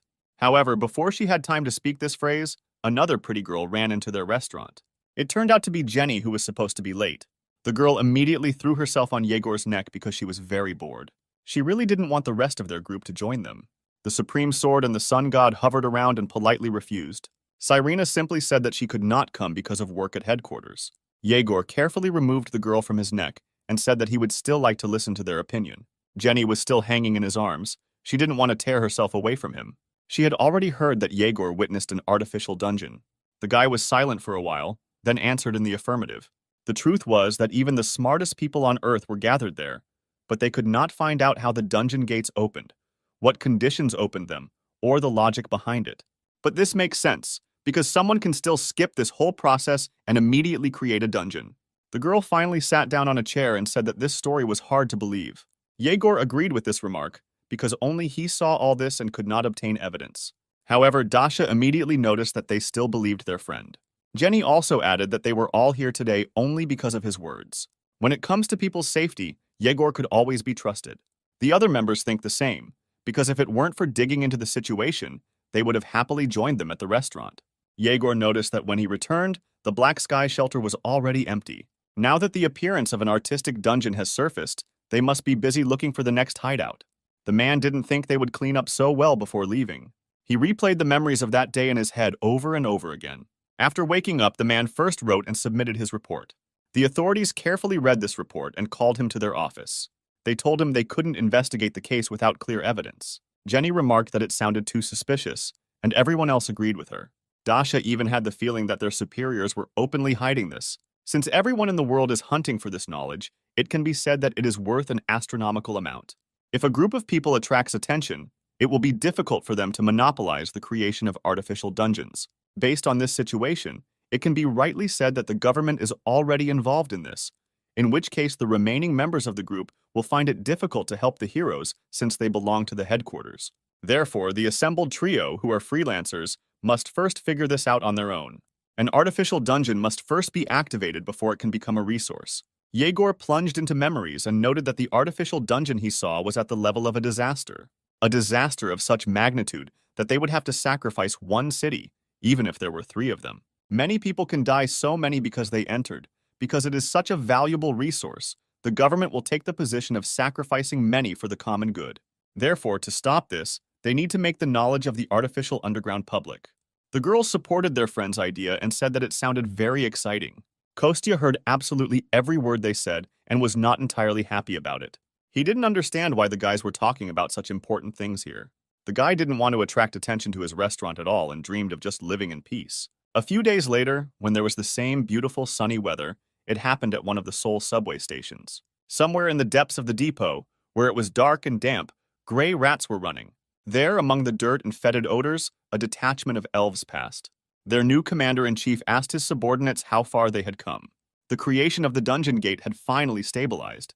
The efforts of about 50 dwarves who had been working on it for 2 months had finally yielded some results. The commander did not understand at all how they could belong to the same race if it takes as many as 50 to catch up with the work of one person. Now that Raisa was dead, they could no longer rely on Philip. However, they were able to somehow compensate for this huge difference. The new commander-in-chief tiredly leaned his hands on his waist and sighed heavily. He then slowly turned to face his subordinates. The dark elf clapped his hands to attract the attention of everyone gathered. He spoke loudly and asked everyone to pay attention to certain details. As they all already knew, before the great entrance, the great warrior Raisa died in battle. Therefore, the Dark Elf announced that he would become a demon contractor in her place. All those present were very worried about what happened to the girl. That's why they had to rebuild the dungeon they created. The Dark Elf promised that this time they would definitely succeed. Everything they have gone through up to this point to get to Earth and survive. He ordered his subordinates to never forget all the humiliation of suffering they went through. He promised them that they would definitely survive, no matter how dirty or difficult it was for them. In this new place, they will start all over again. Everyone gathered united. All this happened in underground tunnels, and right above them was now the mother of our hero. The woman even looked back, because she thought she heard some noise. Belyash began to bark heartrendingly, attracting the woman's attention. He tried to get her to return home, but she wanted to walk a little more. She wanted to give Kostya and Dasha, as well as their new friends, some free time, because they were talking about important things. The keeper tried to mentally shout to the woman so that she would immediately go home. He did not feel at all comfortable in this area, and he turned out to be right, because not far from them, one could feel the radiation of some strange energy. A few moments later, a rather strange noise was heard coming from the direction of the road. Our main character's mother even looked back to see what that sound was. And at this time, right in the middle of the road, on which cars were still driving, a huge hole appeared. Gradually, one by one, elves in black cloaks began to crawl out of it. The Guardian immediately guessed that these were the same elves from the last battle. Meanwhile, they opened their bags or took out strange objects from them. The Guardian watched as the Dark Elves began to build some kind of device. Suddenly, one of the cars stopped and a man got out. The man turned to the violators and noticed that they were blocking the road.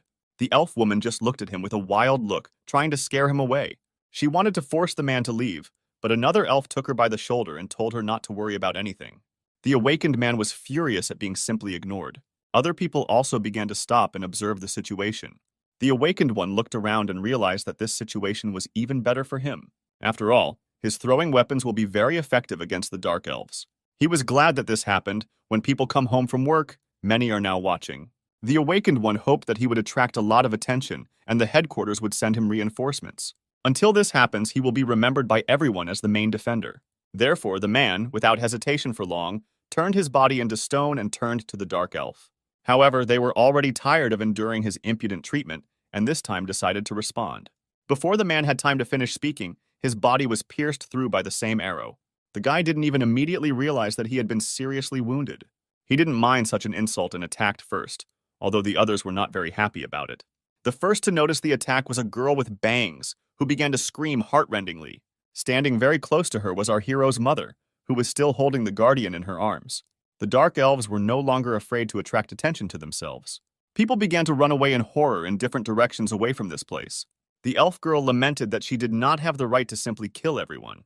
Her partner, who had recently been restraining the girl, simply waved his hand. He said that now it doesn't matter anymore, and he can do whatever he wants there. Therefore, the Dark Elf climbed onto one of the cars and began to shoot people. She launched her arrows of energy theme at everyone she could hit. Just at this time, an unidentified dungeon was announced on TV in the restaurant. The rank of the threat was determined as a disaster. The camera footage from the scene showed a close-up of our hero's mother. The presenter said that at this level, this place would not be safe. Before he even had time to fully announce the news, our hero was already running out of the restaurant as fast as he could. The guy was the first to ask for attention to the fact that his mother and guardian were in the frame. He rushed to the scene as quickly as he could. Dasha followed the breaking news that was shown on TV. The girl didn't even immediately realize what had happened when Kostya suddenly took off. She froze for a few moments and continued to sit in her chair. However, then she quickly came to her senses and rushed to catch up with our hero. And at this time, a car with special passengers was already moving towards the scene of the incident. The gray-haired man was amazed that the awakened one was killed with one shot, even though he was supposed to be stronger than the Dark Elves. His subordinate confirmed that the video was not edited. Dark Elves are among the weakest of all low-ranking monsters. The man still could not believe the veracity of what was happening. The Dark Elves were clearly up to something, and it seemed that it had to do with breaking news about the dungeon. The chief was furious with the realization that they had been outwitted by some elves. He looked at the photo, which was taken just a few minutes ago at the scene, and decided to be more careful. If this corresponds to what the Green Beast was talking about when he claimed that an artificial dungeon had been successfully created, even though he told him back then that they couldn't investigate without any evidence. However, the man did not expect that his story would be true. In any case, he needed to personally appear at the scene and inspect everything. The car arrived at its destination and stopped. The chief got out of it first. Something incredible was happening right in front of him in the middle of the road. The elves were surrounded by military men, defending the dungeon, and shot at everyone. The man was unhappy that the army had still not managed to take full control of the situation. The approaching fighter reported that they were slowly closing the distance to the elves and putting pressure on them. However, the weapons they use seem very powerful. These are magic arrows, a coating of dark magic that elves should not be able to use. Also, these dark elves themselves were much stronger than usual. They were better with a bow. They also have a 120% increase in the sensitivity of their 5 senses during combat. The commander was annoyed by such a leisurely conduct of the battle and the fighter's report. He even asked for forgiveness for the fact that they could not suppress some dark elves. The boss noticed that they appeared out of nowhere in such a crowded place, which means they had prepared in advance for this. Therefore, the next step he ordered was to double the strength of the human army. And at this time, a terrible hand began to crawl out of a huge portal that hung in the sky. Then a second similar palm appeared. Together they were holding something. None of the military knew what it was, but it looked like some kind of number. At first there was a Roman numeral 10 on the left, and only a dash on the right. Then the numbers changed, and now there is 9 on the left and 59 on the right. The boss guessed almost at first glance that these numbers meant a countdown. And at this time, in the center of the roadway, one of the elves turned to his brothers and sisters. He shouted that there was only one step left before the revolution for their entire race. He inspired the elves to continue the battle and maintain their positions. He called for the protection of this place until darkness falls. The chief also heard these screams and guessed that now the elves would be even more dangerous. He ordered all the assembled military men not to relax, but to take up fighting positions as quickly as possible. Their commander tried to object because they did not receive an order from above, but the commander told them to act. He pointed out to the commander the countdown that the elves were making until the opening of the artificial dungeon. And even though they did not know what awaited people after this, they understood that it was clearly nothing good. Therefore, the boss gave everyone the order to destroy the elves and stop the countdown. Before he could finish speaking, the elves began to attack the military with renewed vigor. Their arrows fell into the smallest gaps between the strong shields of the people. Although the wounds were not all fatal, they incapacitated more and more people. The boss was furious that they were losing to some dark elves. He realized that their leader was deliberately aiming only at the feet of the military. He intentionally wounds them rather than kill them, hoping to cause more pain and prolong the pleasure. The chief guessed that now the main goal of the elves was not battle. They needed to buy as much time as possible at this point, and all in order for the countdown to complete before the opening of the artificial dungeon. The boss didn't know what it was, but he understood that it was very dangerous for them. Meanwhile, only 6 minutes 49 seconds remained on the timer. The dark elves continued to shoot at the military and inflict wounds of varying severity on them. The doctors worked harmoniously and quickly provided first aid to all the victims. Meanwhile, the timer had a little more than a minute left.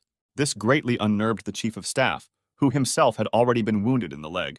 There were too many casualties around. The commander asked the man to give the order to retreat. He even said that it might be better to declare an evacuation for the entire city of Seoul. The commander confirmed that the evacuation order had recently been issued, but there would be no order to retreat. The detachment commander and the doctors standing nearby were shocked by this decision, because there were a lot of wounded. However, the commander did not want to retreat even a meter, forcing the soldiers to hold the line. The dark elves looked at the people who still continued to resist, and the chief shouted that the lives of the people of this country rest on the shoulders of the soldiers. He didn't believe that they became soldiers of this country with such weak determination. Now it's time to prove that although they are not awakened, they can still protect their side. Even if the damage is small, they must do this even if things go very badly. May all the injuries, efforts, and sacrifices of their comrades be worthy. With one speech, the chief inspired the soldiers not to give up and continue to defend the city. The elves were angry because the resistance was dragging on and they had less and less strength. They were annoyed because they expected people to give up quickly. In response to this, the dark elves began to shoot the military with even greater force. There was less than a minute left on the timer before the dungeon was activated. The elves noticed that the strength and power of the military attack was concentrated on the gate. The commander ordered the use of all ammunition available to destroy this timer. In turn, the dark elf ordered all arrows to be used to neutralize the people's ammunition. Now this confrontation has reached a new level, with each side dreaming of suppressing the other. The elves were at the limit of their capabilities. Their hands were already tired of holding a bow and shooting arrows. And now even one of the shooters could not hit his target because his arms could not withstand the tension. In this regard, it was easier for the military because they only needed to use automatic weapons. The tired elves noticed that they could not repel one of the human projectiles. He flew right on the timer and could have damaged it irrevocably. This really happened. The projectile hit the target, causing a reaction. After this, a huge explosion occurred. White light flooded everything around. The elves looked at the place where the timer used to be located and hoped that their device had time to work. They clearly did not expect such a reaction, but still believed in their victory.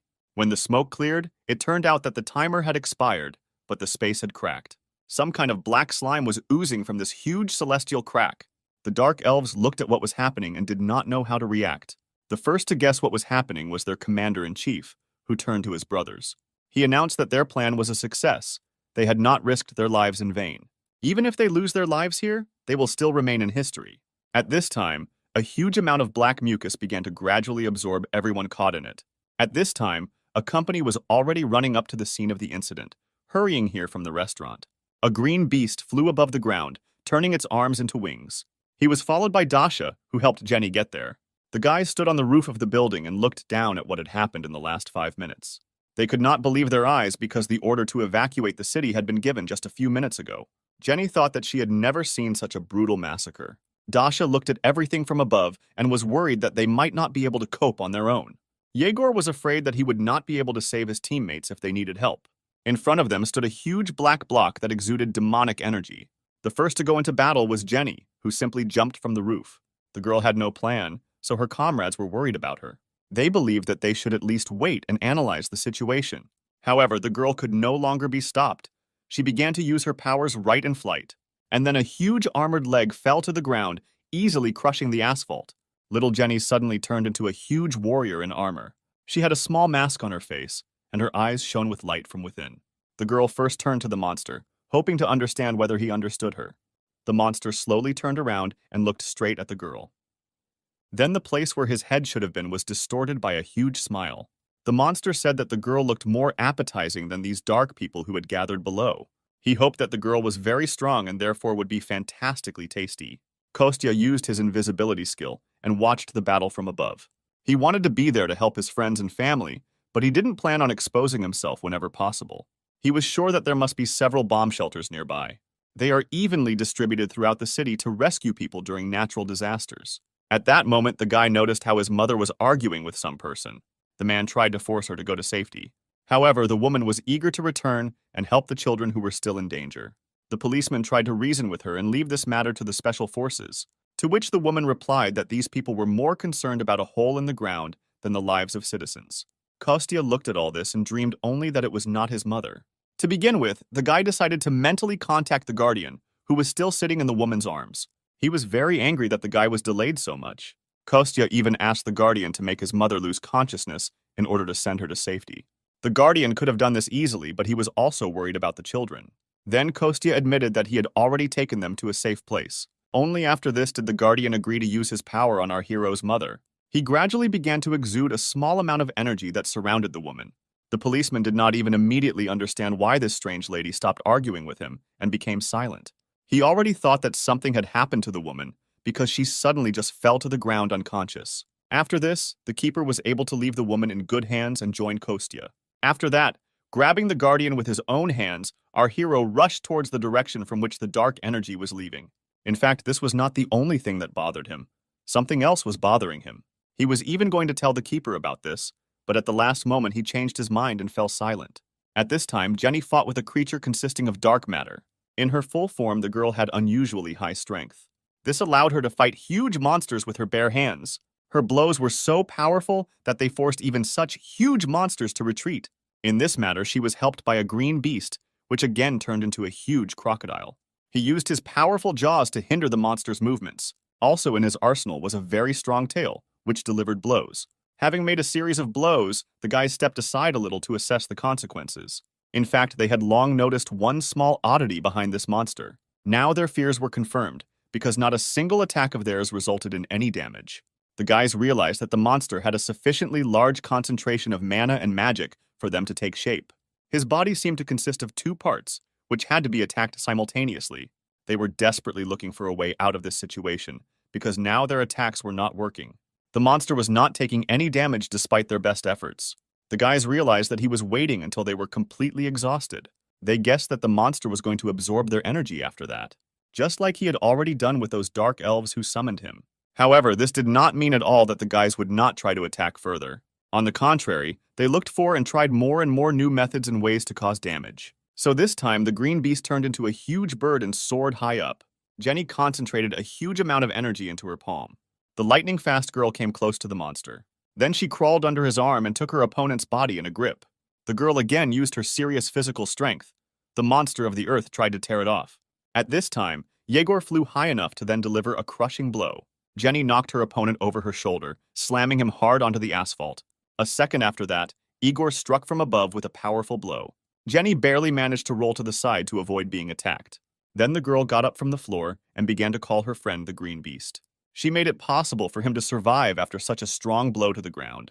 Finally, the smoke cleared, and a not very pleasant picture appeared before the girl. Her friend managed to turn into someone from the cat family and calmly landed. However, the monster managed to pierce his entire body with its spikes. From these blows and wounds, the green beast lost consciousness and turned back into a human. Right now, the monster opened its huge mouth and intended to devour him. Jenny was horrified by what happened and wanted to stop this monster. The girl rushed forward in desperation, hoping to make it in time. Jenny was called the Gold Giant and was a former member of the youth judo team. Thanks to her abilities as well as her friendly and fair character, she became popular among the Rainbow Six circles and beyond. However, the girl was still the youngest member of this team. Due to her age, she was quite rash and eccentric. The girl could commit rash acts if she believed that they were justified. Now, hoping to save her friend, Jenny rushed straight into the monster's mouth. The girl hoped to save her comrade, but did not calculate her strength. The monster's mouth began to grow and became even larger than it was before. It seemed that a little more and the monster would be able to swallow the girl whole. However, it was definitely not Jenny's plan to give up so early. She had to use all her remarkable strength just to get out of the trap. Literally, at the last moment, the girl was able to catch her hand on one of the monster's teeth and push herself out. The huge jaws closed, almost snatching off a piece of her leg. We can say that Jenny literally miraculously managed to avoid death. The girl even herself was shocked by the danger she managed to avoid. However, this was far from the end, because the monster's body began to shoot sharp needles. They were directed exactly towards the young awakened one. The girl again had to use her strength in order to jump to the side and not get hit. At the same time, she did not forget about her friend the Green Beast during her escape. Jenny reached out and grabbed her friend, who was still lying unconscious on the ground. She did it just in time because the monster's body literally turned into a cluster of sharp spikes that hit the ground. Even taking into account her incredible strength and speed, the girl barely managed to escape. Jenny turned to Dasha and asked how much time she still needed to prepare. Their task was to distract the monster, but the Green Beast was already wounded. And at this time, Dasha still continued to stand on the roof where they had all arrived together recently. It took the girl some time to gather all her energy into one ball. Now he had reached an incredible size and Dasha was holding him above her head. The people gathered below were amazed at how huge it was. Even the ball of the earth was distinct and unified, and its power was amazing. Concentrating such a large amount of energy required Dasha's enormous strength. She would like to help her partner now, but first she needed to finish the technique. The girl could only watch as her friends fought the monster below. With all her desire, she could not drop everything and go to their aid. Seeing that the Green Beast had not yet regained consciousness, Jenny had to take matters into her own hands. If she couldn't escape from the attacks, she had to fight. The girl only hoped that Dasha would finish the technique as quickly as possible and come to their aid. Even though the giantess could not do any harm to the monster, she could still delay him. This is exactly what was required of her now to gain some time. Therefore, the girl endured the pain and continued to fight, no matter what. And at this time, the magic ball that Dasha created became larger and larger. Even the monster felt the approach of a huge clot of energy and was distracted by it. Finally, Dasha's technique was completed. A staggeringly large stream of energy rained down on the monster from above. There was an explosion of enormous force, which caused a large shockwave. It seemed that even the air around him became somehow hot after the impact. And at this time, Dasha fell on one knee on the roof and tried to catch her breath. The girl had used the strongest of her skills, so now she prayed that it would work. This idea was suggested by the Green Beast when he noticed that the monster was entirely made of mana and had no tangible flesh. However, they see it with the naked eye due to the high concentration of energy and water vapor, just like during the formation of clouds. This was just his guess, so the guy decided to go back for Jenny and check it out. Even if the guy knew he was making a mistake, he still had to end the monster before it grew in size. Now Dasha looked at the results of her work and could not believe her eyes. At that time, Kostya was in another place and stepped into some kind of slurry. The guy was clearly pleased with such a mess and decided to go down the stairs next time rather than jump. However, even despite this dirt, he was pleased with what he found here. There was a real summoning machine in the air right in front of him. It was a strange installation that looked like a huge wooden cube. The guy immediately felt that the main energy was coming from another place. So he left his comrades to fight the monster outside while he went in search. Having reached the goal, Kostya finally released the Guardian and put him on the ground. He immediately guessed that the guy was going to give him the artifact and go down alone. The hero was again unhappy that the Guardian could easily read his thoughts. However, even so, his decision was no longer possible to change. Therefore, the Guardian began the formation of a small red ball, which was an artifact. Kostya said that his friend Dasha is taking over the case. Then everything will be fine. The Guardian felt a strange energy underground, but did not dissuade the hero, since his nose was now like stone. Belyash took on his true form and carefully touched the tip of his nose to our hero's head. Every time he did this, it seemed to Kostya that he looked like a real keeper, to which he irritably replied that he was the real keeper. The hero knew that both of them were connected with the earth by special warm feelings. The guy sincerely admitted that he would prefer to die on Earth. However, he added that it would be even better to stay here forever with his family. While they were talking, the Guardian climbed into the red bubble that was supposed to protect him. Kostya looked at his friend and smiled as if he had seen him for the last time. Literally a moment later, the guy pushed off the ground with force and ran away. At this time, a black executive car was standing a little behind in a traffic jam. Its passengers saw on the news that their road was blocked ahead. Diana looked out the window and thought she noticed something strange. Sergei noticed his secretary's confusion. However, the girl did not explain anything and said to continue driving straight anyway. Instead of long conversations, she carefully reached for what was in her pocket. She held a small red ball in her hands and said that she needed to give it to Dasha. By this time, our hero had already managed to reach the source of strange energy. He made his way through the underground tunnels of the old metro, where there was not a soul now. The guy clearly felt that he was far from alone here. He turned out to be right, because the head of a monster suddenly appeared from around the corner. It turned out to be exactly the same monster, consisting of black mucus. The guy immediately guessed that this monster was walking around here and absorbing everything. It looked like this little guy could absorb a lot more than the monster above. He was just attracted by the huge amount of magic that Kostya concealed within himself. Therefore, the monster greedily attacked our hero at the first opportunity. He was much faster and stronger than his brother who remained on the surface. Our hero barely had enough time to summon his favorite sword from his inventory. Only thanks to his great skill was he able to repel the monster's attacks. He noticed that the giant outside was slower and less aggressive. This could only mean that the first one was a fake, and the monster with whom Kostya was now fighting was real. Thanks to his strength and speed, the guy had no difficulty cutting off the monster's sharp thorns. They constantly fell behind him one after another without ceasing. However, even these small victories did not particularly help our hero, because as soon as he cut off one thorn, another one grew in its place. However, the hero Kostya himself was clearly not very worried about this. At least he could inflict enormous pain on the monster, which he had not experienced before. The guy decided not to delay, because the bigger the monster, the bigger it grows. Kostya decided to take this battle seriously, so she called up her shield from her inventory. Immediately after this, he changed his energy and now controlled white light. The guy guessed that these attacks could cause the greatest harm to the monster. These changes also took place internally, because they allowed us to control more energy. This was also reflected in the appearance of our hero. His hair became white. The guy realized that the monsters were not even close to the third rank. His speed increased many times, allowing him to instantly get closer to the monster's body. The monster clearly did not expect this, and did not even have time to react as it should. This gave our hero a slight advantage in their heated battle. Now Kostya could deliver lightning-fast blows of enormous power even more often. However, the monster was like a worm. It moved even if it was cut down. Therefore, the guy suddenly came up with a slightly different tactic. Instead of several quick blows, he decided to deliver one powerful one, cutting all the tentacles at once. This allowed him to gain literally a few moments while the monster was recovering. This meant that Kostya had enough time to accumulate even more energy.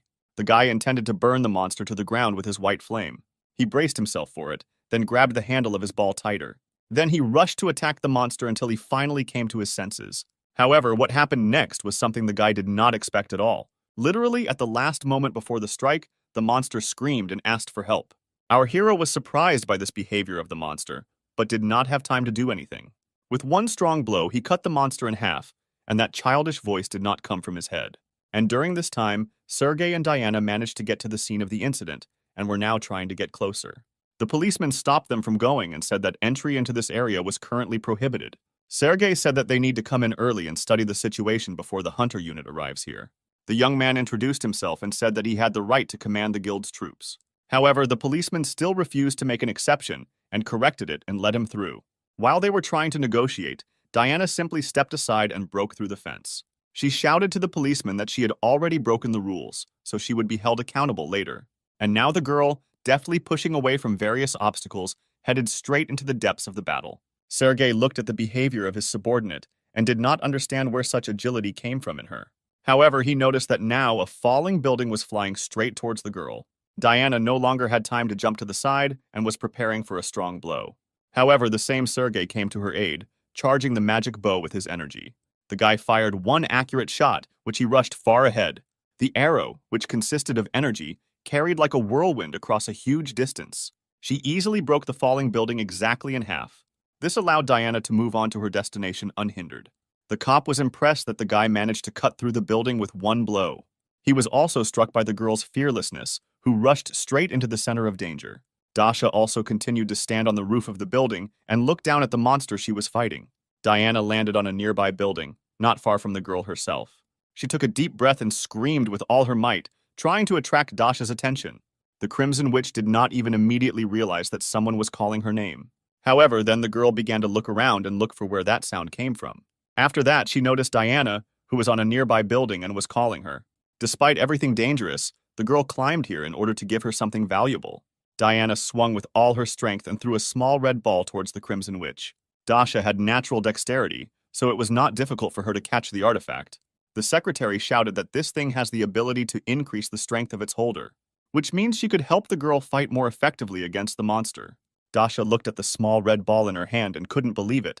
However, she decided to trust her friend who told her this. The Guardian still continued to travel in his red protective bubble. Now he flew up and stopped right above Jenny lying on the ground. Initially, he planned to inhabit the body and deal with the situation on his own. He remembered his last conversation, which he had with Diana. Then the wolf was in his true form as a huge white beast.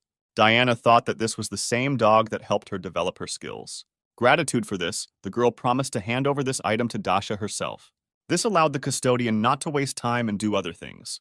Now he noticed that Jenny had lost all her strength and needed help. The Guardian used his power and used it to heal the girl. Previously, it had been too easy for him to even worry about people, let alone help save this planet. He kept hiding behind excuses about how it wasn't his fault. However, everything changed as he gradually regained his strength. The Guardian continued to stay close to people, and his attitude towards them changed. Jenny came to her senses and was even able to open her eyes on her own. The girl was enveloped by a huge amount of unfamiliar energy. She slowly sat down. Jenny felt that the spent mana core had been completely restored. The girl was glad that now she could finally fight. Her entire body was lifted with energy, as if the previous exhausting battle had never happened. Jenny immediately rose to her feet and reached towards her opponent, and the Guardian admitted that he had no choice but to protect people to the very end. He realized this again, and now intended to go back to Kostya to help. At this time, he continued to fight alone with a real monster. Their battle lasted quite a long time and managed to wear the guy down quite a bit. He was lucky that so far not a single person had come to this station and could stop them. Our hero decided to change his powers again, this time to sacred water. Immediately after this, all his weapons were covered with a thin layer of water. The course of the battle changed a little after Kostya first heard a human voice from the monster. So he tried to reach his consciousness and talk to the monster. First of all, he was interested in whether he really devoured all the dark elves that were in this place. The monster didn't answer him, just smiled bloodthirstily. Kostya was amazed that the monster had the audacity to laugh right in his face. The monster found this situation very funny and did not see any problems. He explained to the guy that the dark elves themselves voluntarily became part of him. He also said that they had one last wish at that moment. They begged him to give eternal torment to those people who did not accept it. The monster found it funny that Kostya himself rejected the elves, and now he was worried that they had been devoured. The guy admitted that dark elves are different from ordinary elves. Dark elves mainly worship, deify, and present their wealth to the demon. And the problem is that in the process, there is not enough land and wealth. Therefore, the souls of other times or all their lands are sacrificed. Therefore, if their ways of existence do not change, then they will be welcome neither on this planet nor anywhere else. Plus, they didn't ask the young children's consent when they chose this path, so he no longer intends to protect them. Immediately after this, the hero pushed off the ground with force and headed towards the monster. He moved his hand with the sword in it back, intending to strike. The monster clearly did not intend to sit idle and responded by attacking the guy himself. However, even this was not a particular obstacle for our hero. He just grabbed his sword more comfortably in his hand and promised to burn the monster from the inside. Kostya was heading straight into the middle of the monster's mouth, which was preparing to swallow him. Right before this, the guy managed to use his power of the sacred fire. Therefore, he fell straight into the monster's mouth and immediately released all the accumulated energy. The monster was clearly not wildly delighted with this situation. Kostya was amazed that this monster managed to devour his flames. He didn't understand how this happened, because the attribute of darkness was supposed to be weak against white flames. However, instead, the monster only began to attack our hero with more and more tentacles. But this time, the guy barely managed to put up a shield to protect his face. After the attack, some strange spots remained on the surface of the metal, which gave our hero an idea. He realized that he was fighting against a leech spirit because he had encountered one before. One of them just stuck to his shield and didn't want to fall off. While the guy hesitated, more and more spirits attacked him from above. Kostya had to use all his internal energy to create a protective field around himself. The hero quickly realized that he must not give this parasite the opportunity to spread. Therefore, he will decide to absorb everything spiritually and the energy that is here. At the same time, he still needed to continue to fight off the monster's attacks. The guy barely had enough strength to do several things at the same time. He had to put more and more effort into this each time. One of the monster's severed tentacles ended up right behind our hero. He had a mind of his own, so he tried to detain the guy. However, the hero was not so simple and used his power of white flames to free himself. All this time, he also did not forget to absorb the energy released here. The monster looked at his opponent and was truly amazed at his durability. Even he thought this guy was too reckless to be human. Kostya had already managed to stand up during their battle and was now breathing heavily. The boy noted that if this battle was intended to slowly drain his stamina, then it was quite successful. However, this did not mean that the guy was going to give up right then and there. He still continued to bravely fight alone against the monster. However, he missed the moment when one of the spirits managed to attach to his leg. Immediately after this, a huge amount of strength left the guy at once, forcing him to fall to his knees. Kostya couldn't believe that he had made such a stupid mistake and fallen into a trap. The monster looked at his opponent and smiled bloodthirstily. As soon as he saw the guy, he immediately smelled the blood of his people. He admitted that he could exist here as long as he had enough wealth and a catalyst. However, judging by the smell of the guy's blood, the wise decision for him would be to run away from here. However, now the hero looked different than then, so the monster began to absorb him. His entire structure was much higher than that of a human, but even with that, he was still a human. As he returned to the environment of the earth, his body slowly adapted to it again. So the hero would have remained in the hands of the monster if Ondine had not attacked him at that moment. The water spirit pierced the monster's body with one blow, which helped the hero. It took him a few moments to spit out all the black mucus that had accumulated in him and catch his breath. At this time, the girl took on her original form and protected the guy. He was glad that his new acquaintance appeared in this place at such a timely time. If it weren't for her, then everything would have ended very tragically for him. The girl's attack allowed our guy to free himself from being absorbed by the demon. He had almost come to his senses while the monster was deciding what to do with them next. The guy realized that he had practically said goodbye to his long life. He was indeed very lucky that the water spirit came to his aid. Ondine smelled the demon, so she rushed to this place.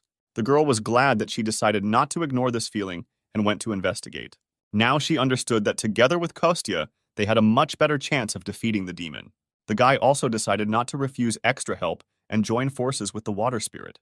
The monster, meanwhile, did not relax either, but quickly found its bearings and attacked the guys, forcing them to separate. Kostya shouted that demons are much weaker against high-frequency flames than against water. Using water at high frequency also helped, but was not very effective. However, this thought prompted the guy to try another new method. Therefore, the guy immediately asked the girl to share the power of the spirits with him. He wanted to use it to turn his own magic into fire. Ondine immediately understood what he was talking about and shared her power. However, the monster did not want to allow this, so he tried to attack the girl as quickly as possible. He pierced her body in many places right through with his tentacles. Immediately after this, the monster decided to focus all its attention on the water spirit. He directed all his tentacles directly at the girl, piercing her entire body many times. Kostya even began to worry about the safety of the water spirit. However, the girl was also not as simple as it might seem at first glance. She grabbed the monster's tentacles with both hands and directed her water streams towards him. This allowed her to quickly weaken the monster for a short time and free herself. Ondine decided not to waste time and continue doing what she was interrupted. The girl concentrated all her power in one hand and directed it towards our hero. Kostya almost immediately felt an incredible surge of magical powers. The monster, meanwhile, did not stop attacking the guys again and again. Kostya needed to seize the moment to attack, but so far he could only dodge. The monster delivered a huge number of blows per minute, making the guy sweat. He had to fully concentrate on this battle so as not to miss a single blow. This went on for some time. The monster attacked, Kostya repelled all his attacks. The monster was amazed that the guy was able to withstand all his blows, but according to his calculations, he should have run out of all his strength long ago. However, Kostya could not only withstand the blow, but even reflect it. Suddenly, the guy let go of his sword and shouted something about a crack. He then quickly channeled his remaining energy into the blades of the blade. He grabbed the handle with both hands and drove the sword straight into the monster's tentacle. This attack made the monster worry because he could not move. The fire quickly spread through his body, so he had no choice but to cut off his tentacle himself. However, Undine, who attacked with a stream of water, did not allow him to do this. The girl moved into the background and chose the best time to attack.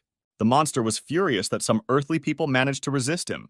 Meanwhile, Kostya did not relax. On the contrary, he pumped more and more energy into the blow. At this time, a huge loud explosion occurred on the ground. The green beast was a little to the side and was wrapping its wound with a fresh bandage. Jenny also fought the monster and worried about the remaining members of her team. Daria was high in the air all this time and struck from there. She immediately shouted to her partners that the explosion was not caused by her. The girl noticed that her magic was replenished and circulated very quickly. She even thought that the artifact was intended for people without abilities. At this moment, she was distracted and almost missed the monster's attack. Dasha noticed that the monster was not initially fast, but now it suddenly began to rush around even more violently. She took a close look at how the monster behaved during the battle. The girl noticed that the monster began to behave a little differently. Now he even began to recover much more slowly than he did before. Dasha breathed more air into her lungs and began calling Jenny loudly. She showed her the number 36 using her fingers. Dasha asked her friend to knock the monster down in 36 seconds. The girl added that if Jenny couldn't knock down this piece of clay, she would completely burn it herself. Jenny immediately responded seriously to her senior colleague's request. She also shouted to the green beast about this so that he would act together. At this time, Igor had already turned into a huge bird again and was flying nearby. Jenny decided to use different types of attacks on the monster. To begin with, she kicked him straight in the chest and practically cut him in half. The girl was surprised that she could do it so easily now. However, then a slightly different new problem appeared. Jenny hopped on one leg, and pieces of monster slime remained on the other. After a moment, she came up with a very good idea to try. Jenny headed straight towards the monster, which had still not recovered. The girl hit him with her left hand directly in the head area. However, her hand immediately seemed to get stuck again in this black, vile slime. Then the monster tried to quietly reach out and grab the giantess with it. However, the girl noticed his movement and grabbed the monster's hand. Immediately after this, the monster began to disintegrate into small individual pieces of liquid. Yegor didn't know whether the monster was doing this on purpose or whether he was like this on his own. However, he realized that if Jenny could immobilize him, then they could win. He explained to the girl that they needed to deliver one targeted joint strike. She needed to deliver a targeted strike and drive the monster into the ground to give Dasha a chance. He reminded the girl that they only had 13 seconds of time left. This helped Jenny come to her senses and remember the Crimson Witch's request. The girl again concentrated all her remaining strength in one of her coats, and then she pulled it back as far as possible to achieve a large amplitude. Following this, she extended her right fist forward with great speed. With this, the girl dealt one blow of incredible strength to the monster right in the face. At first, he even continued to smile because of how weak the blow was. However, Jenny did not lose heart, because this was not the whole secret of her attack. The first rather weak blow was followed by a second, which drove the monster into the ground. The monster fell on his back, and the girl's hand stuck right next to his head in the asphalt. Jenny quickly pulled her hand back and raised it again for another blow. The girl mentally counted the time and knew that she only had 4 seconds left. Suddenly, the asphalt directly below the monster began to crumble from the previous impact. At that moment, Jenny said that they had 3 seconds left. The monster sank deeper and deeper and could not get back up. With just 2 seconds left, he was attacked by a green beast in the form of a bird. He cut off the monster's arms with his wing and did not give him the opportunity to rise. Immediately after this, the green beast rushed as far as possible from this place. There was only 1 second left before the final blow. The monster was driven into a corner. The sky directly above him was covered with countless small flashes. Time ran out. Dasha was finally able to gather the necessary amount of strength for her final blow. Immediately after this, a huge amount of flame fell directly into the pit where the monster was located. Another new calm and quiet day has come in the life of a cute restaurant. Kostya slowly opened the door to the kitchen and walked out of his room barefoot. He turned to his mother and asked her if it would be possible for them not to receive visitors for a while. His mother and assistant Maria were very happy about the appearance of our guy. The woman asked her beloved son about his health and wounds, and the assistant was cursing because the guy was so unfortunate in spilling boiling water on himself. This really happened at the wrong time because thanks to Dasha, they had a lot of visitors. The guy didn't understand why there was so much interest in their small restaurant. Masha said that the newspapers wrote that their food had increased magical powers. They say that if you eat the same food as those who have magical powers, then others can have them increase. After what happened with the Dark Elves, the Rainbow Six gained many fans. That's why all the restaurants they go to are crowded with people. They don't even need to spend money on advertising, which gave the owner an idea. She turned to her son and assistant and asked if they should consider expanding the menu. The hostess did not want to disappoint the people. The assistant agreed with her on this. She already had several ideas, and Kostya was only anticipating the amount of work. The guardian listened to everything and was glad that all the dangers were behind. After many days of discussion, it was decided that the new dish on the menu would be tonkatsu. At first, the hostess doubted it for some time because this was a rather simple and old dish. However, Kostya assured her that he could cook it in a special way. Moreover, you can serve it with a bunch of different sauces to earn extra money from it. It would be better if they made a couple in advance to try out the pen, so Perry went grocery shopping. And at this time, the Crimson Witch was at home with the artifact. The girl sat in front of a large red stone and looked at it from all sides. She recalled how she used to always refuse to purchase an artifact. She even claimed that their use was only for weaklings. However, now she was using it herself, so her pride was truly hurt. But since she had acquired an artifact, she needed to find a use for it. The only problem was that her class was more of a warrior than a magician. Therefore, now the Crimson Witch was spinning this ball in her hands and looking for a use for it. She noticed that the artifact was so huge that it could have killed someone itself. Right while she was thinking, the girl's phone rang in her hand. Without thinking, the Crimson Witch picked up the phone and brought it to her ear. However, the girl almost went deaf from how loudly they screamed on the other side of the line. Dasha even dropped her new phone on the hard floor and it cracked. The girl was annoyed that because of her interlocutor, she would have to repair her device. Kostya asked not to pay attention to extraneous sounds and asked what she needed. Dasha threatened that if he spilled the beans that she was asking him for help, then something bad would happen to him. The guy was silent on the phone, so the girl had to make a threatening voice and force him to agree. Kostya himself was no longer happy that his old friend offered his help. The girl turned to him because she needed the help of the gnomes, and the guy communicated with them. At that time, Kostya was flying through the air and fighting off the birds that were preventing him from listening to his interlocutor. The Crimson Witch admitted that she received her artifact from Diana. Initially, she only wanted to pay her for using this artifact. However, the girl then objected and replied that she simply found him herself. The Crimson Witch was surprised that such a thing appeared at the right time and in the right place. She felt a surge of strength even just holding the stone in her hands. This artifact seemed to sense her magical power, as if they were connected. Diana just smiled and offered to consider it a gift to the Crimson Witch. The girl didn't want to admit this to her old friend, so she also said that she just found him. Kostya replied that he had not seen her artifact, but he had a very skilled acquaintance, a master gnome.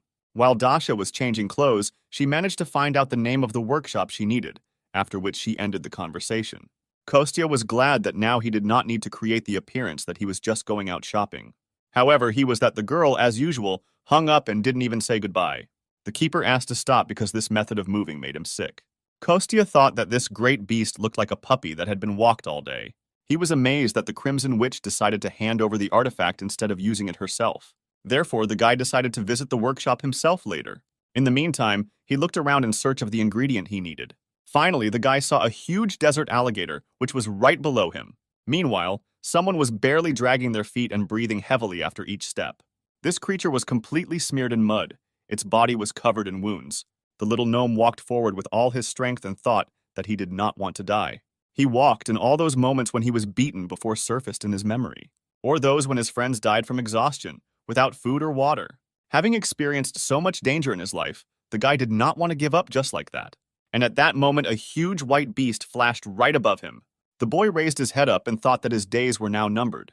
And meanwhile, a huge white beast landed on the ground right in front of him. The dwarf fell to his knees and began to beg the monster not to eat him. At first, the huge beast seemed very scary to him, because the sun blinded his eyes and prevented him from seeing. However, it turned out to be not a monster, but Kostya, who was surprised to meet a gnome in these places. The boy also did not expect to stumble upon an ordinary person here. He bowed his head forward and began to tell what he got confused in these places. However, the guys didn't trust him at all because they noticed something strange. From under his clothes, a special black mark could be seen on his left hand. It absolutely meant that this dwarf had entered into a contract with a demon. Therefore, to begin with, they decided to ask the gnome how he ended up here in the first place. The guy said that he was a slave, he was kidnapped by a criminal organization, and he had to repair various things for them, and then he ran away. Kostya noticed that the boy had clearly been beaten often, judging by the wounds on his body. It was dangerous to stay here alone, so he offered to take the dwarf to a safe zone. He knew that those who make contracts with demons are unclean in soul. However, such people are often simply deceived. Their innermost desires are used. They offer less than fair deals to those in need. Moreover, it was not often possible to meet gnomes in such a position. The guy was simply interested in listening to his story. Together, they all sat on the back of a huge white wolf and rushed off into the distance. Before the last leaf had time to fall to the ground, a huge green animal landed in this place. It turned out to be the previously familiar huge green beast in the form of a cheetah. He carefully leaned right down to the red blood stain on the ground and sniffed it. However, the beast also felt some other smell, in addition to the main one. He realized that the escaped prisoner had encountered someone else on the way. This dwarf was the only one of those who remained alive from the Blackvine tribe. Therefore, the cheetah needed to find him at all costs. At this time, Kostya, the guardian, and the little gnome came to the gnome's workshop. The old man was just sitting and dealing with the artifact at the table in his office. He was very surprised by the sudden appearance of his old acquaintance. Kostya introduced him to Petya, whom he found in the dark zone. He was kidnapped by a criminal organization. However, mentally, the guy conveyed to his friend the information that this gnome had entered into a contract with the demon. The old man was horrified that such a gnome appeared in his workshop. Kostya said that everything was fine because he attached a protective device to the guy. However, before he could finish speaking, he heard a very familiar speech outside the door. There was a lot of excitement in the park because the green beast from the Rainbow Six had visited. He persistently asked for an audience with the leader of the gnomes, although it was not recorded in advance. However, the master refused him because first he had to get permission. However, Yegor tried to go inside the workshop, bypassing the rules. Kostya noticed that his new acquaintance Petya began to shake violently with fear. He mentally asked the elder to let the green beast into the workshop. So the old man got down from his chair and went to greet the guests. Yegor was still trying to break through the master when the boss himself came out to him. The elder turned to a member of the Rainbow Six and asked why he came here. At this time, Kostya covered the dwarf's mouth with his hand and made them both invisible. Yegor admitted that he was pursuing the villain and followed in his footsteps right here. He walked confidently into the workshop to look around. The man walked through the doors and stopped right in the center of the room. He looked around, but did not see anyone here except the chief master. Yegor admitted that he felt a familiar aroma in this room, after which the ruler admitted that a crimson witch had recently visited him and brought him an artifact. After that, only Yegor calmed down a little and apologized for his intrusion. He also reached into his breast pocket and pulled out his business card. The villain could be nearby, so Yegor asked the foreman to tell him if he noticed anything suspicious. Immediately after this, the green beast again turned into a huge bird. He thought that he had completely lost the trail and flew away from this village. Immediately after this, Kostya was able to remove his invisibility mastery. He released the poor gnome to the ground and asked if he would tell them the truth. The old man was also not delighted with such lies to the awakened hunter. Kostya ordered the gnome to tell him why he is considered a villain and is being pursued by the Rainbow Six. The guy looked very sad but did not look like a villain at all. He decided that he no longer had the slightest opportunity to hide the truth. Petya began to slowly unbutton his overalls and took off his shirt. Only after this, Kostya and the elder noticed that the guy had a soul stone in his chest. Our hero was amazed at this discovery because he did not expect such a turn of events. With tears in his eyes, he begged not to extradite him because he only had 6 months to live. The main thing for him was to hold out for this period, and after that he was ready to suffer any punishment. The soul stone, as its name suggests, is a stone that stores souls, as well as one of the main and most common ways a demon uses dark magic. All these stones always differed in color and brightness. The brighter the stone burned, the greater the number of souls contained in it. After that, Petya plunged deep into his memories and began a sad story. Once upon a time, he argued with his master, father, and Chief Tony. At that time, this young guy was only 15 years old. His mentor was so angry that he didn't even want to talk to him anymore. The leader was clearly dissatisfied with something, and this was not the first time they had argued. He forbade the young guy to engage in any nonsense. However, Petya sincerely believed that dark magic would help their tribe move on. Then they will no longer have to forge any stupid swords and shields. They will be able to learn to use and master real magical power. However, this conversation angered the leader of his tribe to the core. Now the man understood why everyone called this guy a goner. He ordered Petya to get all these stupid thoughts out of his head. Immediately after this, return to your work and no longer anger the leader. But instead, Petya went not to the workshop, but to his room at home. The guy was upset because these stubborn sheep did not listen to him. Times are changing. There was no need for them to cling to outdated traditions and foundations that no longer mean anything. The guy believed that gnomes would never be recognized if they continued to stagnate in one place. Therefore, the guy collected the necessary things, then put them in a backpack and hung them on his back. He decided to leave home and learn dark magic on his own. The guy was determined. He even got ready and went out into the yard. The point was that he wanted to become his father's successor, and he absolutely did not want to give up this opportunity to his younger brother. He didn't care if his brother was considered a genius. His abilities would mean nothing compared to his dark magic. However, the guy didn't knock on the door of various workshops. They didn't recognize him anywhere. Everyone just pointed a threatening finger at him and drove him away. Poor Petya walked like this for a very long time. Even his clothes were already worn out. One day, the guy simply fell to the ground in the middle of the road from fatigue. He continued to lie there for some time, not even trying to get up. Petya was annoyed that everything turned out differently than he had imagined. Dwarves had never before enjoyed anyone's respect on this planet. His tribe was no exception, and they were too stubborn and conservative. Petya wasted 3 months. He spent all the money he had. Nobody needed a gnome, unable to even make a normal kitchen knife. The guy sat and cried because he just wanted to learn the element of dark magic. This would have solved absolutely all his problems, but nothing worked. Suddenly, Petya realized that it was not he who said the last part of the phrase. A beautiful demoness appeared right in front of him and came out of the portal. The guy looked up at the attractive girl and asked who she was. However, she replied that her identity did not matter. She saw in this gnome despair, but at the same time an abundance of curiosity that no one shared with him. Petya confirmed her words and said that he wants to change everything, but does not know where to move next. After which, the girl promised to show him the way if he agreed to take this path. The same guy rose to his feet and promised that he would be infinitely grateful for the help. The girl smiled widely. There was something frightening in her smile. She used some kind of power and asked the guy to simply sincerely make his wish. Petya stood up straight and looked straight into the girl's eyes, and then said that he wanted to learn the elements of dark magic. Immediately after this, something inexplicable happened. Some kind of energy filled his body. Petya wanted to learn witchcraft that no one could surpass. After some time, the young man returned back to his village. He came there in the most terrible shape, all shabby and tired. The first person he met on his way was his father. The guy looked absolutely terrible. All his hands were covered in wounds. His face was overgrown with stubble. The father was glad that his son returned unharmed. However, the young guy's head was occupied with completely different thoughts. He looked around and asked what kind of holiday they had in the village. The little girl replied that they were celebrating the appointment of a new leader, his brother Robin. Father sighed and said that since Petya returned safe and sound, they could postpone the holiday. He added that Robin missed his missing brother very much. He had just come out to meet him and check on Petya's condition. After all, initially it was he who was supposed to become the next leader of the tribe. However, Petya admitted that he returned in order to challenge his brother to a duel. Robin tried to put it off until a later time, but Petya did not agree.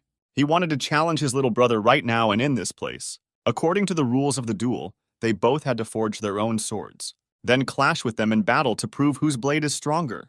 Robin agreed to his brother's proposal, surprising their common father.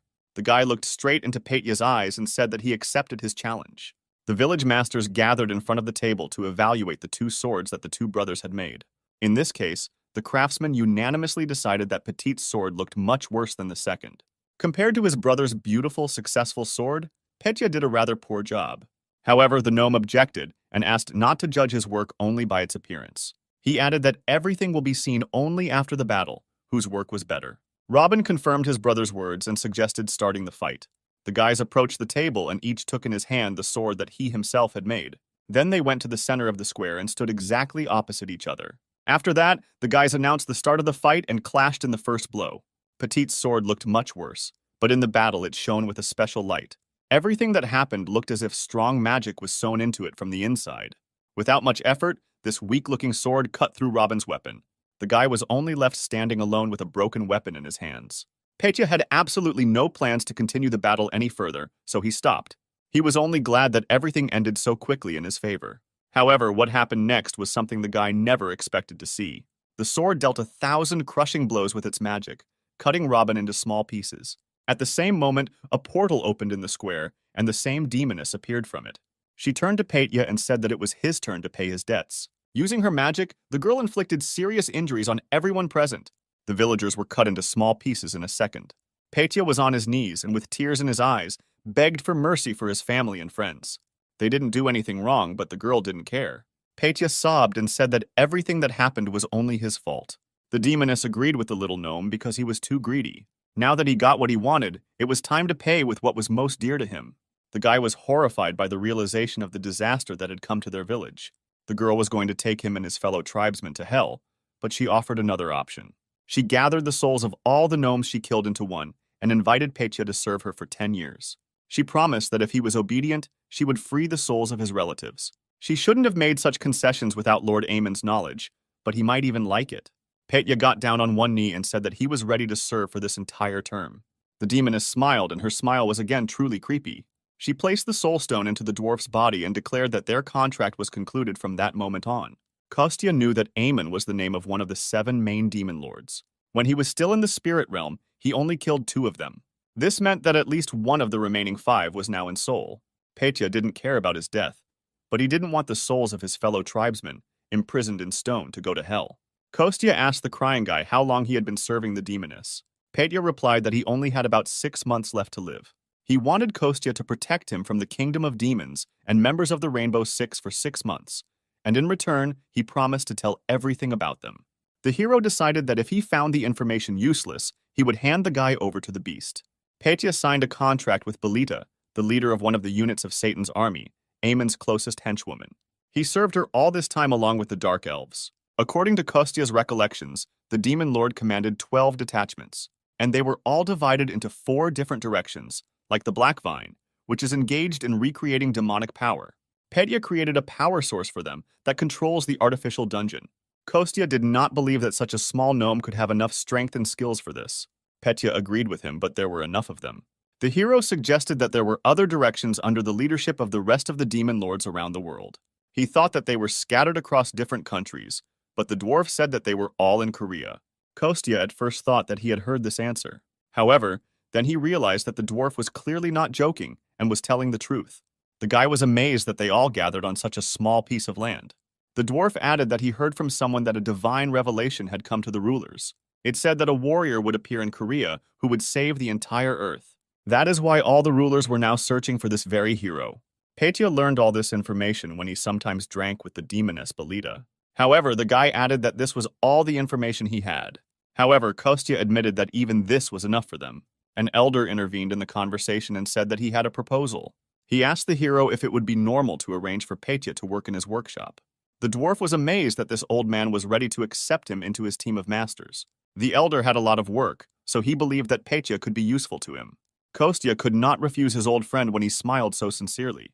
Night had fallen in Seoul. Only the moon shone lonely in the firmament.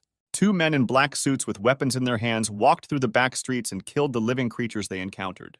The subordinate was unhappy that they opened a headquarters in a government-declared danger zone. The boss replied that because of the monsters, there weren't many places they could do business from. Any enterprise on a common territory was doomed to failure from the very beginning. He also reminded his subordinate not to forget his manners. After all, they were not going somewhere now, but to talk with their leader. Diego was the boss of Korea's largest gang, Dongchun, and the leader of the Blue Sky Syndicate. The men came into his office, bowed, and began to report on the dungeon. It may have been fake, but the dark demonic energy was amazing. It couldn't compare to the energy of a real dungeon, but everything worked perfectly. Diego was unhappy that such a stupid gang took the place of the leader. His right-hand man and chief assistant handed over an important document to his boss. He reported that their red candy project was rejected. Diego was not happy about this news, but he initially suspected that he was doomed to failure. However, the secretary added that the blue candy project has already prepared its first prototype. It was a small blue capsule, which consisted of 2 parts. Diego was pleased and clarified when it was made, after which he wished to immediately go and check out this project. He was interested to know about all the results of this experiment. So the men got together, got into their cars, and went to the base in the middle of the night. It was a closed training ground, surrounded by a high fence on all sides. Security was at a high level. Sleep inside was only possible through massive doors. Diego, surrounded by his assistants, calmly passed the security point and got inside. There, a laboratory assistant ran to meet him, getting dressed as he went.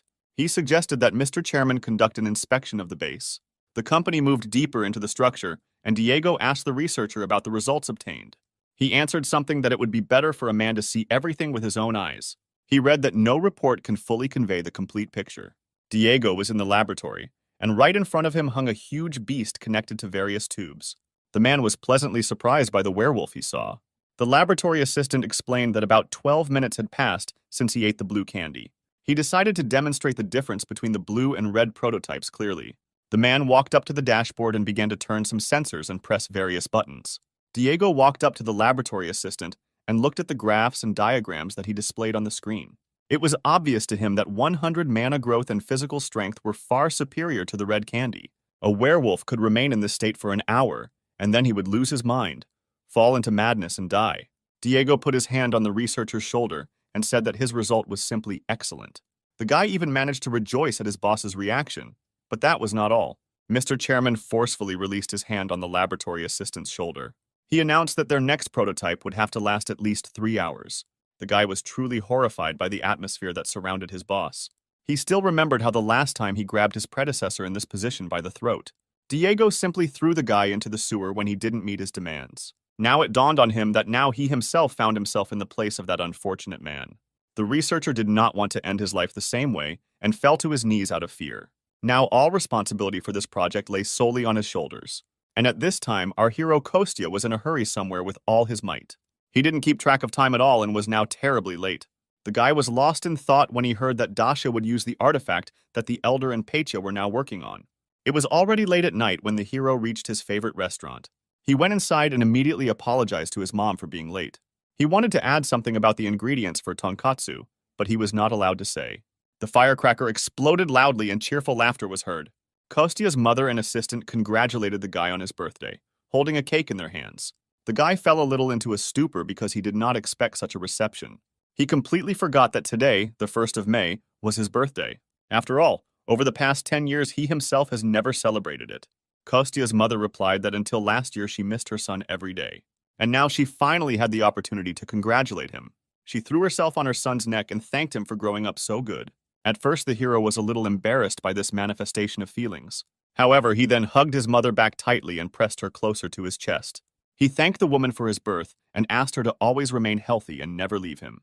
They stood there hugging each other for several minutes, still unable to let go of each other. The guardian tried to mentally call our hero, but he did not even answer him right away.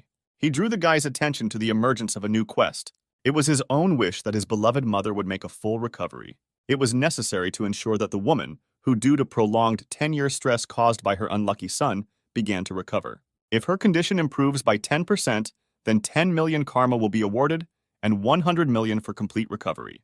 The guardian still could not believe that such a good-for-nothing son had become the protector of the earth. Kostya wanted notifications about quests to be shown to him themselves, because due to the guardian, he often finds out about them only after completion.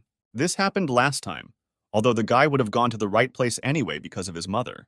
In any case, the guardian's level has now increased significantly, and the mother's health has improved. Kostya didn't know that it was fashionable to put some kind of sound on notifications. He didn't understand at all why such a highly developed intellect needed any alarm clocks. The keeper asked not to belittle his merits, but still complied with the guy's request. But instead of a melody, he left a very loud and nasty sound. Dasha's voice resounded in the hero's head and ordered him to urgently get out and complete the quest. Kostya didn't understand why Belyash chose the girl's voice for this role. They mentally continued to swear. The hero stopped watching his facial expression. His mother noticed this and asked if he was okay. She offered to open the gifts that she and Masha had prepared for him. Kostya suggested in response to this that they start preparing a festive dinner. The assistant was annoyed and asked the hero if he even knew how to cook. The guy immediately rushed towards the kitchen, all inspired.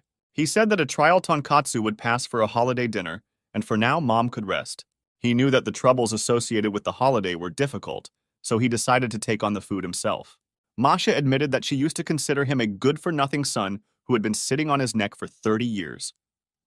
The guy didn't answer anything and just went to the kitchen to cook.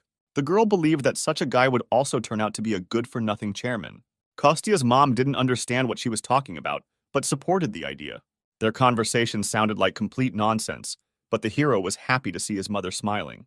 The first thing he did was open the refrigerator and take out a loaf of sliced bread. Then the hero carefully put some of it into a bowl and put the rest back in its place. He decided to lay out the base for the dish from breadcrumb. Then he called from his inventory the meat of a wild animal he had recently caught, added some Epsom salt and pink pepper to the boar tenderloin. Then he threw a piece of meat on the table and coated it thoroughly in spices. I beat it a little for softness and cut it shallowly with a mesh, after which the ordinary piece of meat took on a rather appetizing appearance. The guy poured oil into the pan and also prepared a batter from beaten eggs. Then I went straight to layering the various ingredients. I rolled it in batter, then in breadcrumbs and sent it to fry in hot oil. After some time, a very pleasant aroma of ready-made food began to be heard from the kitchen. Kostya served small dishes with his new menu item and went out to the tables. On a plate, he brought out festive tonkatsu for his beloved mother. The dish looked so delicious that even Masha was pleasantly surprised. The guy also prepared the sauce, but asked me to try it without it first. He carefully cut the dish into several parts and allowed the first sample to be taken. The assistant and the hostess simultaneously put a piece of tonkatsu into their mouths. They simultaneously turned to each other and admired his refined taste. The guy was pleased that he had proven to Masha his ability to cook. After that, he asked the girl why she looked away and hid her gift. In fact, she thought that the hero did not know how to cook at all, and bought him a book on the basics of cooking. But just in case, I decided to bake him a birthday cake. Now the mother gave her son new cutlery, because she thought that he would have to use the old ones. The hero already understands his hands to the gift, when at that moment the phone on his bracelet rang. The guy was unhappy that such a sweet moment was interrupted. He put the call on speakerphone, and Dasha first asked to call his mother. She congratulated the woman on her son's birthday and said that she was already on her way to them. He began to praise the hostess for putting a lot of effort into raising her son. Kostya interrupted the girl and asked if she forgot to say something. For example, congratulate him on his birthday since she called his phone. The Crimson Witch's voice changed after these words. She congratulated her friend with displeasure and asked him to smoke some snacks with his beer. Kostya was dissatisfied that the girl had the impudence to ask him to leave after such a solemn congratulation. He announced that they had tonkatsu, and therefore he was not going to go anywhere. The hostess added that they still have a cake that Masha prepared. Literally, a couple of minutes after this, the girl rushed over with bottles of beer, and the guys began to celebrate the hero's birthday. After a while, we see Boss Diego twirling some kind of blue ball in his hands. He was riding in the backseat of the car and talking with his driver and assistant. He announced that from now on, he was closing the Red Candy Project. Instead, he plans to replace them with blue candies soon. The assistant commented on what sounded like a rebrand, which made his boss laugh. They continued to silently drive further along the deserted streets of the city. Diego slowly opened the automatic window in the moving car and threw out the ball. He was very interested to see what would come of it all. Dasha extended her hand to someone and talked about how pleased she was to meet this person. Ondine looked at the girl with an expression of complete incomprehension on her face. The water spirit did not understand why the Crimson Witch was suddenly behaving this way. Kostya mentally asked him to meet the girl halfway and pretend to be someone else. He noticed that it was better for her to hide her spiritual essence on Earth. People like her are not treated very well here. Many consider spirits to be evil.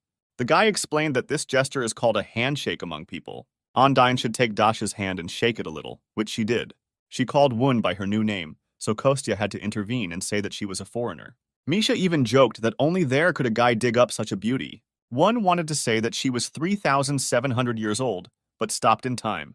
She thought for a moment and replied that she was now 38. Masha was amazed at this, because she believed that they were about the same age. Kostya was glad that the spirit realized in time not to reveal her real age. Masha immediately began addressing her new friend in a more respectful tone. This is how their first acquaintance took place during the celebration of the hero's birthday. The girl said she came to this place because she really liked the cheesy food. The pizza was excellent, and Masha was indignant that she did not know about this regular customer. There was no pizza today, but Kostya still invited the girl to join them for dinner. He added that alcohol is very harmful on an empty stomach, so it's better to just eat. Their idyll was disrupted by a strange sound coming from the street. Not everyone heard him. Kostya was the first to notice. Then the water spirit Ondine, or Wun as she was now called, joined him. The girl mentally turned to the hero. They needed to discuss what was happening. In that atmosphere, getting out of the house would have been too problematic for him. Therefore, Kostya had no choice but to come up with a reason. With his powers, he picked up a huge stone from the ground and threw it at the car. This time, all the guests heard the noise, including Dasha herself. The girl immediately got up and ran outside to check what was happening there. She was horrified that someone had damaged her beloved car. However, immediately after this, another creature attracted the witch's attention. A huge toad was discovered near the restaurant. She was so big that she towered over Dasha several times. The girl did not expect to see a witch toad in the city at such a time, and the huge green monster did not waste a second of time. He immediately brought his giant paw down on the girl, who managed to dodge at the last moment. Dasha couldn't understand why this toad was so large and blamed it all on a mutation. Kostya came out to hear the noise and asked his friend what was happening there. The girl tried to protect her friend as much as possible and forbade him to go outside. She ordered to hide somewhere safe, and she herself repelled the monster's attacks. Kostya looked at the toad and did not understand why such a large clot of demonic energy was hidden in it. For the girl, the main task now was to protect her family from the monster. Therefore, she was glad when the hero listened to her advice and disappeared into the restaurant building. During these seconds, Dasha had already begun to create a protective barrier. She conjured a huge fire grid. Her task was to create it in such a size that it could completely surround the toad. The girl managed to do this, and now she was throwing her creation at the monster. The Crimson Witch hugged that even for her, it would not be easy to hold such a healthy creature. However, she believed that she could cope with the task on her own. The girl began to tighten the net more and more, but it suddenly broke. The toad suddenly changed its green color to black and started smoking. The Crimson Witch at first thought that she had shed her skin, but then brushed the idea aside. The girl was puzzled, because usually witch toads did not behave this way. Before Dasha had time to come to her senses, the monster's huge paw was already rushing towards her. The girl did not understand what happened, but suddenly a blue light flashed in front of her. Someone cut off the monster's paw with one very precise and strong blow. Diana appeared right in front of the Crimson Witch and asked her what was happening here. Diana was amazed that an ordinary witch's toad had grown to such a huge size. Her purple tongue was very long and flexible. This allowed the monster to use it as a weapon against its enemies. However, Diana was still able to inflict a wound on the monster with her sharp sword. The girl cut out a piece of the toad's tongue in the same way as she had easily cut off its paw before, after which the Crimson Witch and the secretary rushed away from the monster. Diana admitted that she was not here on guild business, but just came to drink beer. The girls had already run far enough, but Dasha noticed the pursuit. They both barely managed to dodge to the side and avoid the blow of the toad's tongue. However, she still managed to touch Diana's leg and burn her skin with her poison. The girl mentally cursed because she had forgotten about this feature of the monster. However, something strange happened, and clean water suddenly appeared at the site of the wound. It came out of nowhere and helped clean the burn from the remnants of the monster's poisonous saliva. Undyne had regained her water spirit form and was observing the situation from above. While Diana was recovering, the witch distracted the toad and fought it alone.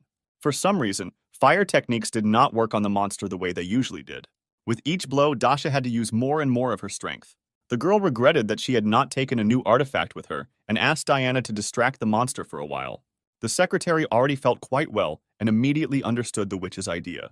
The Rainbow Six members stepped away from the battle and began casting a special spell, and the vine forcefully pushed off the ground with its good leg and rushed at the monster with a sword. They worked very harmoniously, as if they had been members of the same team for a long time. While one was preparing to deliver a crushing blow, the second at that time served as bait for the monster. Diana did not waste any time. Even distracting the toad, she managed to inflict damage on it. The biggest problem was the monster's quirky tongue, and the girl found a solution. She forced the toad to attack her from a distance, and at the right moment she pierced its tongue and chained it to the ground. After which the secretary looked at her partner and nodded to her as a sign of her readiness. The Crimson Witch realized that it was now her turn to act. The girl immediately released all the energy accumulated during this time. She brought down a huge fiery cube directly on the toad, pinning it to the ground. Even Diana was amazed by her friend's amazing abilities. Dasha's scarlet hair fluttered against the background of the fire, and the secretary understood why she was nicknamed the Crimson Witch. Although the battle was over, something haunted the girl. Even Kostya himself and the Guardian had already climbed out of their hiding place. The hero looked at what was left after the monster and noticed the expression on his friend's face. The girl was extremely serious, although she should have been happy about her victory. The guy sincerely believed that she was proud to be among the top 6 in the country. All the people of Korea are ready to literally carry it in their arms and love it very much. After all, there are about 50 million defeated people in the world, and Dasha is one of the best among them. The witch was aware of her strengths, but believed that she still had room to grow further. Kostya knew perfectly well what she was thinking about now, so he loudly thanked his friend for saving her. He realized that he was too deep in his thoughts and wanted to distract the girl from them. Dasha seemed to wake up from a dream and asked to repeat what he had said earlier. Kostya admitted that if it weren't for her, they would all have died, and the restaurant was not damaged. If Dasha had not been here, the hero's birthday would have turned into the anniversary of his death. The girl was pleased that her close people recognized her strength, so she just smiled broadly and made a victory sign with her fingers. After that, everyone turned their attention to Diana's sudden appearance. The Guardian was truly amazed that the Crimson Witch was becoming stronger every day. The entire company, consisting of the hero's family and friends, went back to the restaurant. Dasha finally let go of her sad thoughts, and the girl had fun from the bottom of her heart. The assistant reported to Diego the first results of the blue candy test. They placed 10 samples in the sewer, but only 9 were later discovered. The boss ordered to look further, because they should have figured out earlier, as fashionably, whether this was a defect. On the table in front of the man were 9 different reports about 9 mutants that had appeared. His attention is drawn to one of them, which featured a witch's toad. The object managed to mutate twice, after which it was immediately eliminated. This was done by the Crimson Witch, one of the members of the Rainbow Six. Diego noted that after such news, the scientific department would definitely have more work. No matter how strong the witch was, they needed something that would be able to withstand her. He indicated that the witch toad incident was a priority from now on. He didn't need half measures, so Diego ordered the science department to continue working. Kostya traveled through the world of spirits with his dragon friend. Suddenly, the guy stopped and looked at the picture that lay at his feet. The world said that this is a herd of low-level monsters called three-hoofed bison. The hero was surprised by such a strange animal, but something couldn't get out of his head. The guy looked at the bison and could not take his eyes off them.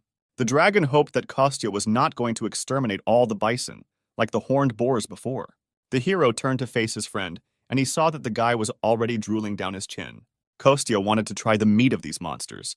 Pork and beef were so different. As soon as he got permission to hunt from the dragon, the hero immediately disappeared. Kostya found out that Sergei wants to organize a corporate evening in their restaurant. It was supposed to be dedicated to the completion of the guild headquarters in a week. The hero wondered how they were all going to fit into such a small establishment. Although Sergei admitted that this was only an excuse to meet his friend, the hero realized that he and the head had not really seen each other for a long time. Although he didn't follow the news, he knew that their guild was very popular. The guy was afraid of the influx of people, because they had just gotten rid of the consequences of Dasha's action. However, Sergei on the other side of the gap was silent and did not answer anything. After this, Kostya sighed and agreed to hold a corporate evening. He promised to organize a buffet, as he did the last time for a mission trip. However, Sergei replied that all of his employees would prefer a grill party to a buffet. Kostya was not so important what to arrange, so he agreed to a replacement. But in return, he demanded that Sergei independently search for additional tables for the event. The hostess heard the entire conversation and was happy about such a large-scale evening. After the renovation of the building was completed, the construction site, along with Maria, was supposed to disappear. But she told in confidence that projects to maintain and improve the alley around will continue anyway, and her brother also told her that he was also going to build a school for hunters. By that time, the restaurant will have already grown, although Kostya thought that this was a one-time event. The woman hardly believed in such a scale, but she was not against making something like a business trip buffet. Masha had some other information that had not yet been officially confirmed. If the construction of the school is approved, the company will open restaurants and cafes in this alley, turning it into a gastronomic alley, and I will turn their restaurant into the main attraction. Kostya was angry, and his mother believed that they would not be able to afford such financial investments. The woman was already pleased with how things were going, and she was also completely satisfied with the flow of clients. But she wasn't sure that the restaurant could last that long, and she wouldn't be able to open a new one. However, Masha added that their guild will be involved in the project and will take full responsibility for all finances. The restaurant has already been verified. They will only need to make a good impression. Kostya didn't understand who cared about their old restaurant, but Masha called him stupid. In the old days, the quiet alley of restaurants was empty, but suddenly a crowd of people suddenly rushed there. For any place to become profitable, you need something to lure customers there. Kostya guessed that they would be lured to the new alley with a restaurant. The chairman himself would be attending this corporate event, so they needed to stand out and make a good impression. The girl suggested adding a twist to the grill party to make the event memorable. Kostya was amazed that Masha came up with this whole plan after the conversation she had just heard. The girl believed that they should thank her for such a first-class idea. The hero decided that there was logic in the girl's words, so he accepted her offer. He announced that he would take over the corporate evening and headed off somewhere. He said that he would go for groceries, and at the same time we would take a walk with the puppy. The Guardian knew where the three-hoofed bison lived, so he could take the hero to them. Kostya asked to remind him to take rock salt, after which he grabbed the puppy and ran away. The guy turned around the corner of the restaurant, where no one would have noticed him, and jumped high into the air. Moving through the air at great speed was his favorite. It allowed him to get to the place he needed in the shortest possible time, although the keeper did not like it. And now the hero quickly reached the desired location and looked around in search of bison. A few minutes later, he found a whole herd of animals in a field nearby. However, among these ungulates, there was also one unusual abode. On the ground in a small nest sat a yellow little chick called Peng. The guardian did not feel the energy of a divine being in him, but only a mystical creature. Kostya did not think that he would meet a mystical creature on Earth. He wanted to save the chick from evil monsters, so he used his energy. Thanks to this, he created a huge fire whirlwind and threw all the bison away. The guardian only sighed heavily, looking at such arbitrariness of the hero. And at that moment, the chick noticed our guy and called him Mom. Kostya did not expect such a turn of events at all, so he froze in one place. Our hero did not at all expect that the chick would consider him its mother. After some time, when the guy dealt with the bison, he had to return home. The restaurant owner did not expect her son to return so early. The guy appeared at the restaurant's door, carrying several bags with him. In his left hand, he was holding something very heavy, and the woman did not understand what it was. Kostya said that he bought the stone marble from the elder, and that it was made from salted ore. Now you don't have to suffer, but simply take pieces of meat and rub them with salt. He also took samples of such meat with him. He will try it in the evening and see. Masha was glad that she too could try this unusual dish. The guy was talking further about all his purchases when a strange sound came from his pocket. The hero did not expect that the little yellow chick would make itself known so early. The owner of the restaurant also heard this sound and was surprised by it. Masha also realized that she had misheard herself, so she demanded an explanation. While the hero went hunting and then visited the gnome's workshop, evening fell outside the window. The little yellow chick of the divine bird Peng was placed on a small gray cushion. Masha believed that her boss acted like a junior school student. He explained that the chick had lost its mother and was crying, so he took it. The restaurant owner was unhappy that her son brought a bird to their home.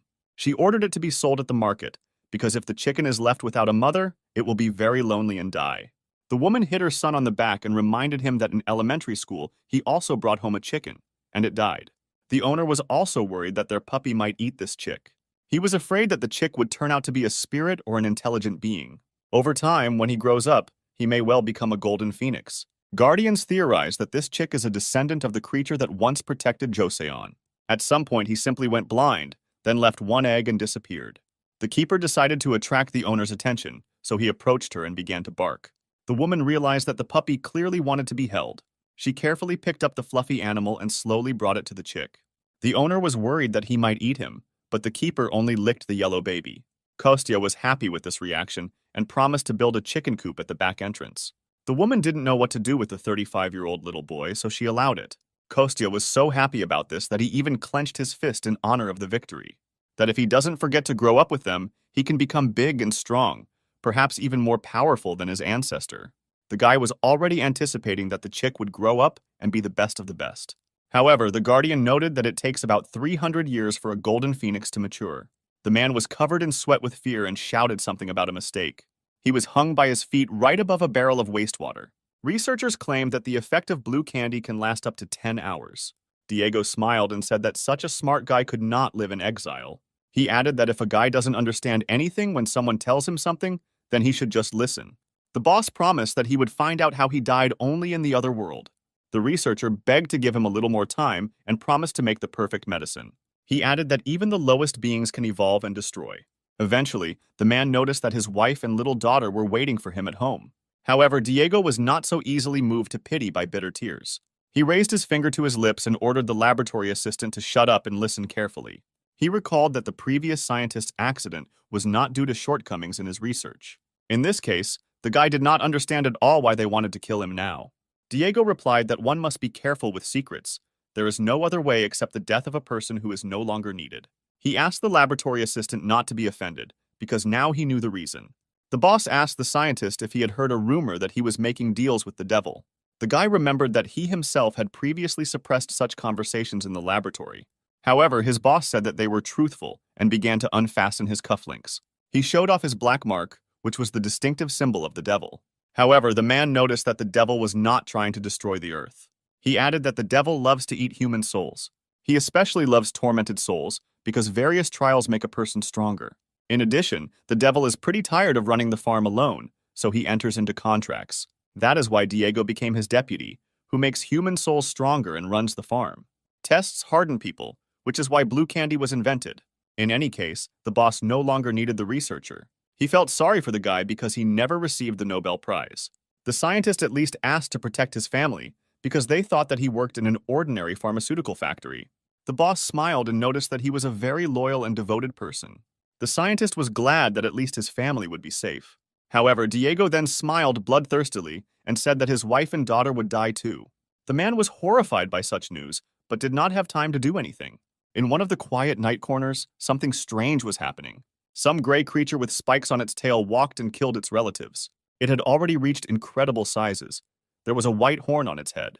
After each murder, something incredible began to happen to the body of this creature. Inside, there was a small blue bead that required more and more energy. It was she who allowed this creature to be so strong and fast. After Diego dealt with the scientist, he moved on. He and his assistant showed up to meet other lab technicians in the middle of the night. He was given a diplomat containing about 100 blue candies. All the corpses of the test subjects were found in the black zone underground. They were piled in one place. Diego praised the workers and asked about the whereabouts of the lost blue candies. The laboratory assistant was horrified and shook, but wanted to answer the man something. He failed to do this because a hole opened right below him, from which a monster emerged. The assistant wanted to protect his master, whose suitcase was cut open and fell open. All the medicines from it fell to the ground in the most chaotic order. Diego noticed that this huge rhinoceros mole was looking right at him. The creature was simply incredibly huge in size, which was unusual for him. Without much hesitation, the monster reached back towards the man. Diego barely managed to dodge the monster's attack at the very last moment. He guessed that it was this creature that swallowed the lost blue candy. The man was not a weakling, so he ordered his assistant to join the fight. The secretary hesitated a little at first, but then understood his master's order. Diego was powerful and controlled the overwhelming power of pure ice. His assistant used twin daggers coated with an electrical charge. A huge enraged monster was now acting against these two people. His main weapon was his spiked tail, which had to be stopped first. That is why the boss's assistant began to surround the creature with chains. Finally, he managed to catch one of the daggers on the monster's tail. Immediately after this, the man activated his ability to manipulate electricity. The charge was transmitted along a metal chain to the creature and caused it to struggle in agony. However, even this was not enough to stop the monster. Then Diego himself entered the game, directing his ice blocks downwards. The man turned the entire space under the monster into one continuous skating rink. The creature's paws were frozen, which allowed it to be immobilized. Diego was sure that the monster was not alone here. He informed his assistant that they could not let the monster escape. Immediately after this, the chairman pushed off the ground and headed into battle. Ice blocks and sharp daggers could no longer restrain the monster. Therefore, the assistant decided to return his weapon and attack again. But this time he decided to use not one blade, but two at once. The man spun them with all his might and directed them towards the huge monster. The daggers sank deep into the creature's face, right next to its huge horn. Immediately after this, an electrical discharge was sent directly to the brain. After the creature was completely immobilized, it was Diego's turn. The man went into a trance and used his power of submission against the monster. This allowed him to quickly get close to this huge creature.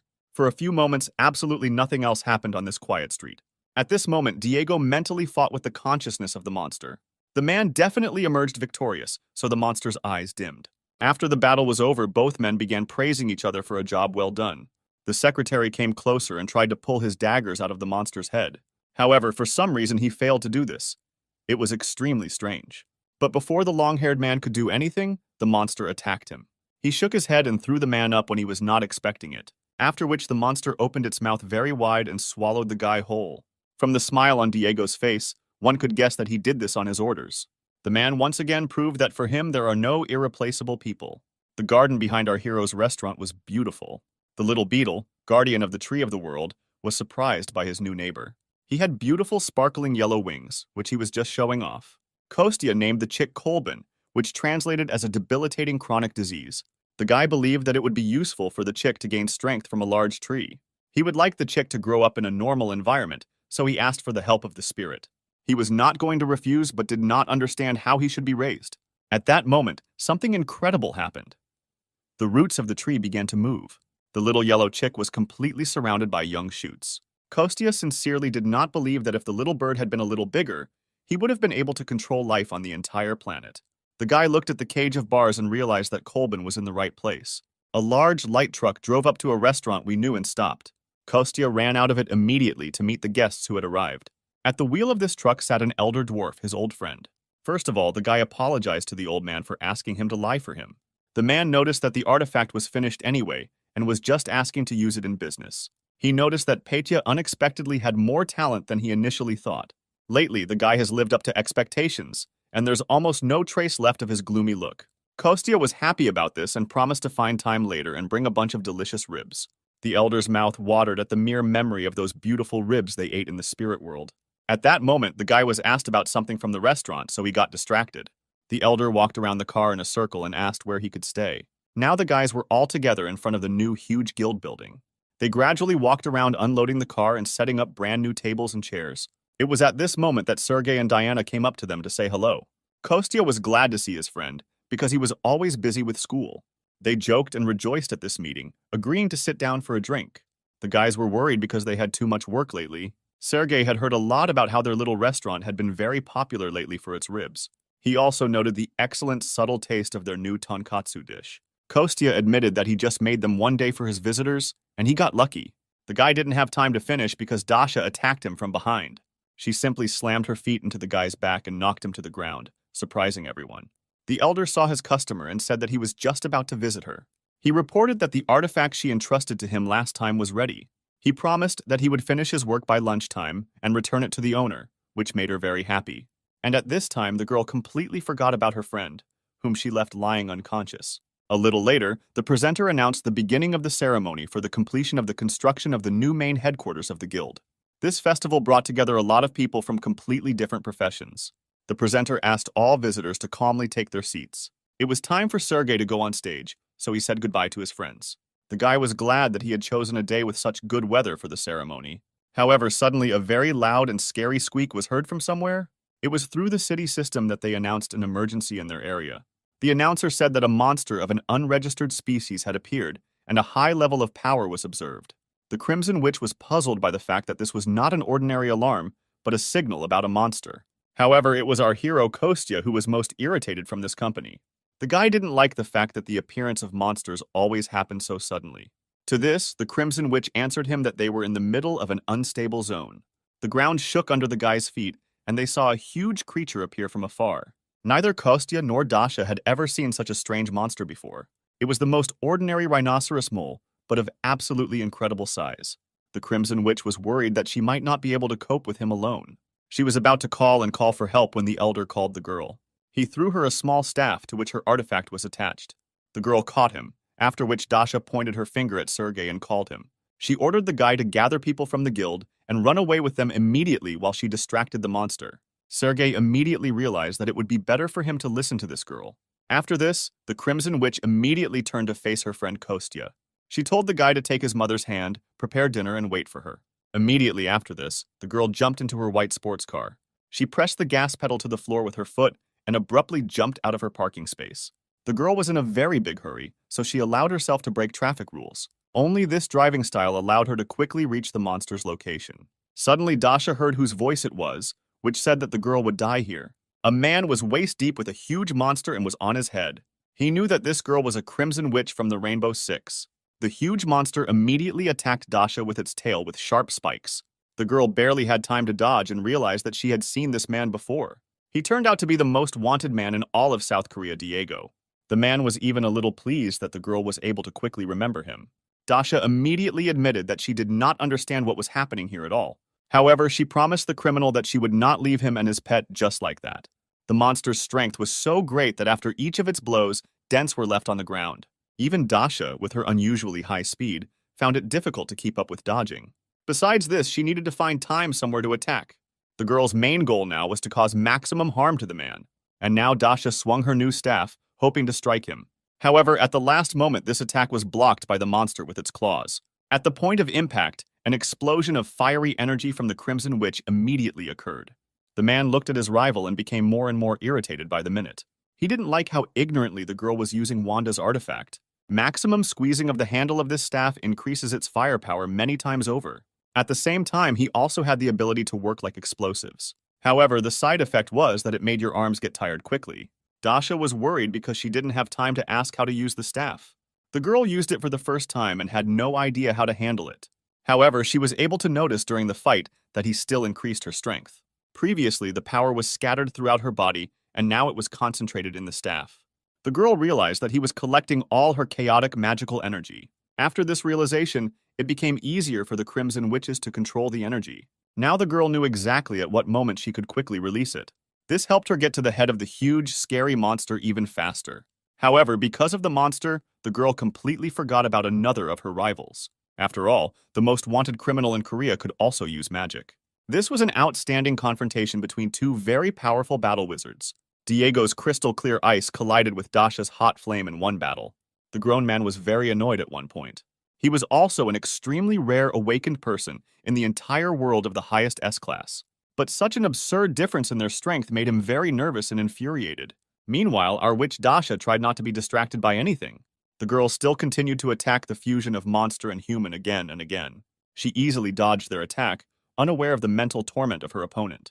And the man could only think that nothing compares to his strength in all of Korea. It was at that moment that the Crimson Witch unleashed one of her attacks right in front of him.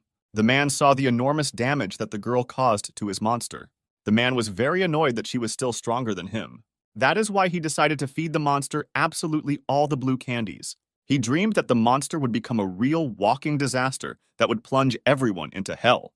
He forced the monster to open its mouth wide and swallow a whole bottle of medicine. Immediately after this, the monster absorbed their energy and glowed blue. Initially, the man was happy because he felt his strength increasing. However, then something unusual began to happen below, and it attracted his attention. Dasha also noticed that changes were happening to the monster and the man. A huge number of new connections tried to absorb the criminal.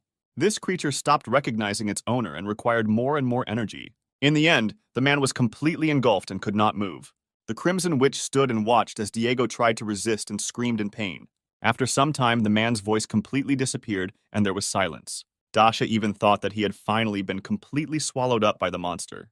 The girl suddenly realized that the magic all this time was not for him, but she was on the side of the spirits. Immediately after consuming its host, the monster transformed into its next version. Now there were even more thorns on his body. His claws became larger, longer, and sharper. All this was filmed and broadcast on television by local media. Kostya realized that the strength and size of this monster was in no way comparable to last time. He knew that all he could do from this monster was turn around and try to escape. However, the guy looked at the TV screen again and realized that not everyone thought so. Instead of attempting to escape, the Crimson Witch took her magic to an even stronger level. The hero realized that his dear friend did not see any obstacles in battle. The remaining consciousness in the monster's body suddenly sensed a high level of danger. The monster pushed off with all its paws from the ground and flew into the air. The Crimson Witch joked that a small touch was like a blow to him. So she pointed her staff towards the monster and advised him to stay away from her. Being in the air, the monster had even less chance of dodging an attack. The girl knew that she needed to take advantage of this opportunity while she had it. Therefore, Dasha pointed her staff towards the monster and called upon the power of white flame. She placed a powerful emphasis on the ground with her feet so that the enormous force would not knock her down. Immediately after this, there was a huge explosion of blinding white flame. It might even seem to people in the area that it illuminated the entire area. During this stunning explosion, everything within a kilometer radius lost its color. The Crimson Witch knew that no one in this world could survive such a powerful blow. The girl was glad that she was able to finally complete this battle. Dasha stood and watched as her defeated enemy fell to the ground. However, during the fall, it split and a blue substance began to flow out of it, which surprised the witch. Kostya immediately realized that any jokes were bad with this slurry. The guy used the power of the earth with lightning speed and sent the spirit towards the incident. It was only thanks to him that the ground around the monster's body was suddenly cut off and sank down. Dasha didn't know what kind of substance it was, but she was going to attack it. But before the girl had time to do anything, her staff was immediately shrouded in ice. The same thing happened to her body. Her legs and right arm were covered with an ice crust. Kostya immediately called for help from Ondine, who could heal with water. The guy held the girl from behind so that she wouldn't fall on the asphalt and break. Some strange voice said that the monsters were becoming stronger. The balance was upset. The people's strength has cracked. A new owner has appeared, who has now emerged from the monster's body. He instantly climbed into the body of our hero while he was busy helping his girlfriend. After treatment with the water spirit, Dasha began to come to her senses and grabbed her head. Only after this the girl noticed that her friend had lost consciousness and fallen to the ground. No matter how hard she tried, she never managed to shout to Kostya. Meanwhile, our hero plunged deep into his subconscious. There was only him and some small clot of blue substance. The hero stood at full height opposite his unknown new opponent. He looked at this strange creature and could not understand how it ended up here. There were only two of them in this place. There was only emptiness around them. It took Kostya a little time to guess that it was a rhinoceros mole. After his defeat at the hands of the Crimson Witch, he became a blue slime. Suddenly, this small clump of blue substance began to take on a new shape. Gradually, its outlines became more and more obvious and guessable. The blue slime turned into an exact copy of our hero Bones. The guy looked at him as if he saw his reflection in the mirror. However, this only made our hero laugh, which irritated his double. Kostya was surprised there that he even knew how to speak, and was not just a slime.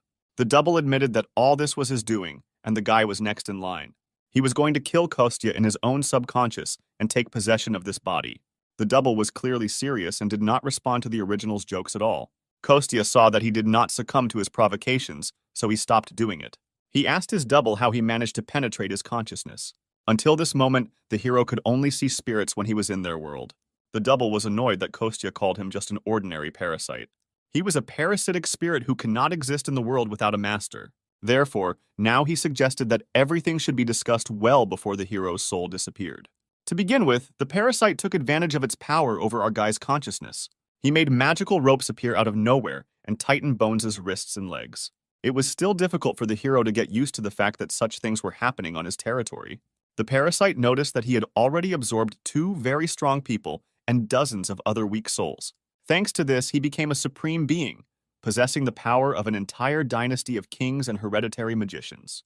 He was sorry that Diego would die, but he still found a fairly useful new body. Kostya was amazed that this uninvited guest had developed a whole plan. He noticed that his consciousness was not a place where the spirit could gain strength and develop. Such impudent treatment from the guy without a drop of fear irritated the parasite. It infuriated him that usually a person a little stronger than a dog dared to lecture him. He knew that this guy's power level was unstable, falling and then rising again. Kostya could not deny all this now, because all his strength had disappeared. That is why he no longer had any mana or any strength left. The guy didn't know at all whether he would be of any use at all without them. The parasite admitted that he is a creature that is capable of controlling all powers. It is also constantly evolving and has the power to accept, absorb, and change various energies. That's why he promised to make sure that Kostya's soul died. The parasite believed that this speech should have impressed our hero. The guy noticed that if the parasite absorbs all his powers, the hero will simply destroy him. He asked the spirit if there was any way for him to restore his imbalance. The parasite laughed and said that the subconscious world would never be a good place to live. The guy's soul was filled with suffering that still captured him. Besides, he did not understand how the hero was going to destroy him with his hands and feet tied. Kostya did not understand what kind of tied hands and feet we were talking about if he could easily remove the ropes. The parasite fell into a stupor that the guy managed to free himself from control so easily. Moreover, Kostya noticed that he had not suffered at all before, as his double believed. The guy replied that his soul is his real fortress, because he is a man. The world of knowledge is just a place that was completely immersed in darkness. It is always and for everyone located approximately somewhere between consciousness and subconsciousness. This is a place that has its own laws of space and time. This is the same world that is completely different from reality. But even in such a complex and secret place, there are absolute laws. These were the laws of imagination, the laws of concentration, and also the laws of faith. The parasite did not understand how an ordinary person could move in the world of the subconscious. He was still trying to resist our hero, being in his body at that time. However, the strength of the parasitic spirit was not enough for this, and the world of the subconscious began to collapse. Dasha bent very low over her friend and tried to shout to him. Kostya came to his senses, lying surrounded by his friends from the world of spirits and people. The guy slowly tried to take a vertical position and rise. The hero tried to laugh it off lightly, but Dasha was frightened by his fall. Kostya felt pretty good and was going to tell his friend about it. However, suddenly a terrible sharp pain pierced his entire body. The world around him seemed to have lost all its colors and suddenly became gray. The keeper said that the guy's heart should be wrapped in some kind of blue clot. He doubted it would start beating again and looked sad about it. The hero looked very shabby and very quietly called the guardian by name. The sky above the guy's head was gloomier than ever at the moment when he asked Karnas for help. A woman ran through a hospital emergency room wearing only her shoe. The owner of the restaurant burst into tears and was on the verge of hysterics. The witch Dasha, who was dressed in hospital pajamas, hurried towards her. The girl looked extremely excited and worried about her named mother. The woman grabbed onto the Crimson Witch's forearms with great strength. She was worried that the girl had been unconscious for 2 days and only called her now. The owner was crying because her son Kostya had also not been in touch all this time. Dasha could not even imagine what this poor thing had to go through. She hugged her mother, trying to calm her down, and promised that she would find Kostya. The woman insisted that if he disappeared again, then she would not be able to bear it again. She still remembered the desperation with which she searched for her son the first time. I remembered the feeling with which I returned every day to an empty, dark, and lonely house. She remembered that very feeling when her life suddenly lost all meaning. Dasha absolutely did not want her mother to relive these dark times again. The girl asked the woman to stop crying and kept promising to find Kostya. She remembered exactly the moment when the guy was put on a stretcher and loaded into an ambulance. First of all, the girl picked up her phone and called Sergei. She reported her problem and asked him to come as quickly as possible. The guy knew that the reporters would act immediately, so he asked the girl to tell him everything she knew. Dasha understood everything, described what had happened, and hung up, angry at Kostya for his action. The tree of peace that grew in the park behind the restaurant was already quite large. Its trunk was powerful, and its wide crown could provide shelter from the burning sun on a hot day. But the greatest power all this time was hidden in the roots of this divine tree. There, somewhere deep underground, among the thick roots, our hero was located. The guy had been in agony for a long time from the very moment he came to his senses. The parasites that took over his body began to absorb all the sins and suffering of their master. With a non-beating heart, he had 24 to 36 hours to live at most. But the most important threat was not even the loss of precious life itself. The parasite was going to first deprive Kostya of all his powers and then take over his body. The hero, of course, should not have had any problems controlling the first one. However, the main snag was precisely the internal energy. Energy that creates a poisonous effect for all living beings that belong to the magical world. Kostya thought that he would use the parasite's magic and could easily stop him. But the more he spent his strength to get rid of the spell, the more his double absorbed it. Even if the guy tried to use them, he would still die. Kostya suggested that the parasite die together if he still wasn't going to retreat. The guy struggled with all his might and desperately asked for help from a familiar guardian. He admitted that he was still too weak to expel the parasite with pure magic. The guardian and other friends of the hero among the spirits were next to him at such a difficult moment. The guy knew that they were well acquainted with his body, and therefore asked them to look at him carefully. When the time comes, they will need to all use their powers at the same time. The guardian sadly replied that the hero's heart could not stand it and explode. Kostya was well aware that it could break into pieces from overload. However, if the guys weaken their strength, then he will not be able to expel the parasite. He imagined for a moment what horror would begin on Earth if he took over his body. The roots of the World Tree tried their best to help our hero in some way. The guy was not very worried because he himself found and raised all these creatures. Just in case, Kostya addressed each of them by name one last time. After this, the place that was hidden under the Tree of the World began to exude an enchanting light. The most crucial moment came, and each of the spirits tried to give all their energy just to save their person. It was a beautiful, clear, and sunny day in the capital of South Korea, Seoul. Sergei was arguing with someone on the phone and trying to get the news to talk about Kostya's disappearance. Dasha and the owner watched as the guy tried to help them and find his brother. The Crimson Witch had been calming the woman as best she could since their reunion. Suddenly, a deafening explosion was heard in the backyard of their cute restaurant. The whole company immediately looked around, trying to figure out what it could be. The guys rushed as fast as they could to check the garden, which was located behind the building. The reporters who were nearby and were waiting for instructions ran after them. It took our company no more than a few minutes to find the source of the noise. In the backyard, in a huge crater, our hero Kostya lay naked and unconscious. The Crimson Witch was furious that the guy was here while everyone was looking for him. After that, the guys called an ambulance and all went to the emergency center together. The hero was placed in a standard single-type ward, painted white. After some time, Kostya regained consciousness. He was wearing hospital pajamas. His awakening was found by a worried Sergei, a crying mother, and an irritated Crimson Witch. The girl even hit the guy in the stomach right after he opened his eyes. Kostya was puzzled that the girl hit him, but apologized to his mother. Only then did he notice that he was in a new, unfamiliar place. Sergei explained that they transported Kostya to the hospital, which belongs to his guild. The hero was shocked that he could not be found for 3 whole days from the moment he disappeared. The guy could not predict such an outcome, so now he had to come up with an excuse. He pretended that he had forgotten everything and didn't know what really happened.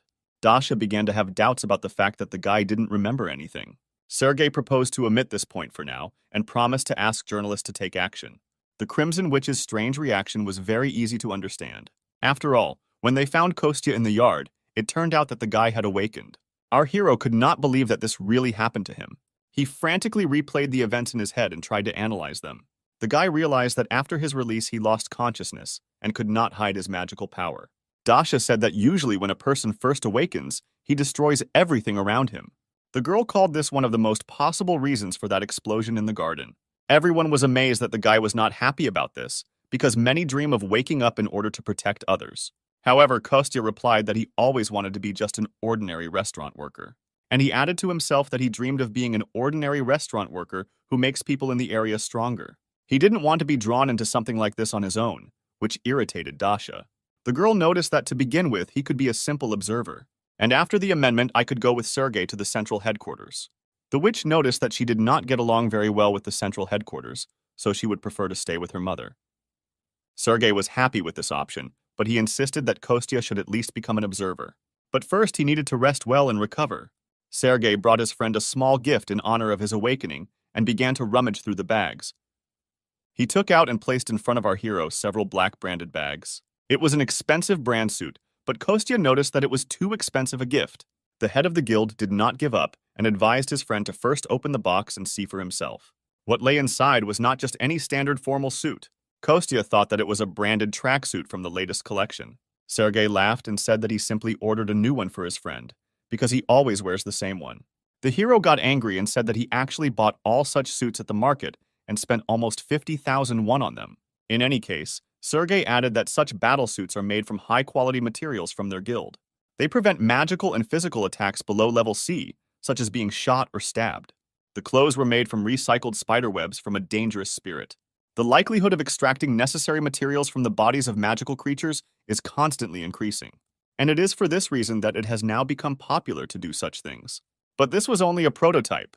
Bringing such a suit to market would cost several billion. Sergei added that they were going to go to the center tomorrow, and today the guy had to have a good rest.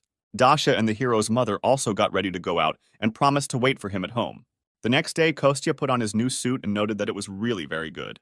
It was much better quality than those that the guy had previously bought for himself in the markets. Sergei picked up a friend, and together they went to the central headquarters. The guys arrived at the parking lot, got out of the car, and continued on foot. Suddenly, Kostya stopped not far from the entrance. Something caught his attention. There was a whole crowd of journalists right in front of the main entrance to the building. The guy only now realized that his dream of living unnoticed was gradually evaporating. Reporters immediately noticed the appearance of the guild leader and the new awakened one. They immediately pointed their lenses at them and began filming the arrivals. Kostya was clearly not ready for such close attention to his modest person. He did not understand why so much attention was paid to such an ordinary awakened one. Sergei asked his friend if he really cared so much. Kostya was trembling all over and believed that his reaction was completely justified in such a situation. Sergei added that all this was done in order to find the guy as quickly as possible. The hero's mother and the Crimson Witch were very worried at that time and could not find a place for themselves. Dasha was ready to give up her own treatment and run away from the hospital even barefoot. This explanation calmed our hero a little, but he was still nervous. However, the guy admitted that in such a situation attracting attention was inevitable. Now it was necessary to improvise, which means the hero should like being famous. Kostya still could not accept this state of affairs and continued to get angry. Sergei said that recently awakened ones have been constantly appearing around him. Kostya hoped that his grade was no higher than D, but even so it promised a lot of difficult work. Sergei walked up to the door and put his right hand on the touchpad of the lock. The security system read the necessary information, and the doors swung open. Behind them was a spacious laboratory with a large amount of complex equipment. Kostya was amazed at how quickly the Koreans developed technology. Sergei decided to stay outside and asked his friend to return to him after he was informed about everything. The hero approached a pretty-looking assistant who was supposed to tell him everything. The guy had to change clothes and undergo several examinations using the most advanced technologies. He put on a black suit which was stuffed with all sorts of sensors. In it, he needed to complete several not very difficult tasks. He admitted that all of these technologies were state-of-the-art, but still useless in his situation. His scan data was gradually replenished and uploaded to the server. This took a total of several hours of fruitful work by researchers. Sergei and Diana were amazed that their friend had achieved an A-level rank. They could not believe the results because even such a rank was considered extremely rare in the modern world. Kostya was in prostration because he had only closed some hole with magic. He sincerely believed that he had invested too little of his magical powers to achieve such a high level. Sergei believed that his friend should have been happy with this result and considered himself special. He turned to the assistant and asked what the level of the guy's other characteristics was. The level of magical power reached rank D, the level of mana E, the magic circuit as much as S, and Kostya's specialty was telekinesis. He even asked if such results were erroneous, but he was assured of their accuracy. Kostya asked the reason for such a violent reaction from his dear friend. Sergei replied that telekinesis abilities are not very common. They are considered very ambiguous both in attack and defense. After all, a person needed another substance or object to carry out an attack or defense. Although the guild should provide the necessary weight, it might not be effective. Sergei was upset because such abilities and their provision were very expensive. He compared his friend and adopted brother Kostya to a very small well. Despite its actual size, there was too much water raging in this well. Sergei believed that something like an ultra-modern tap pumping water out of this well should have suited him. This explanation seemed very strange and not entirely clear to our hero Kostya. Sergei was upset because he himself considered his analogy to be very suitable for the situation. Kostya decided not to upset his friend even more and replied that he still understood everything. He only asked the guild leader why he was so surprised by his answer. Sergei explained that awakened people usually have high expectations, but his friend did not have any at all. He explained this by saying that at almost 40 years old, he did not have any special talents, but he could cook something out of it. At that moment, Sergei began to remember his first conversation with his father and sister after waking up. Kostya added with warmth in his voice that now his mother can be proud of her son. All this was very different from the scandal that happened between Sergei and his family. At that moment, he realized the difference between his reaction and his friend's reaction to the same news. The guy looked at his named brother and sincerely said that he thought he was cool. After all, he himself was very disappointed when he awakened and received his level. He had a real hysteria, because back then Sergei dreamed of being an ordinary person. However, the guy decided not to develop this topic further and said that now everything was fine. He offered to accompany Kostya to the exit, after which the hero headed home to the restaurant. Sergei said goodbye to his friend, and he got into the car and went to the main office of the guild. It was a huge building in which the guild's administrative center was concentrated. Sergei went up to the manager's floor and headed to the secretary's desk. The girl called the president of the corporation and said that the representative of the guild, Sergei, had arrived. Madam President asked to take the visitor to her office. Sergei calmly followed the secretary and entered the spacious office. He greeted the president of the Manhwa guild, his own sister. The girl looked very similar in appearance to her brother and joyfully stood up to greet him in return. They hadn't seen each other like this for a long time because it was very difficult to catch the guy. Alexandra invited her brother to sit down, drink coffee, and talk calmly first. Sergei rejected her offer because he came here to apologize to the girl. For Alexandra, such a statement from her brother came as a complete surprise. It took the guy a lot of strength to pull himself together and come to her. Their father was the best CEO in the country, and their daughter exceeded all his expectations. The guy recalled those dark times that came after the death of their mother. Sergei believed that 3 years ago, even if the world had turned upside down, he and his father would not have blinked an eye. He admitted that deep down, he sincerely considered his father and sister to be magnificent people, unlike himself, who could not correctly perceive the death of his beloved mother. Therefore, he always looked at their backs and envied them, and they were always busy with something. When Sergei had just woken up, at first he was very happy about it. But then he received the lowest level, which is why he said a bunch of harsh and disgusting words to his family, for which he now asked for forgiveness.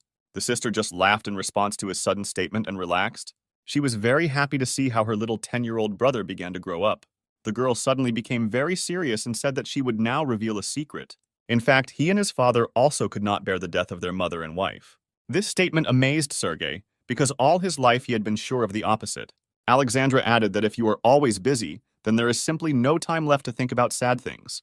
She tried hard to fill the void in her heart after losing her mother and also asked her brother for forgiveness. Although Sergei was an ordinary person, he was by no means an eccentric for them.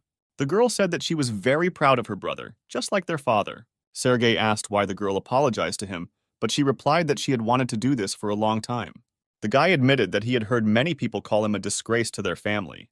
The secretary entered the office and said that she was about to start a meeting. Although Alexandra said to cancel it, the man still arrived at it.